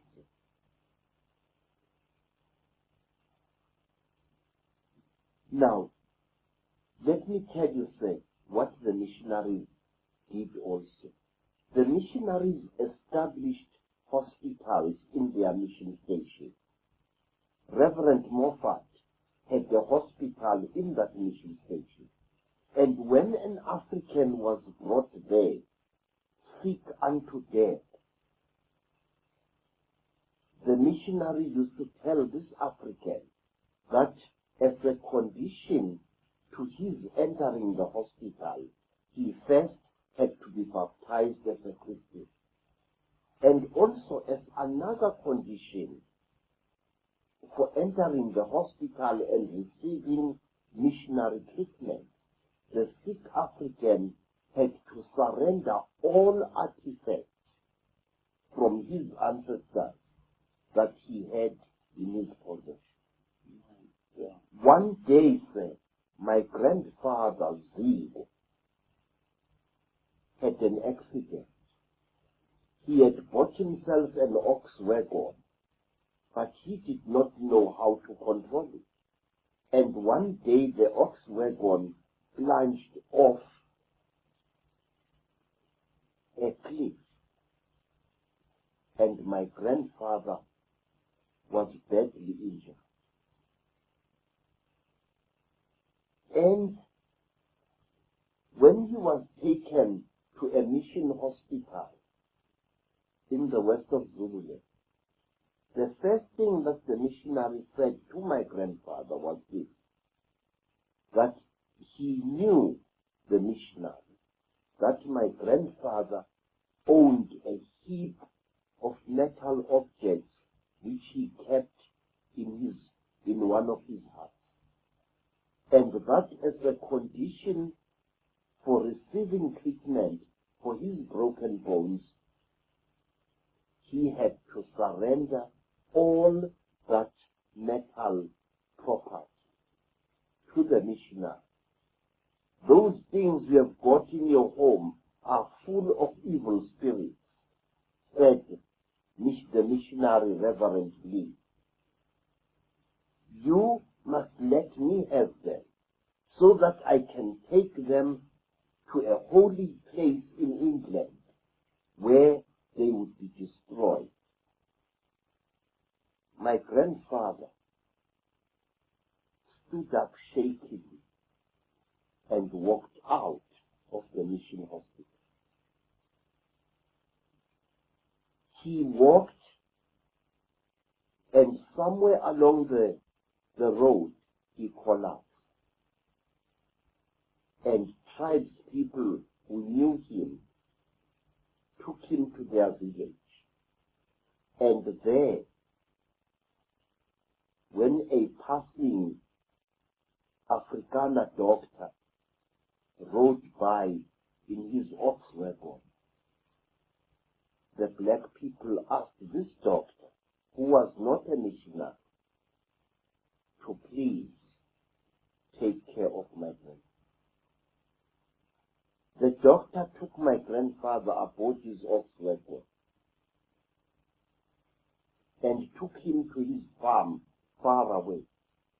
And there, the Afrikaner doctor, a herbalist really, as he was called, a geneesheer, he treated my grandfather free of charge, and he didn't place any conditions for his treatment. And my grandfather, out of gratitude,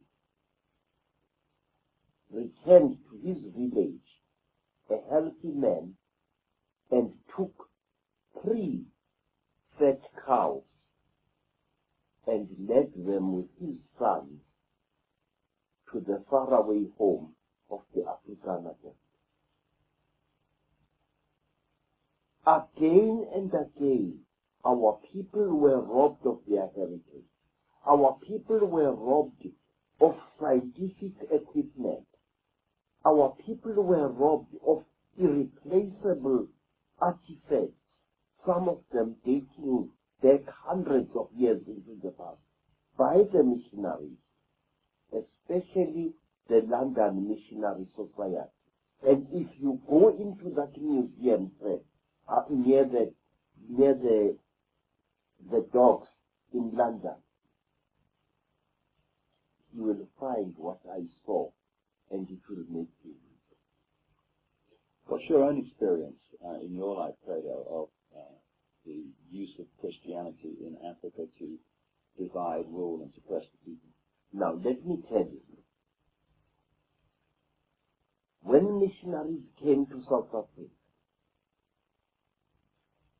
they deliberately created a huge wave of enmity between those blacks that they converted and those blacks who resisted Christian conversion.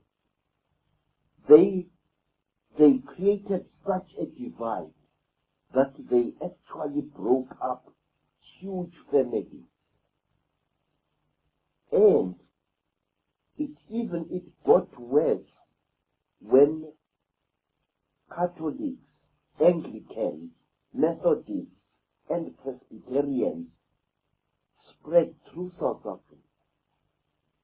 There was developed deliberately in Africans of different religious denominations the same enmity that exists now between the Catholics and the Protestants in England. Black Protestants were forbidden from talking to black Catholics.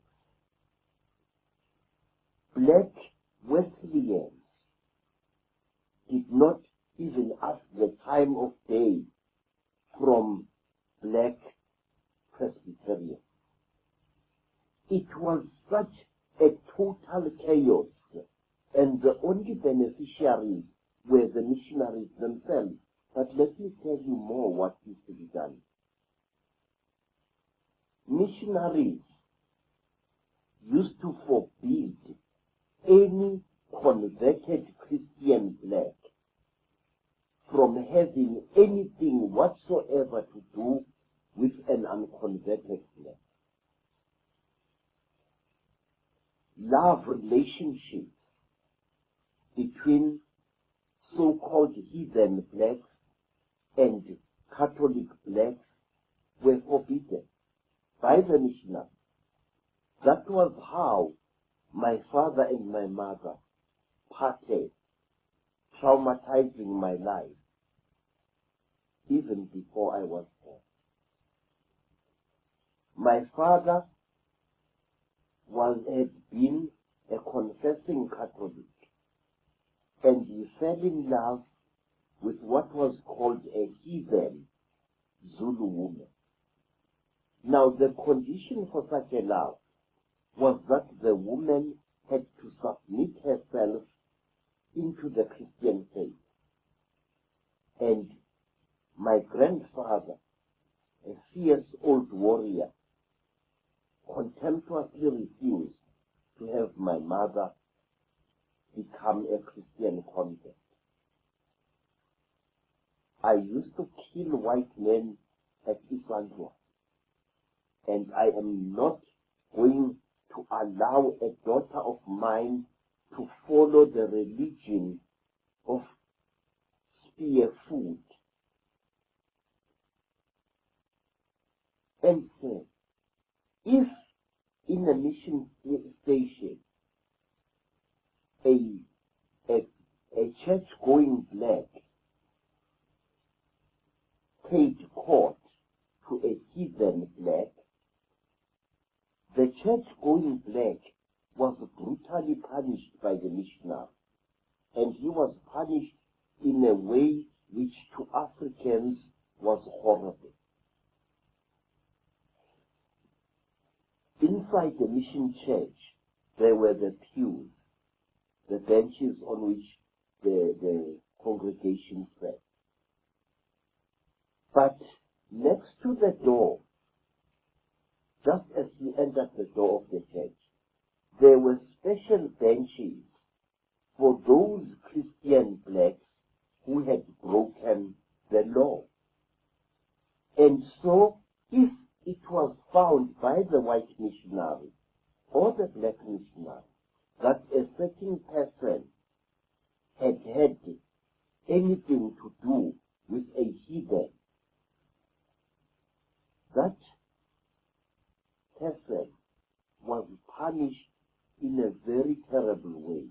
He or she was made to sit next to the door of the church inside, so that all who entered the church would look at this one and know that here is a lawbreaker who had broken the laws of Jesus Christ. Were you pushed into the Christian religion to start with, Credo, before the penny dropped? Yes, I was. You see, after my mother and my father had separated, my mother gave birth to me. And for a long time, I suffered as a child because I was born illegitimate.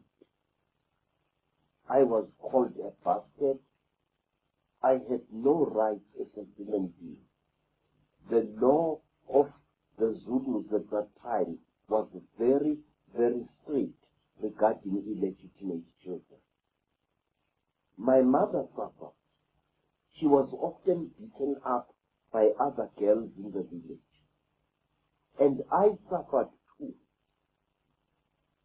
Other children were forbidden from playing with me. And I herded cattle in the bush alone. And there, many strange things happened to me which do not concern us here, however. And when I was 7 years old, there came to my grandfather's village a brother of my father.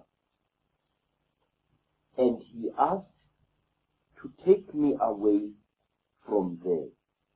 And my grandfather said, nothing could please me more than that this little bastard should be removed from my home. He is a disgrace to my family. And so I was taken by my father's brother to the south of Natal, where I was baptized as a Catholic, and the ridiculous name Credo was placed upon my head, a name I hate very much, even to this day. I grew up, sir, as a Catholic, and we were all Catholics in our home, as most people in Natal are. And then one day, after we had left Natal, my father left the Catholic Church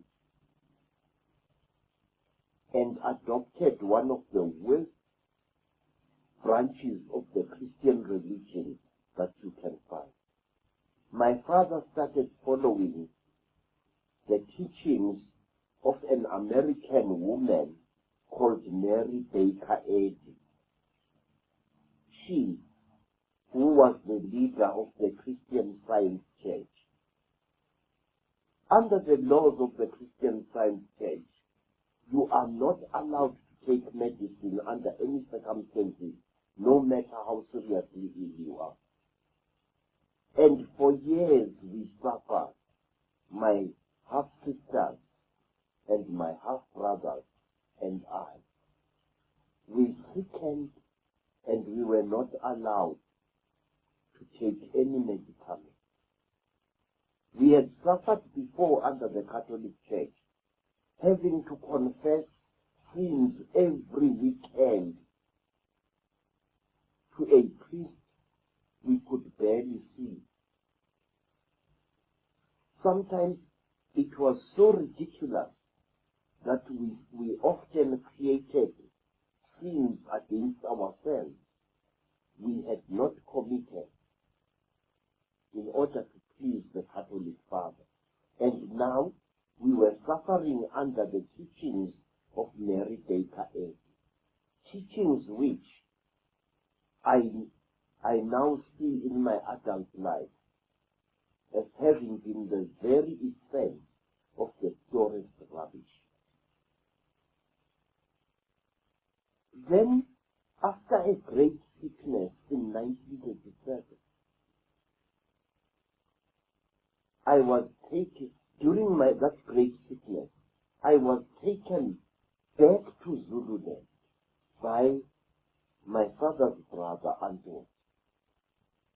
And there, I was healed by a man I had been conditioned to be looked upon as a stupid heathen, namely my grandfather, the father of my mother. After that, I began to see how great the knowledge that the black people possessed was.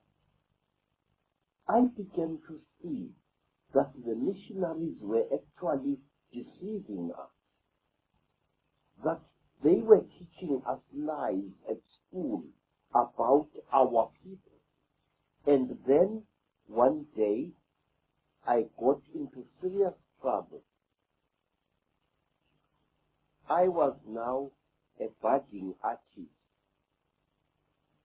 painting pictures for the mission school. And I made the mistake of portraying the Virgin Mary as a Zulu woman, based upon my mother's face. And I portrayed Jesus Christ as a Zulu boy. And for that, I was caned and expelled from school. The reason I was not caned by the white missionary only. I was caned also by the black teachers who accused me of having insulted Jesus Christ by painting him as a black. So you can see the stark mental confusion into which our people had been plunged. Men caning a boy because he had painted Christ as a black man, and saying that by blackening Christ's face, this boy had blasphemed. This makes you see, Credo, how easy it is for the few to control the world when most of the world gives its mind away. Yes, sir, but one must understand, Mr. David, that we human beings are weak creatures. We fall a victim to ill health. We fall a victim to sometimes nameless fear. And that is where the forces of darkness pounce upon us when we are afraid, sick, or infected. Many black people who were converted easily to Christianity were people who had been traumatized by war. You see, during the great Zulu wars in Natal, thousands of black men and women used to run away from Zululand to Durban, where huge refugee camps, bigger than anything we have ever seen in Africa, soon blossomed.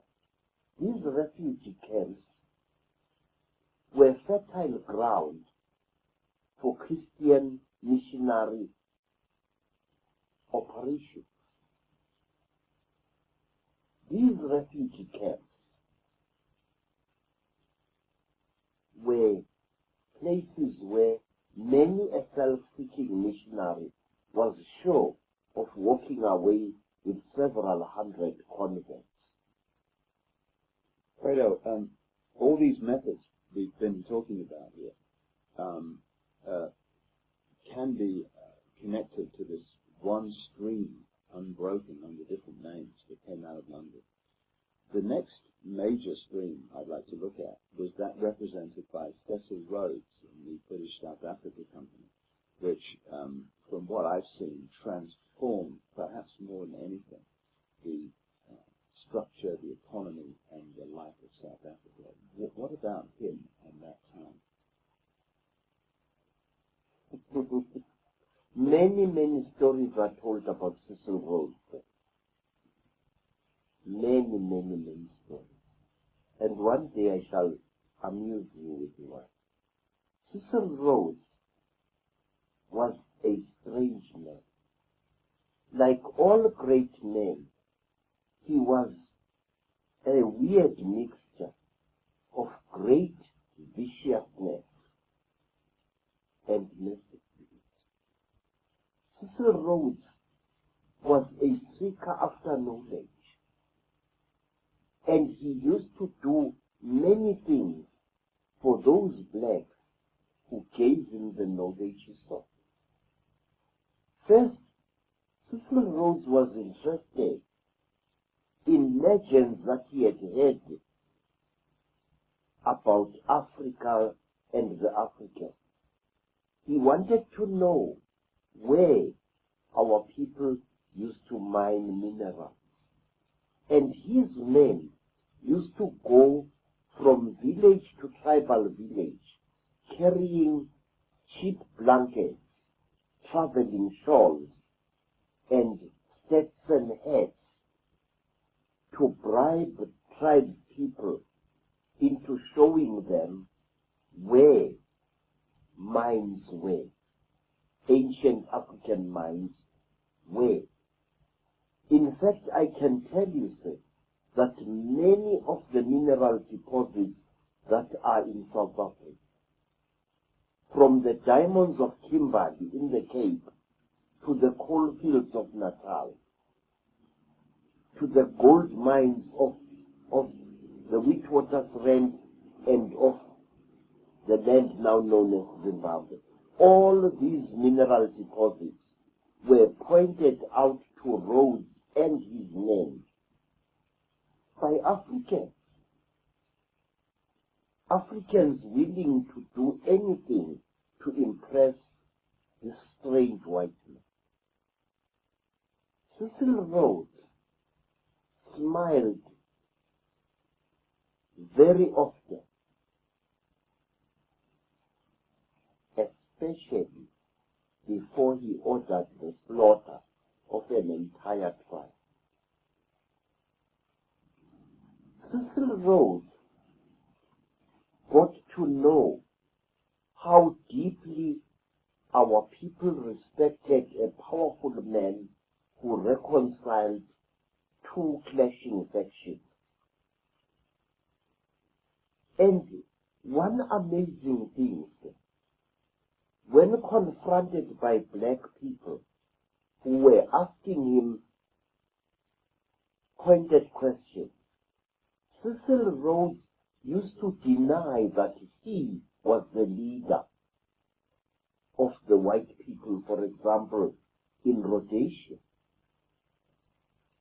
He acted like a third party, a man who was dedicated to reconciling black and white and stopping conflict between them. And until he died, Cecil Rhodes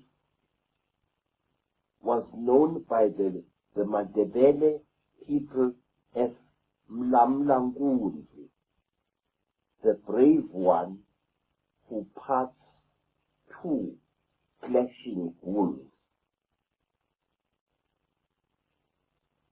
At one time, Cecil Rhodes went to a very holy place,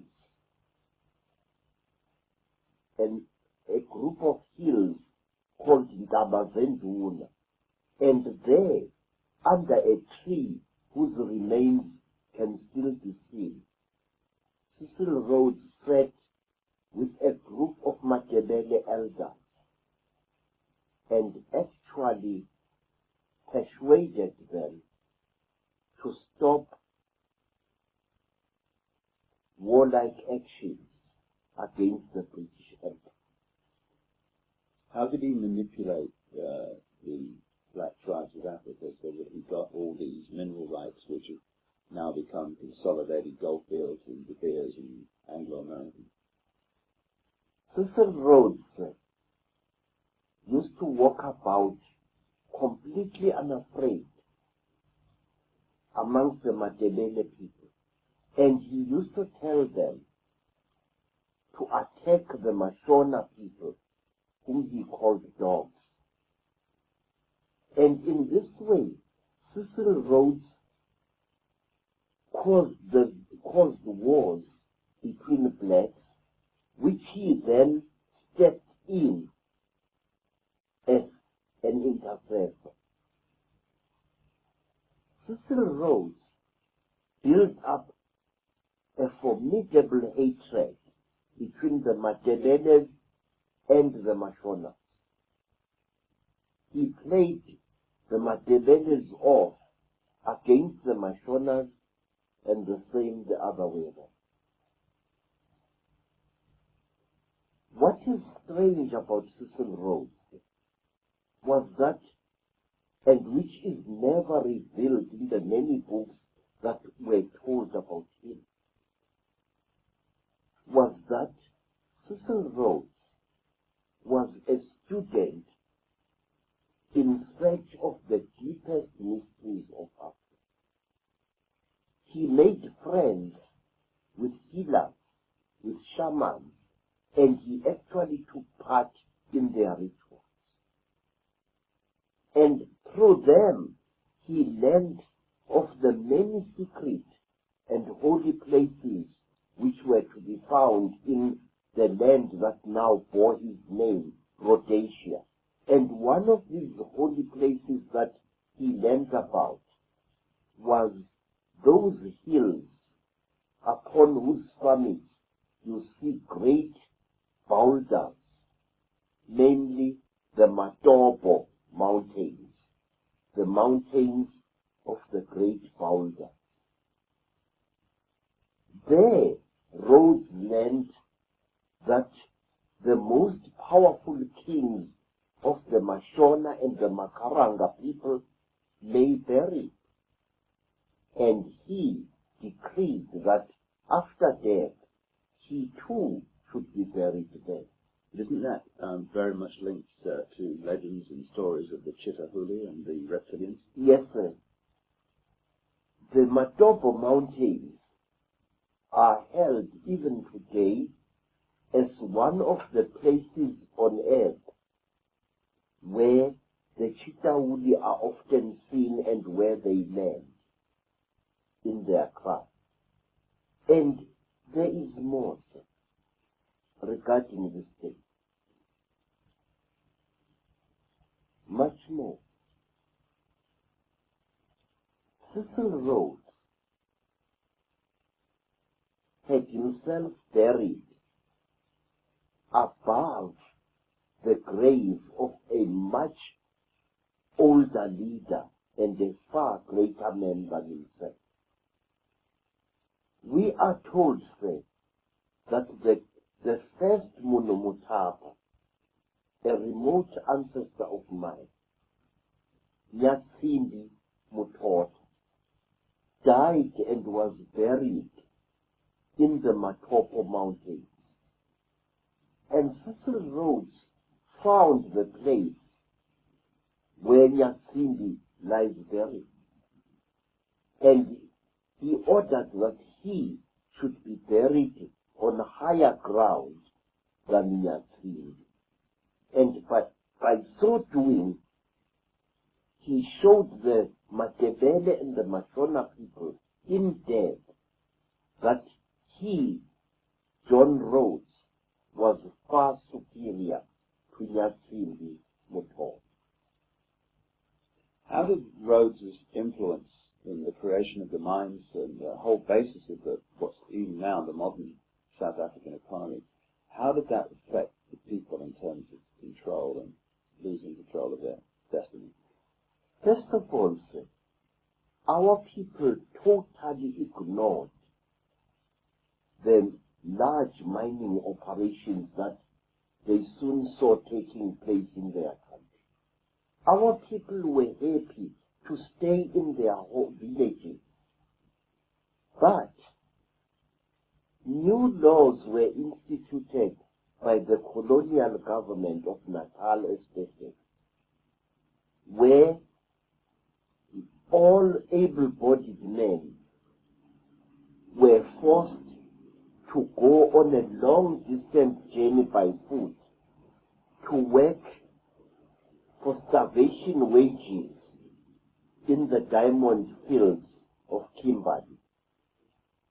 Many, many stories are told of brave black men and women who went to Kimberley to work in the town of Kimberley amongst all kinds of disease and corruption and violence, and also to work in the great hole of Kimberley, a hole which before had been the site of one of the holiest hills known to our people in that part of South Africa. Cecil Rhodes and his people did much to destabilize black family life in Natal and other places inhabited by black people. He forced the local chiefs to pay tax, they and their followers. He forced the chiefs to send their sons and the sons of their people to work in the diamond field. He told them that if they refused to do this, he would call the soldiers from England to destroy them all. Tax was now demanded of our people, not in cattle, as had been the case before, but in gold sovereigns. So a young man had to leave his father's home and go by foot over the Drakensberg Mountains, walk great distances to Kimberley, and there to work for one gold sovereign a year, a sovereign which would then be turned over to the chief, who would in his turn turn it over to the colonial authorities as tax. The South Africa Company, the British South Africa Company of Cecil Rhodes, created so much of the economy of South Africa that we see today. And this has been taken over by other companies, not least the ones controlled by the Oppenheimer family, who seem to me to be the Illuminati's branch managers in South Africa. They are involved in the Anglo-American Corporation, in De Beers, the diamond operation. Then there's another offshoot of the Rhodes network, which is the Lawn Row Company, London Rhodesia Company, which to me has grotesquely manipulated and abused Africa since its creation. What's your view of this post-Rhodes network that so controls South Africa today? Say, in answering your question, I want to be very, very fair, because my philosophy as an African warrior priest commands me to be fair even to my deadliest enemies. The Anglo-American Corporation has done a lot of good in South Africa during the course of its existence. Sir Ernest Oppenheimer assisted in the building of several townships near Johannesburg. He did not do it for love, of course. He did not do it for altruistic reasons. But the fact was that on a massive scale, he and his company created roofs over the heads of many black families. In fact, a large part of Soweto, near Johannesburg, is his company's creation. But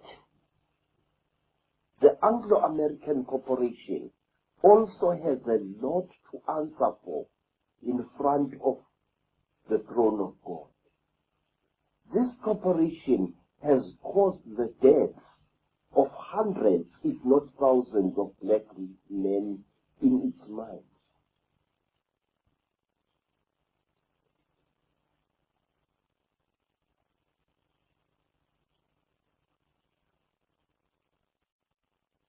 Now let me tell you, sir, a very, very heart-rending thing. I have evidence that can stand in any court that organizations such as the Anglo-American Corporation often overthrow African governments by what I call remote control. Not so long ago, a great friend of mine, Dr. Hastings Kamuzu Banda, was overthrown in Malawi. He was overthrown by mobs going on the rampage in nearly every city in his country.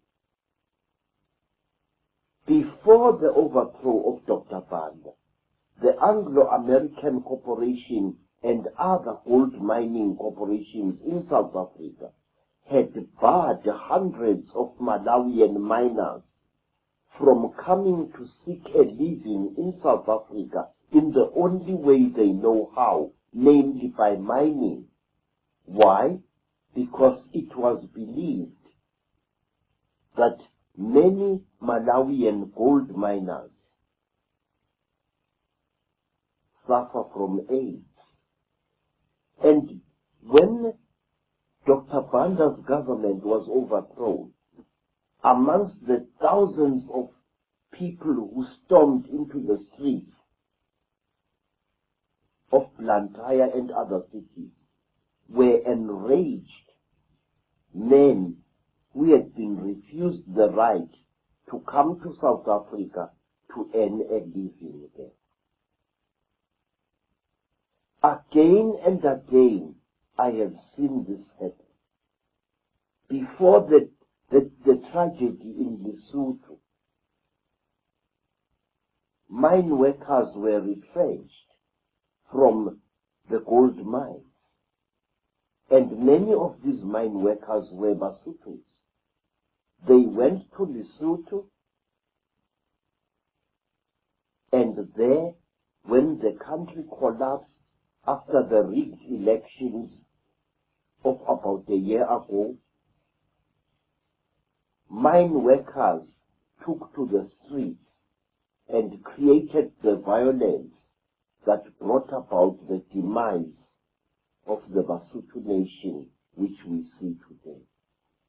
What about Lonro and its influence, and Tiny Roland, its late and infamous head? Is he dead? Yeah. Roland? Mm-hmm. Well. I wonder what he's going to say to Nkulunkulu, the great God, when he comes to the land of the ancestors. You know, sir, it's very strange that men like Roland are just as perishable as we all are. Roland was a genocide. He and his corporation were behind many of the bloodiest wars and coups d'etat in Africa.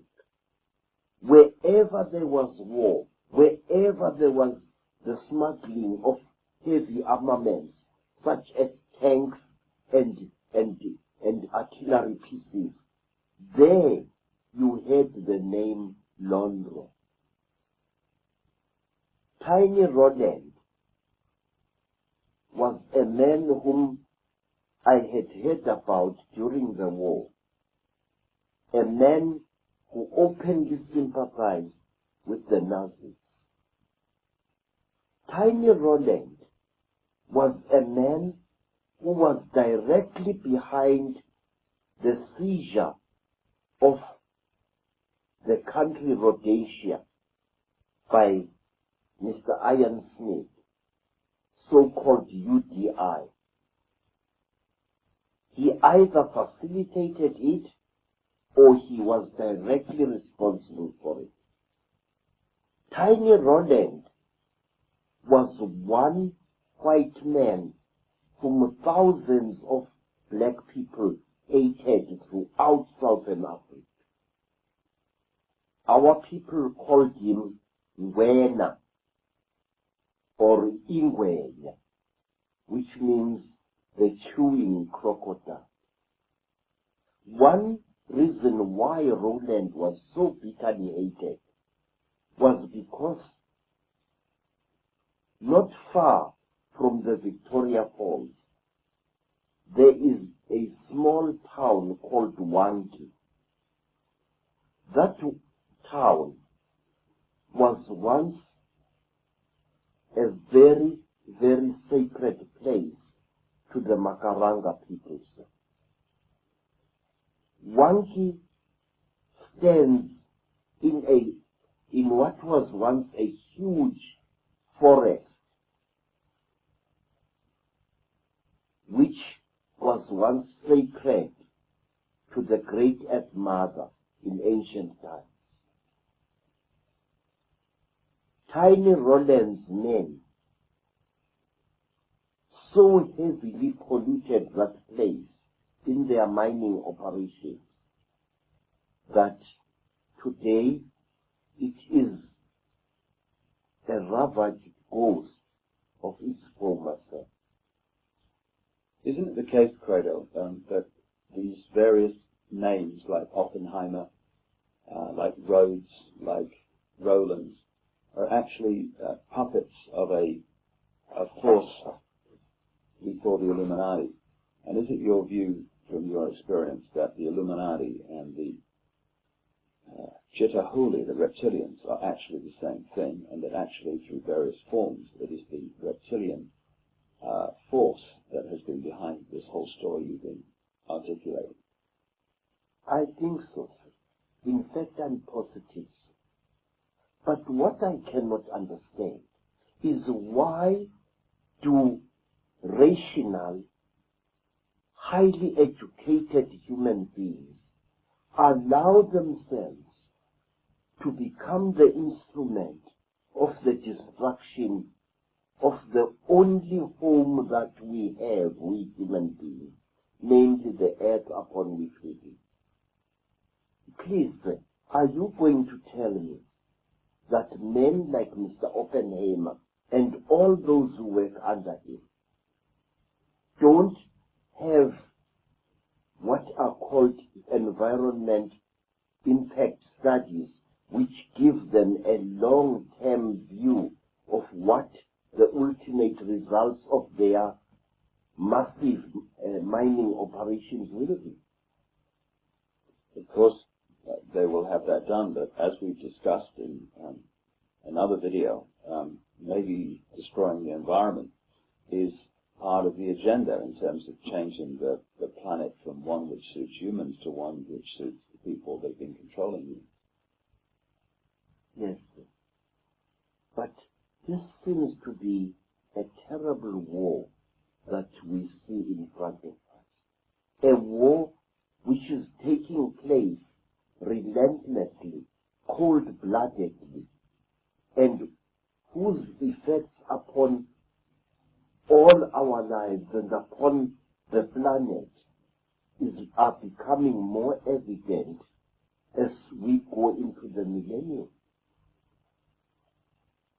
When you follow these bloodlines, which have become the Illuminati, the reptilian bloodlines, through history to the present day, you can see very clearly that human sacrifice, blood rituals, and so on have followed them all the way. I mean, the bloodlines, for some reason, are seriously into this stuff. Has that been your experience in terms of the secret societies and the reptilian bloodlines that you've experienced? Other than necrophagy, where a human corpse or part of a human corpse is eaten, I have never seen an actual human sacrifice. But I have taken part in rituals where part of a dead body is consumed. A dead body dug up from a grave. I must admit that. But in England and in America, I saw Freemasons indulging in some of their deepest rituals. And in both cases, the people concerned were not aware of the fact that they were being observed. At one time in Johannesburg, I viewed a Freemason ritual through a pair of binoculars. They were performing this ritual in a brightly lit room, and we watched nearly every detail of what they were doing. In England, I saw again the same thing close up. And again, the people concerned were not aware of my presence, or the presence of the friend who had brought me to see what was happening. You know, sir, before I go deep in answering your question, can I ask you, sir, are you a religious man? No. Good. Then another question, sir. Please. It is African courtesy that I should ask questions just as you asked me questions.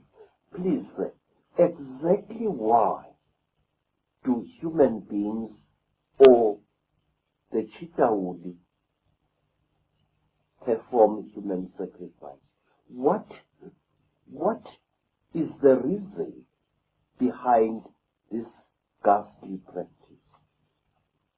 Well, first of all, from people I've spoken to who've taken part in these rituals, they tell me there's something in the blood which they want to consume because for some reason they need it, and it appears they want blonde-haired, blue-eyed people for that more than any other.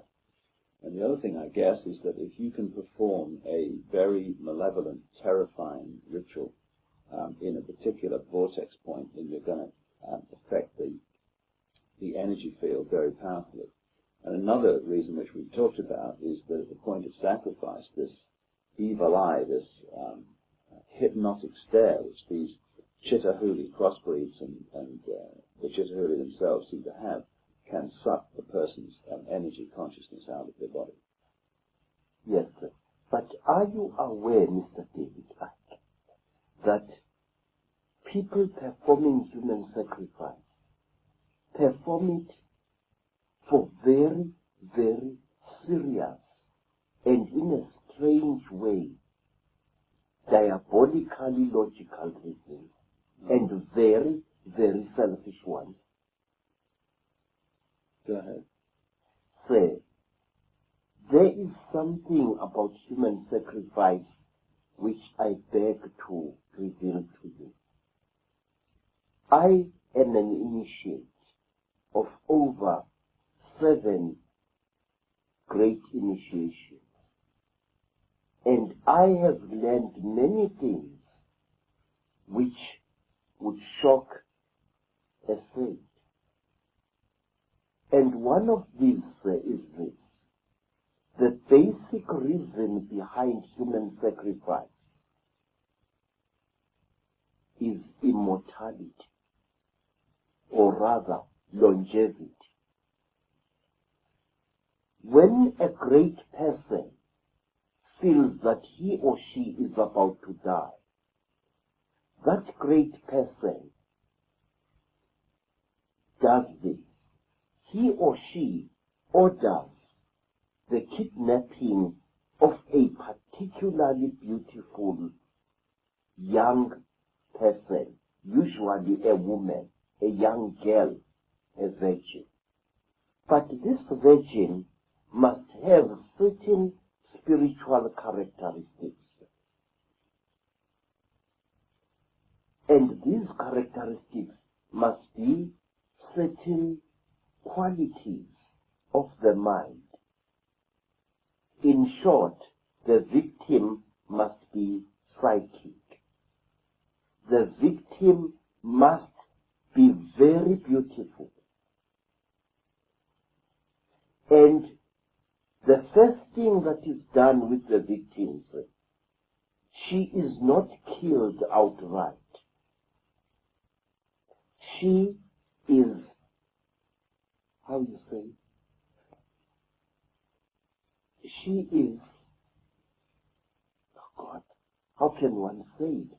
She is stripped naked, and she is bound hand and foot, and then you, the one about to sacrifice her, lie naked in the same bed with her, but you do not have sex with her. Because if you do, the energy that you are building up for yourself will dissipate. You must lie with the victim. Usually she is blindfolded. And you must embrace her and hold her and make and try to symbolically swallow her. To try to draw from her the most important essence of herself. I'm sorry, I don't have the proper English to say this. Do you understand what I'm trying to say, sir? Yeah, absolutely. Your body must be moistened with fragrant oil, and so the body of the victim to be. And you must embrace this victim for a number of days. You try to make a vibrational connection with them, is that you Yes, sir. Yes, sir. Yes, sir. In fact, I can tell you, kings and Inyangas and Sangomas who lived well beyond their 100th year by simply taking a young virgin person, whether male or female, and lying with him or her in a ritual bed without any sexual penetration whatsoever. This mentality, sir. This, I am telling you now, something which I am not allowed to tell anyone who is not an initiate and a Pharisee. But I want to tell you that there is much more to human sacrifice than you think. First, the life force of the victim has got to be drunk. Then, after the victim has been in your bed for a number of days or weeks or months, then she must be told that she's going to die. And she must be encouraged to try to escape. And she must be made to run. Run in a direction where you know there are people who will recapture her. When she is recaptured, she will have a particular smell on her, which is like that of an animal. You know, Mr. David, this may shock you as a white person, but I want to tell you this fact. Human sacrifice is much more than just cutting the throat of a victim. A long procedure is followed before you drink the energy of this young person.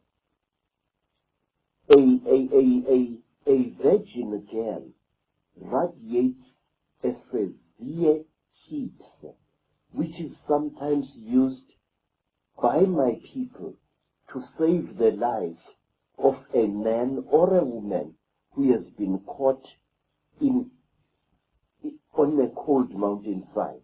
You know, in Zululand, snow sometimes falls on the Ulundi mountains and other mountains. And sometimes you find that a man of importance has been caught in the terrible cold, and he is close to freezing to death.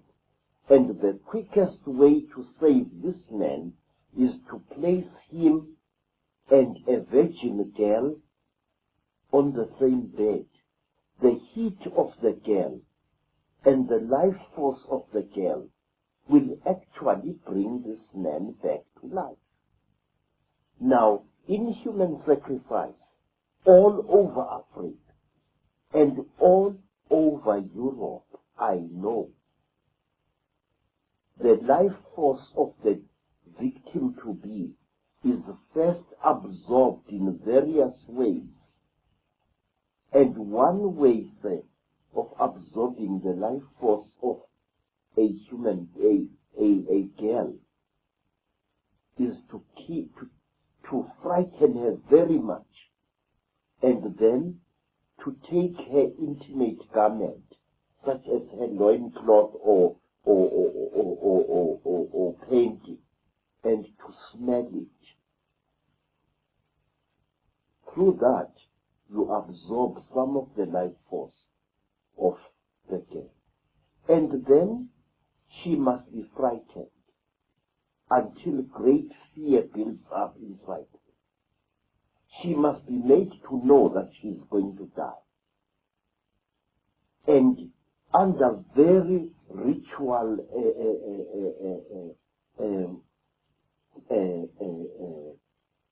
conditions, the person is killed. But she is killed slowly. And her screaming is forbidden.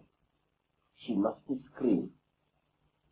A tight piece of wax is often jammed into between the victim's jaws, a piece which she cannot swallow, and then she is killed. But wait, there is more, much, much more to this bizarre thing. The victim must bless you with her eyes as she dies.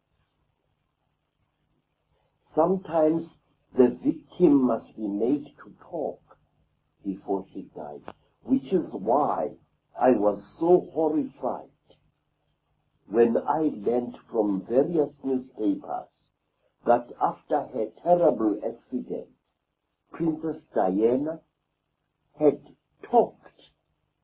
That is how a human sacrifice victim is expected to do.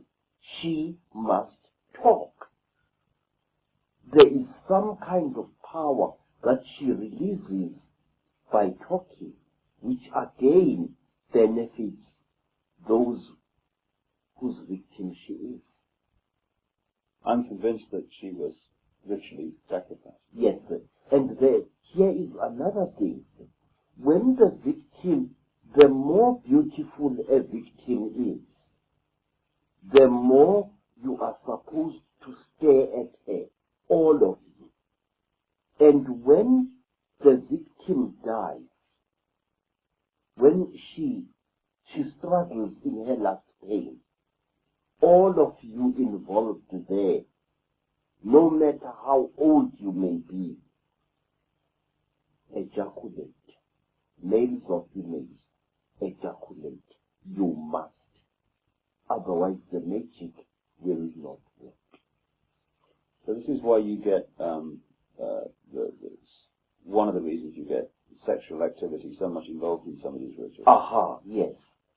It is because as the victim dies, you feel such a great pity for her, such a love.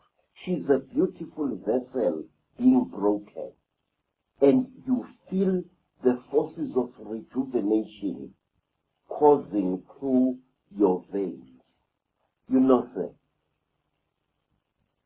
this could be the reason why people who indulge in this form of ritual actually live for so long. But what is horrible is that the victim does not have to die in order to help her captor to extend his earthly life. Simply by lying in bed with the victim unmolested, month after month, actually rejuvenates the person in power. What I'm saying to you, sir, is something that was practiced all over Africa by some of our greatest kings. The captive girls were not killed. And I wish to point out another thing, sir. May I? The people of Israel practiced this strange custom.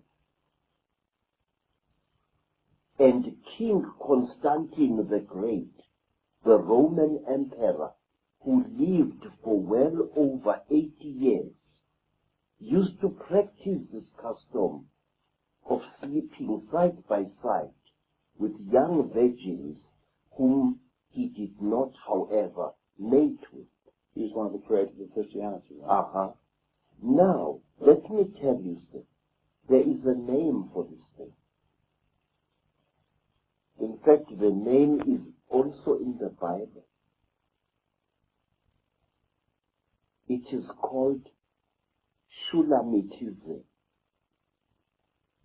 In the Song of Songs of Solomon, the male singer repeatedly refers to the woman as his Shulamit.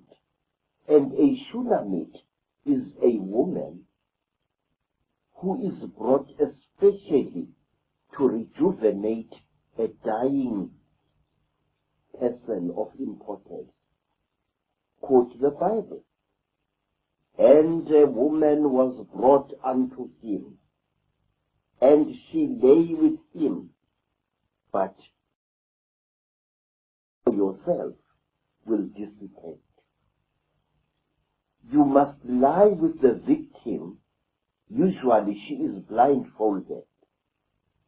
And you must embrace her and hold her and make and try to symbolically swallow her, to try to draw from her the most important essence of herself. I'm sorry, I don't have the proper English to say this. Do you understand what I'm trying to say, sir? Yeah, absolutely. Your body must be moistened with fragrant oil, and so the body of the victim to be. And you must embrace this victim for a number of days. You try and make a vibrational connection with him, is what you Yes, do? sir. Yes, sir. Yes, sir. In fact, I can tell you, kings and Inyangas and Sangomas who lived well beyond their 100th year by simply taking a young virgin person, whether male or female, and lying with him or her in a ritual bed without any sexual penetration whatsoever. This is the key to true immortality, sir. This, I am telling you now, something which I am not allowed to tell anyone who is not an initiate and a submissive. But I want to tell you that there is much more to human sacrifice than you think. First, the life force of the victim has got to be drunk. Then, after the victim has been in your bed for a number of days or weeks or months, then she must be told that she's going to die. And she must be encouraged to try to escape. And she must be made to run. Run in a direction where you know there are people who will recapture her. When she is recaptured, she will have a particular smell on her, which is like that of an animal. You know, Mr. David, this may shock you as a white person, but I want to tell you this fact. Human sacrifice is much more than just cutting the throat of a victim. A long procedure is followed before. You drink the energy of this young person. A virgin girl radiates a severe heat, which is sometimes used by my people to save the life of a man or a woman who has been caught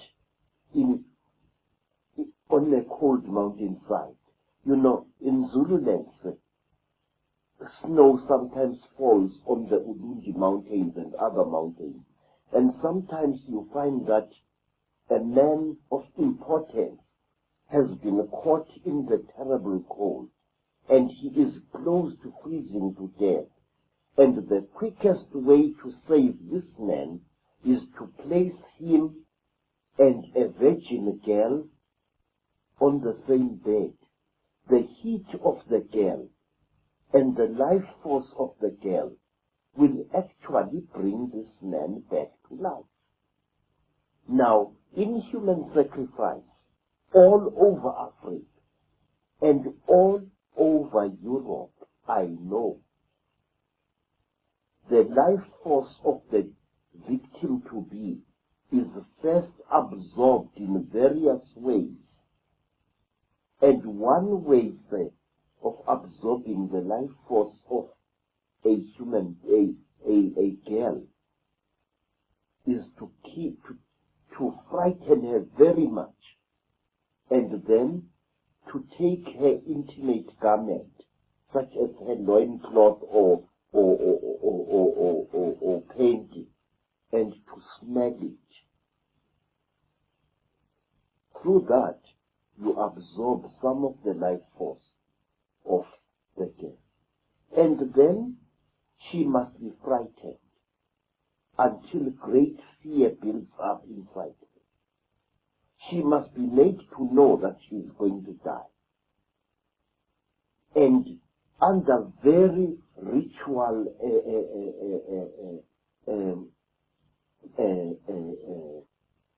conditions, the person is killed.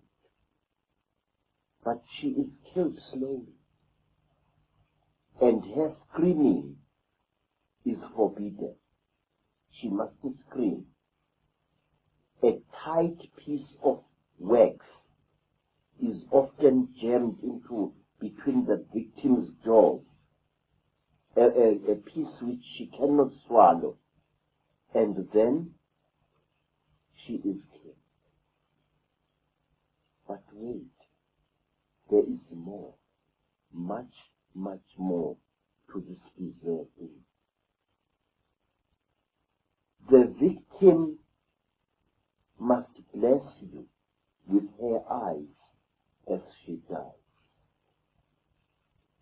Sometimes the victim must be made to talk before she dies, which is why I was so horrified when I learned from various newspapers that after her terrible accident, Princess Diana had talked.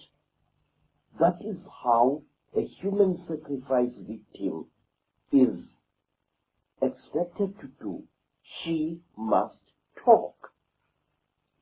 There is some kind of power that she releases by talking, which again benefits those whose victim she is. I'm convinced that she was ritually sacrificed. Yes, sir. And here is another thing, sir. When the victim, the more beautiful a victim is, the more you are supposed to stare at her, all of you. And when the victim dies, when she struggles in her last pain, all of you involved there, no matter how old you may be, ejaculate. Males or females, ejaculate. You must. Otherwise the magic will not work. So this is why you get, one of the reasons you get sexual activity so much involved in some of these rituals. Aha, yes.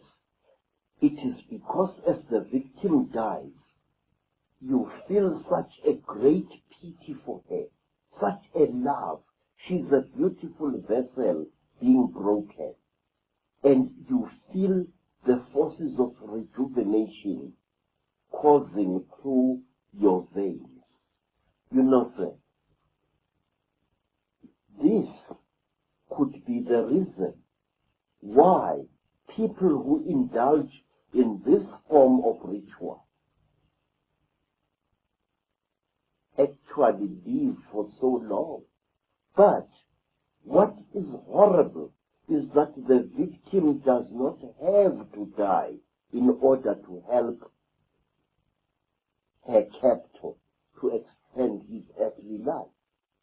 Simply by lying in bed with the victim unmolested, month after month, actually rejuvenates the person in power. What I'm saying to you, sir, is something that was practiced all over Africa by some of our greatest kings. The captive girls were not killed. And I wish to point out another thing. May I? The people of Israel practiced this strange custom.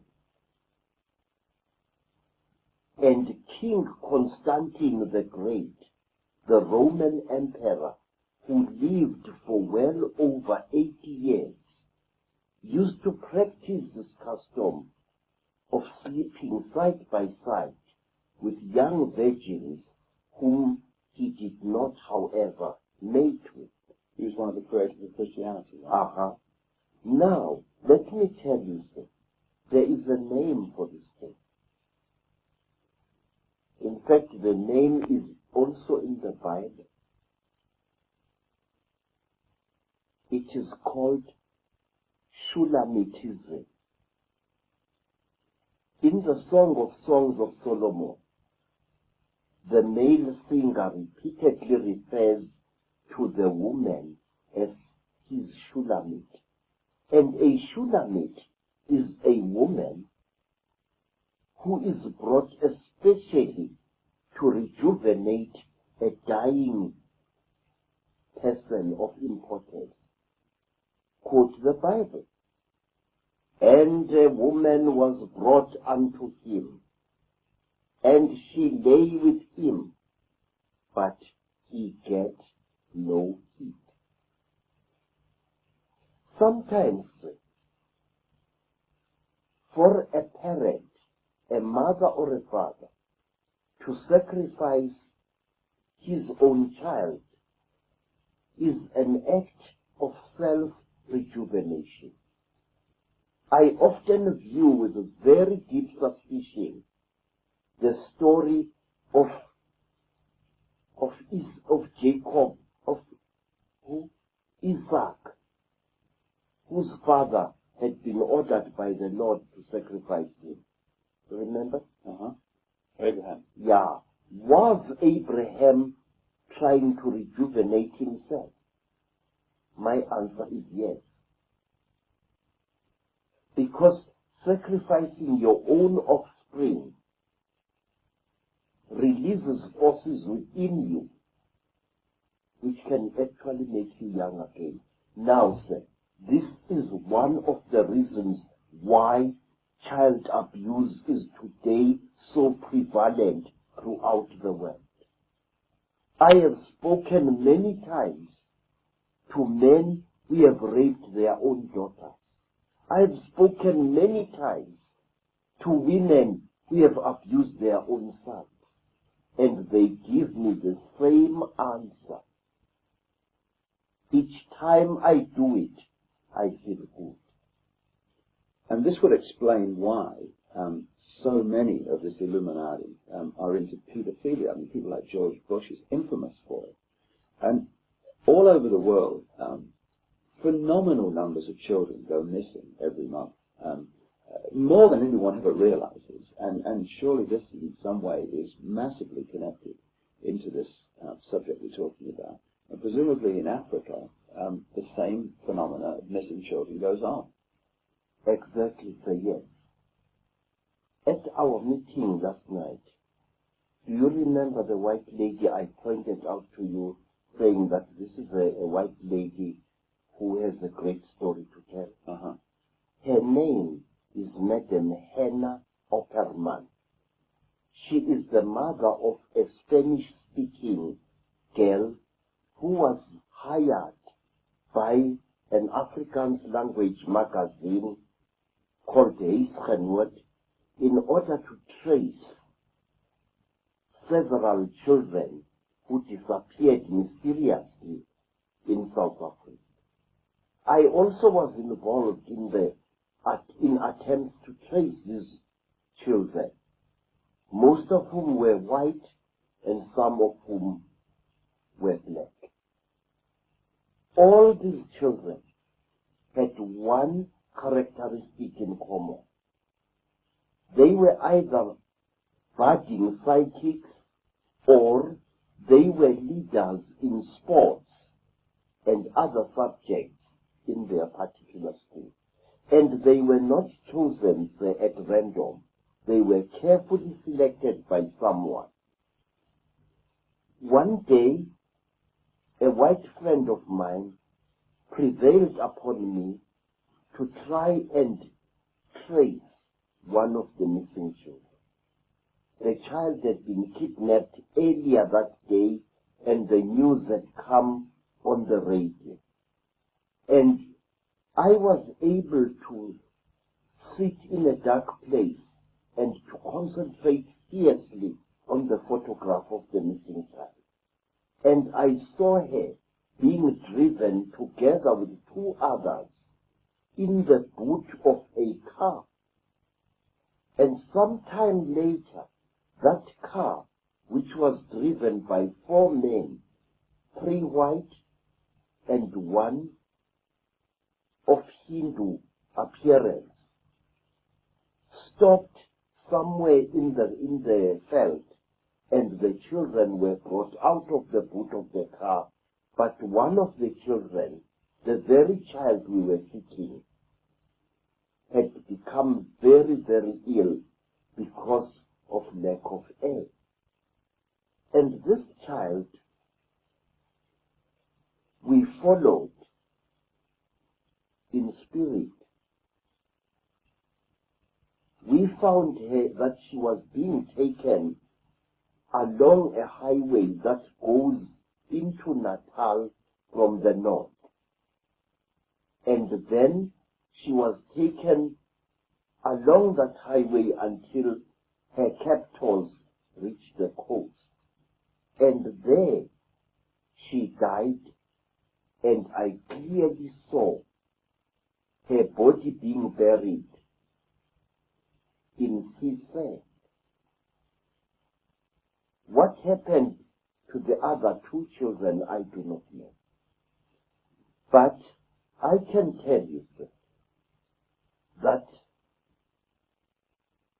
after that, I totally refused to get involved in this terrible thing. Why? Because I had seen in visions the faces of the leaders of the satanic kidnapping of children.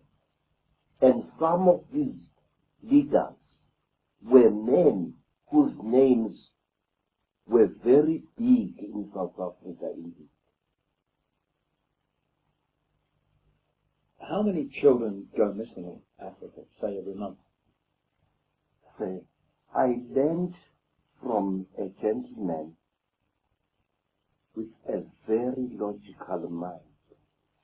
A gentleman who later told me that he was a Freemason, or he is a Freemason, that well over 4,000 children disappear in South Africa every month.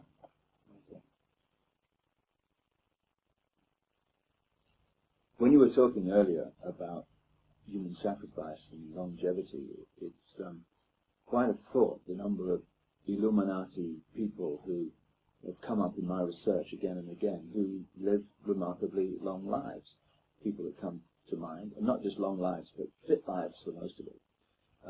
One that comes to mind immediately is Henry Kissinger and George Bush. And then, although she's getting frail now, the Queen Mother in England, these are people that come up in my research, and they live long lives. It's quite a coincidence.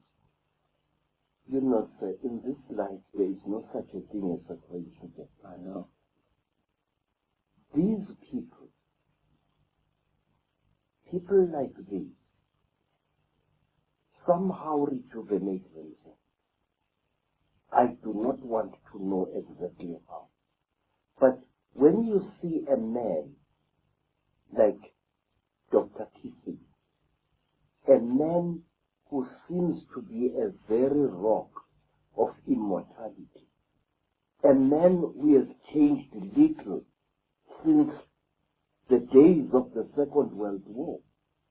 The man who was the leader of this man, named the President Eisenhower, is dead long ago, but Kissinger is still alive, going strong.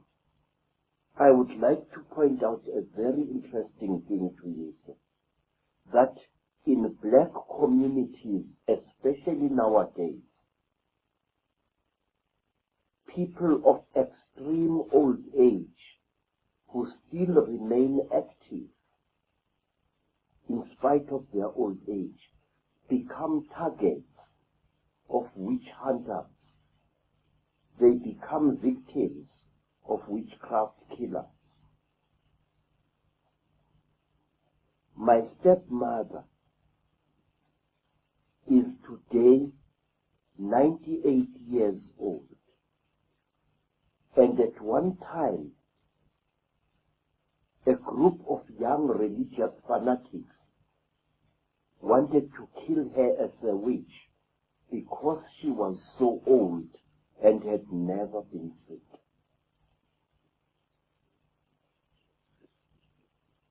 Does it frustrate you, Credo, when you look across this history of Africa that we're talking about to the present day, at how at times the black people of Africa have allowed themselves to be manipulated so often easily?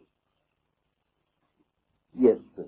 It makes my heart to bleed, but at the same time, this is one of the proofs of the fact that in this world we are not the masters of our own destiny. This is one of the proofs that in this world we are controlled by forces far greater and far more ancient than we are. Nations are caught by these creatures, whoever they are, at a time of weakness. Nations are caught at a time when they are either emerging from major wars or at a time when people are coming together to form a new nation or a new tribe or a new clan. And that is where the terrible cheetah will catch them. You've had a remarkable life, not least because of the horrendous things that have happened to you. But there was one story you told me about what happened, I think it was in Soweto, Yes. which encapsulates not just how easy it is to manipulate black people, but how easy it is to manipulate all people, because this is how it happens. When a journalist misquoted you and people believed it. Could you tell us that story? The story is very simple, sir, and my life is just an ordinary life.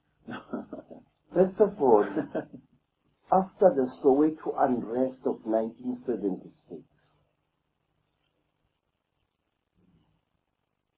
all of us who had been supervisors in various municipality installations which had been damaged during the unrest were called before a judge in Pretoria.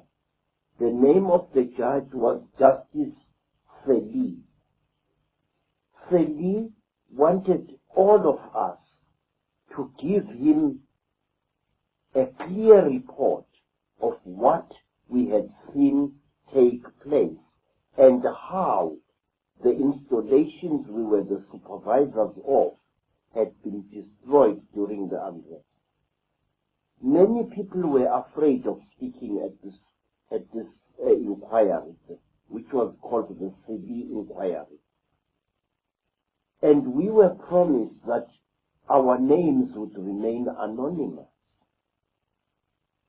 But when the inquiry was on, I noticed reporters at the inquiry in a place where they were not supposed to be.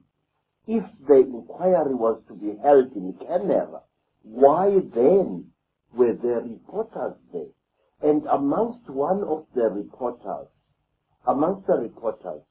was a white woman, Helen Zille.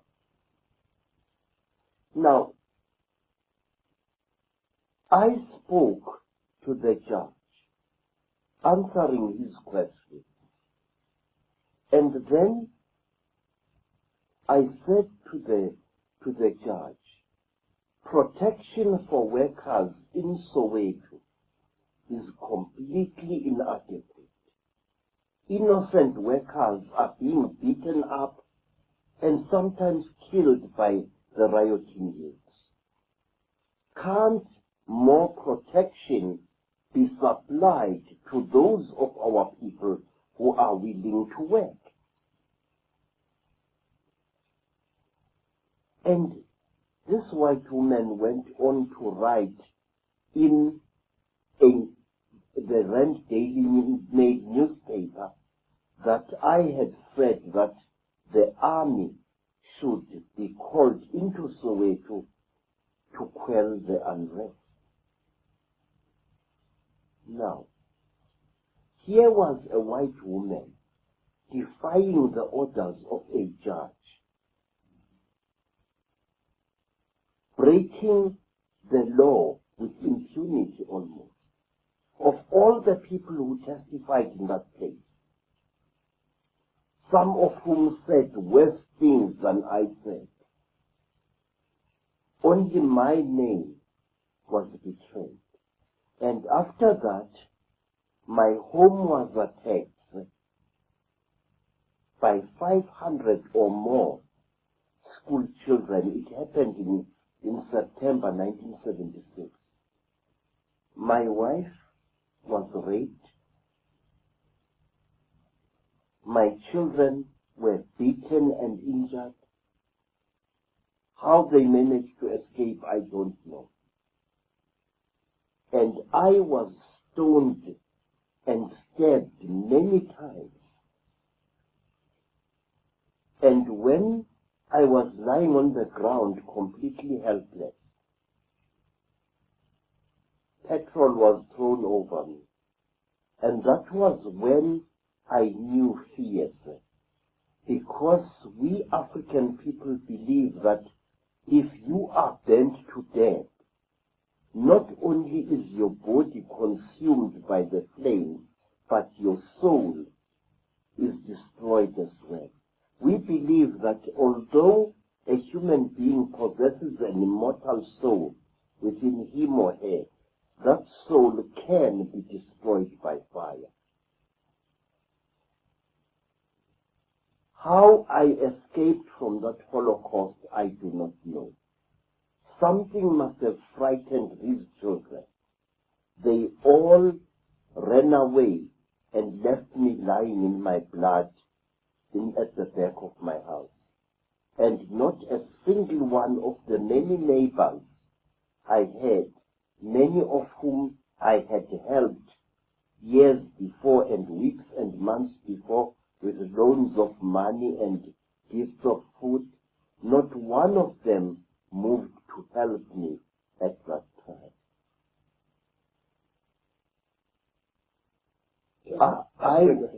I was taken, I managed to crawl to a municipality yard, and there I hid in a corrugated iron shack until nightfall. And then a man came to see me there, and this man drove away a gunman who had come in there into that yard to finish me off. And this man took me through a hole in the fence to the house of a Sangoma, who is one of my followers. And that Sangoma, at great risk to her life, hid me under her bed until the police came to take me out of there. I was covered with wounds, and a broken knife was lodged in my body. And somebody had tried to cut off these two fingers. This is where the knife went in, and here it came out. After that, we hid in the backyard of a police station. And after that, my immediate superior, a white gentleman who is a horticulturist, smuggled me out of Soweto with my family and took me to Natal, where I stayed for over a year recovering from my injuries. And all this, Credo, is from one journalist, Yes, a white journalist during apartheid, Yes, sir. saying you said something you didn't say. Yes, sir. Now, And what does that say about how easy it is to manipulate people? I mean, you must have been frustrated beyond belief. sir, let me tell you, Mr. Icke, that the enemies of humankind, the Chitawuri, or whatever it is we choose to call them, have in newspapers a devastating weapon, a weapon for which there is no answer. Using a newspaper, they can lash out at anyone, knowing that that victim cannot fight back. Credo, what's the agenda for Africa now? We've told a long story. We're in the modern world, we're looking ahead. What's the agenda of the Illuminati Chitahuli for Africa and the world, come to that? It appears from what I see happening all over Africa that the Chitahuli are depopulating or destroying those countries in Africa which, left to themselves, could become the breadbaskets of this continent. The Sudan is being destroyed. Angola has been obliterated. Mozambique has been destroyed. But wait, the countries as such have not been destroyed. Only their populations have been obliterated or brought to the edge of extermination. Why? What do these creatures want? I feel that the answer says they want to alter human society by wiping out certain races of humankind and leaving others alive. I think that Africa is being depopulated deliberately in order to enable the future dictators of this world to get at Africa's minerals without bothering to pay anyone for those minerals. In other words, the minerals of various countries, things which appear more important to the Chitahuli than human lives, are being cleared so that they can be, continents are being cleared, countries are being cleared of people, so that people, whoever will be in power afterwards, will be able to have access to Africa's huge oil, coal, uranium, gold, and diamond deposits without having to pay any African ruler for those minerals. In other words, we are reaching a point where the minerals that come out of the ground will become the property not of small nations like Africa and the many nations that are inside there, but of the huge global government which is on the cards and which is being built now. Is that why so much violence, both individual violence on the streets and between tribes, between groups and between countries is going on? Yes, sir. People, it seems to me that it is the decision of the Chitahuli to accelerate the destruction of as many human lives as possible. At the same time, to leave the minerals as well as other natural resources intact for the future rulers of the world to consume. I view, sir, with great unease a phenomenon which has been gaining ground in Africa in recent years.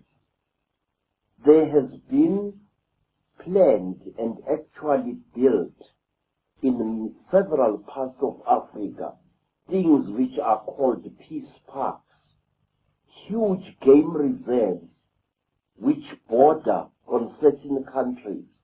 For example, the Kruger National Park in the Eastern Transvaal borders on Mozambique, and now I understand that the Kruger National Park is to be duplicated, this time in Mozambique, which is very interesting indeed, in that where the new duplicate park is going to be established, it is one of the areas where, especially during the Rhodesian War, some of the heaviest, deadliest fighting and massive dispersion of tribespeople actually took place. And there are a lot of game parks down the Rwandan border and other countries like that where people came in to cause the problems there and the genocide. Yes, sir. It's very strange. Somebody, I think, I don't know who, and quite frankly, I don't want to know.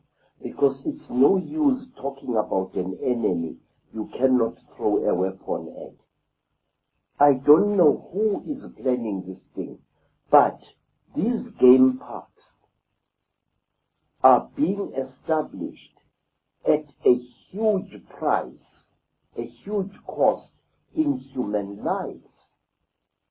These game parks are being established at the expense of the nations in whose countries the parks are. Why? Not only that, while Africans allow themselves to be manipulated by these enemies of humankind, while Africans fly at each other's throats like enraged hawks, there are specially trained men and women who are being infiltrated into the warring African countries and who continue mining Africa's minerals as if there was no war taking place. And these minerals are being taken out of these countries in huge convoys of heavy vehicles. I've seen this several times. While the war in Southwest Africa, Namibia, was being fought, there was huge smuggling of minerals, such as diamonds and so on. The same is happening in Angola. The same is happening elsewhere. The name that comes up, of course, in terms of so many environmental parks or game parks, there are United Nations agencies which speak for themselves. But there's also so-called environmental groups like the Worldwide Fund for Nature. What's your feeling about the way the environmental movement is being operated? The Worldwide Fund for Nature, of course, is headed by Prince Philip, of whom I would certainly not buy a used car from him, and Prince Bernhard of the Netherlands, his friend, two of the bloodlines. Since that fund was established, African animals are being exterminated at an even greater rate, believe me. In the Eastern Transvaal, some farmers have broken down fences between their farms and have made their private game parks into one huge thing. But when you go into these game parks and you get off the vehicle and you walk a short distance by foot, you notice a very disturbing thing. One, you see no recent animal tracks anywhere around you. Two, you cannot smell animals, and yet if a game park is filled with animals anywhere in Africa, you can actually smell the animals. You can smell the giraffe, the buffalo. You can smell the large antelopes. Each one has its particular smell. But if you go to those places in the Eastern Transvaal, you don't smell animals, let alone see them. There is shooting of wild game in those supposedly protected places like there is no tomorrow. And furthermore, in some of these private game reserves, you see something that fills you with disquiet. You see airstrips carrying not small aeroplanes as one would expect, not small one-engined aeroplanes, but I have seen game reserves where there is an airstrip and a hangar which carries a large aircraft at a quarter of the 1950s. What is a gamekeeper doing with a heavy aircraft like that? What do you think the agenda of the Worldwide Fund for Nature is? I think that it's an exercise in cynicism, an exercise in utter hypocrisy. And it doesn't surprise me that the leader of this fraud is a man whose eyes are like those of a reptile, a man whose lips look as if they were sculptured with a cutthroat razor. What is the answer, Credo? What do people need to do to stop this agenda becoming reality and to turn it round and create the kind of world we want to live in? Sir, I do not have any ready-made answers to your question, but I will tell you this.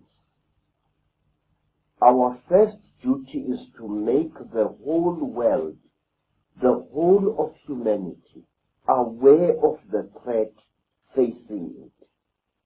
Such is the blind spot in our brains that when people threaten us publicly that they are going to exterminate us and our entire nation, we don't take them seriously.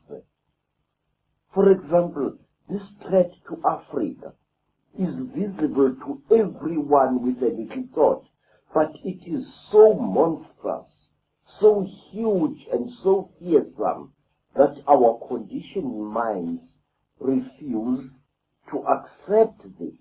Now, in England, there is a deadly-looking animal which I once saw. That animal is really a little wizard or a witch. It is a sleek animal whose body is very flexible. The English people call it a stoat. Stoat? Yeah, a stoat.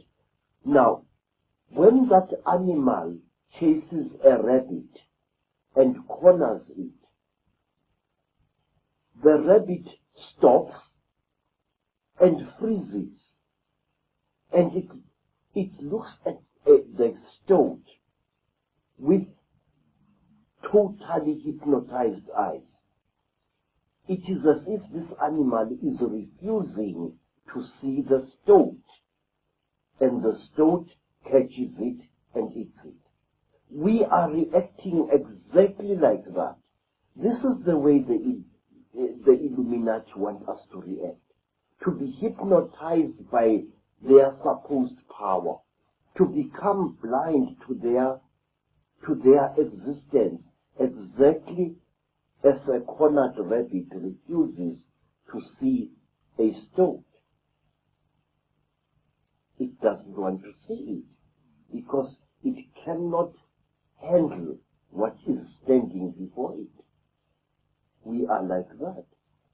And we must stop this stoaty mentality.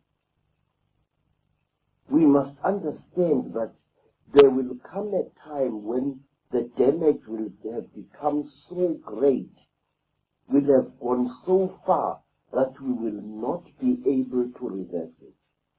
But I believe in this power set of the great African proverb that goes, Mudimu uphala baloi. God is greater than all the wizards and sorcerers on this earth. And I know that if as many people as possible are aware of what the Chitauli are doing, the Chitauli will be forced to retreat. Already, there are signs that they are getting desperate. Why? Because the human being is trying to bring out the God within itself. We are trying to become gods, and we are succeeding. It's only a few decades ago when there was no one on this earth who knew or cared anything about animal conservation, who knew or cared anything about the protection of the environment. But today, sir, there are thousands of such people worldwide. It is a hopeful sign, a sign that should be encouraged. Let the power of light shine in the dark corners of conspiracy, and as it shines, let humankind be saved. Credo Mutwa, the most remarkable man it's been my privilege to meet. And when you look at Credo Mutwa, you're looking at an unbelievable example of the true power of the human spirit. His life has been a series of astonishing challenges from the moment he was born, right to today, as threats on his life continue, threats to his wife's life continue, and these challenges would have broken the spirit. Just a few of them would have broken the spirit of most other people on this planet, but they've not broken him. Here he is talking to you, revealing information that has largely never been revealed before through these sources, because the pressure on him has been to keep quiet, keep the secrets. But as Credo said, Africa is dying. As a place of freedom, the earth is dying. It's time for people to know. Now this man has got the guts to stand up and speak out, despite condemnation from virtually all sides. So what are we going to do? Are we going to say, oh, that's interesting. Oh, yeah, Credo Mutwa, it was interesting, you know. Light a candle. Or dismiss it. Oh, he's just a witch doctor. He's got nothing to say. In other words, are we going to find some excuse now to do nothing? To sit on our backsides and think someone else will do it, or there's nothing we can do? Or are we going to express the spirit that this guy is expressing? Because if we do, this whole house of cards of global control is going to fall. It's going to be brought down by the wind of change that we will create. Or if we walk away and think there's nothing we can do, we're just powerless people, what can we do? Oh my God. Or dismiss what he says or whatever. Then that house of cards is going to solidify, because we're holding it together still. And we're going to live in a global fascist state. Not some distant time in the future. Oh my goodness me, it's going to be terrible for the kids. Now, in our lifetimes. We're going to go on fighting each other. We're going to go on being divided and ruled because someone else has got a different religion to us. Oh my goodness, call the police. Someone's got a different color to us. Someone's got a different creed to us. Someone's got a different spin on life than us. We're going to go on doing that. Because if we are, we deserve to be in a global fascist state. Because we are acting in our own lives as individual fascists against those around us that don't share our view. We can unite on what we, I hope, believe in. Freedom. We can celebrate the diversity of human expression, of human ability, of the human sense of reality, the way we see the same thing in so many different ways. We can celebrate the diversity of race, the diversity of all things in this glorious web of life we call creation. And if we do that, we will not agree. Fair enough, what a boring state anyway. But we will have harmony. And therefore we will have peace via respect for each other. And the Illuminati, the Chittahuli, whatever name you want to give them, can't stand harmony. Because harmony is a nightmare to manipulate. Disharmony and conflict is a piece of cake. Are we going on playing the game according to the rules of the Illuminati? Fighting each other, cussing each other, blaming each other? Or are we going to decide that we're going to play games with different rules? Games that have unwritten laws called love, called respect, called harmony, called peace. We have got ourselves into this state, and that's the truth. And that's good news. We have got ourselves in this state by making decisions to give our minds away and insist that everyone else does the same.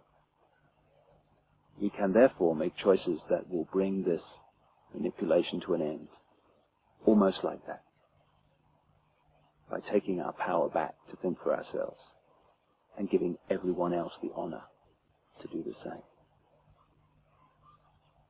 Are we going to choose love in its true sense, or are we going to choose fear? The choice is ours. It always has been. And the consequences for one or the other, in terms of our future, are immensely, immensely difficult. Credo Mutwa has shown the kind of spirit necessary to bring an end to this nonsense. If the rest of humanity shows a fraction of that, we have got nothing to concern ourselves with, because this world is going to change from a prison to a paradise. It's just a choice. I know which one I'm going to make. How about you? Hope you've got something out of it. Thanks for watching.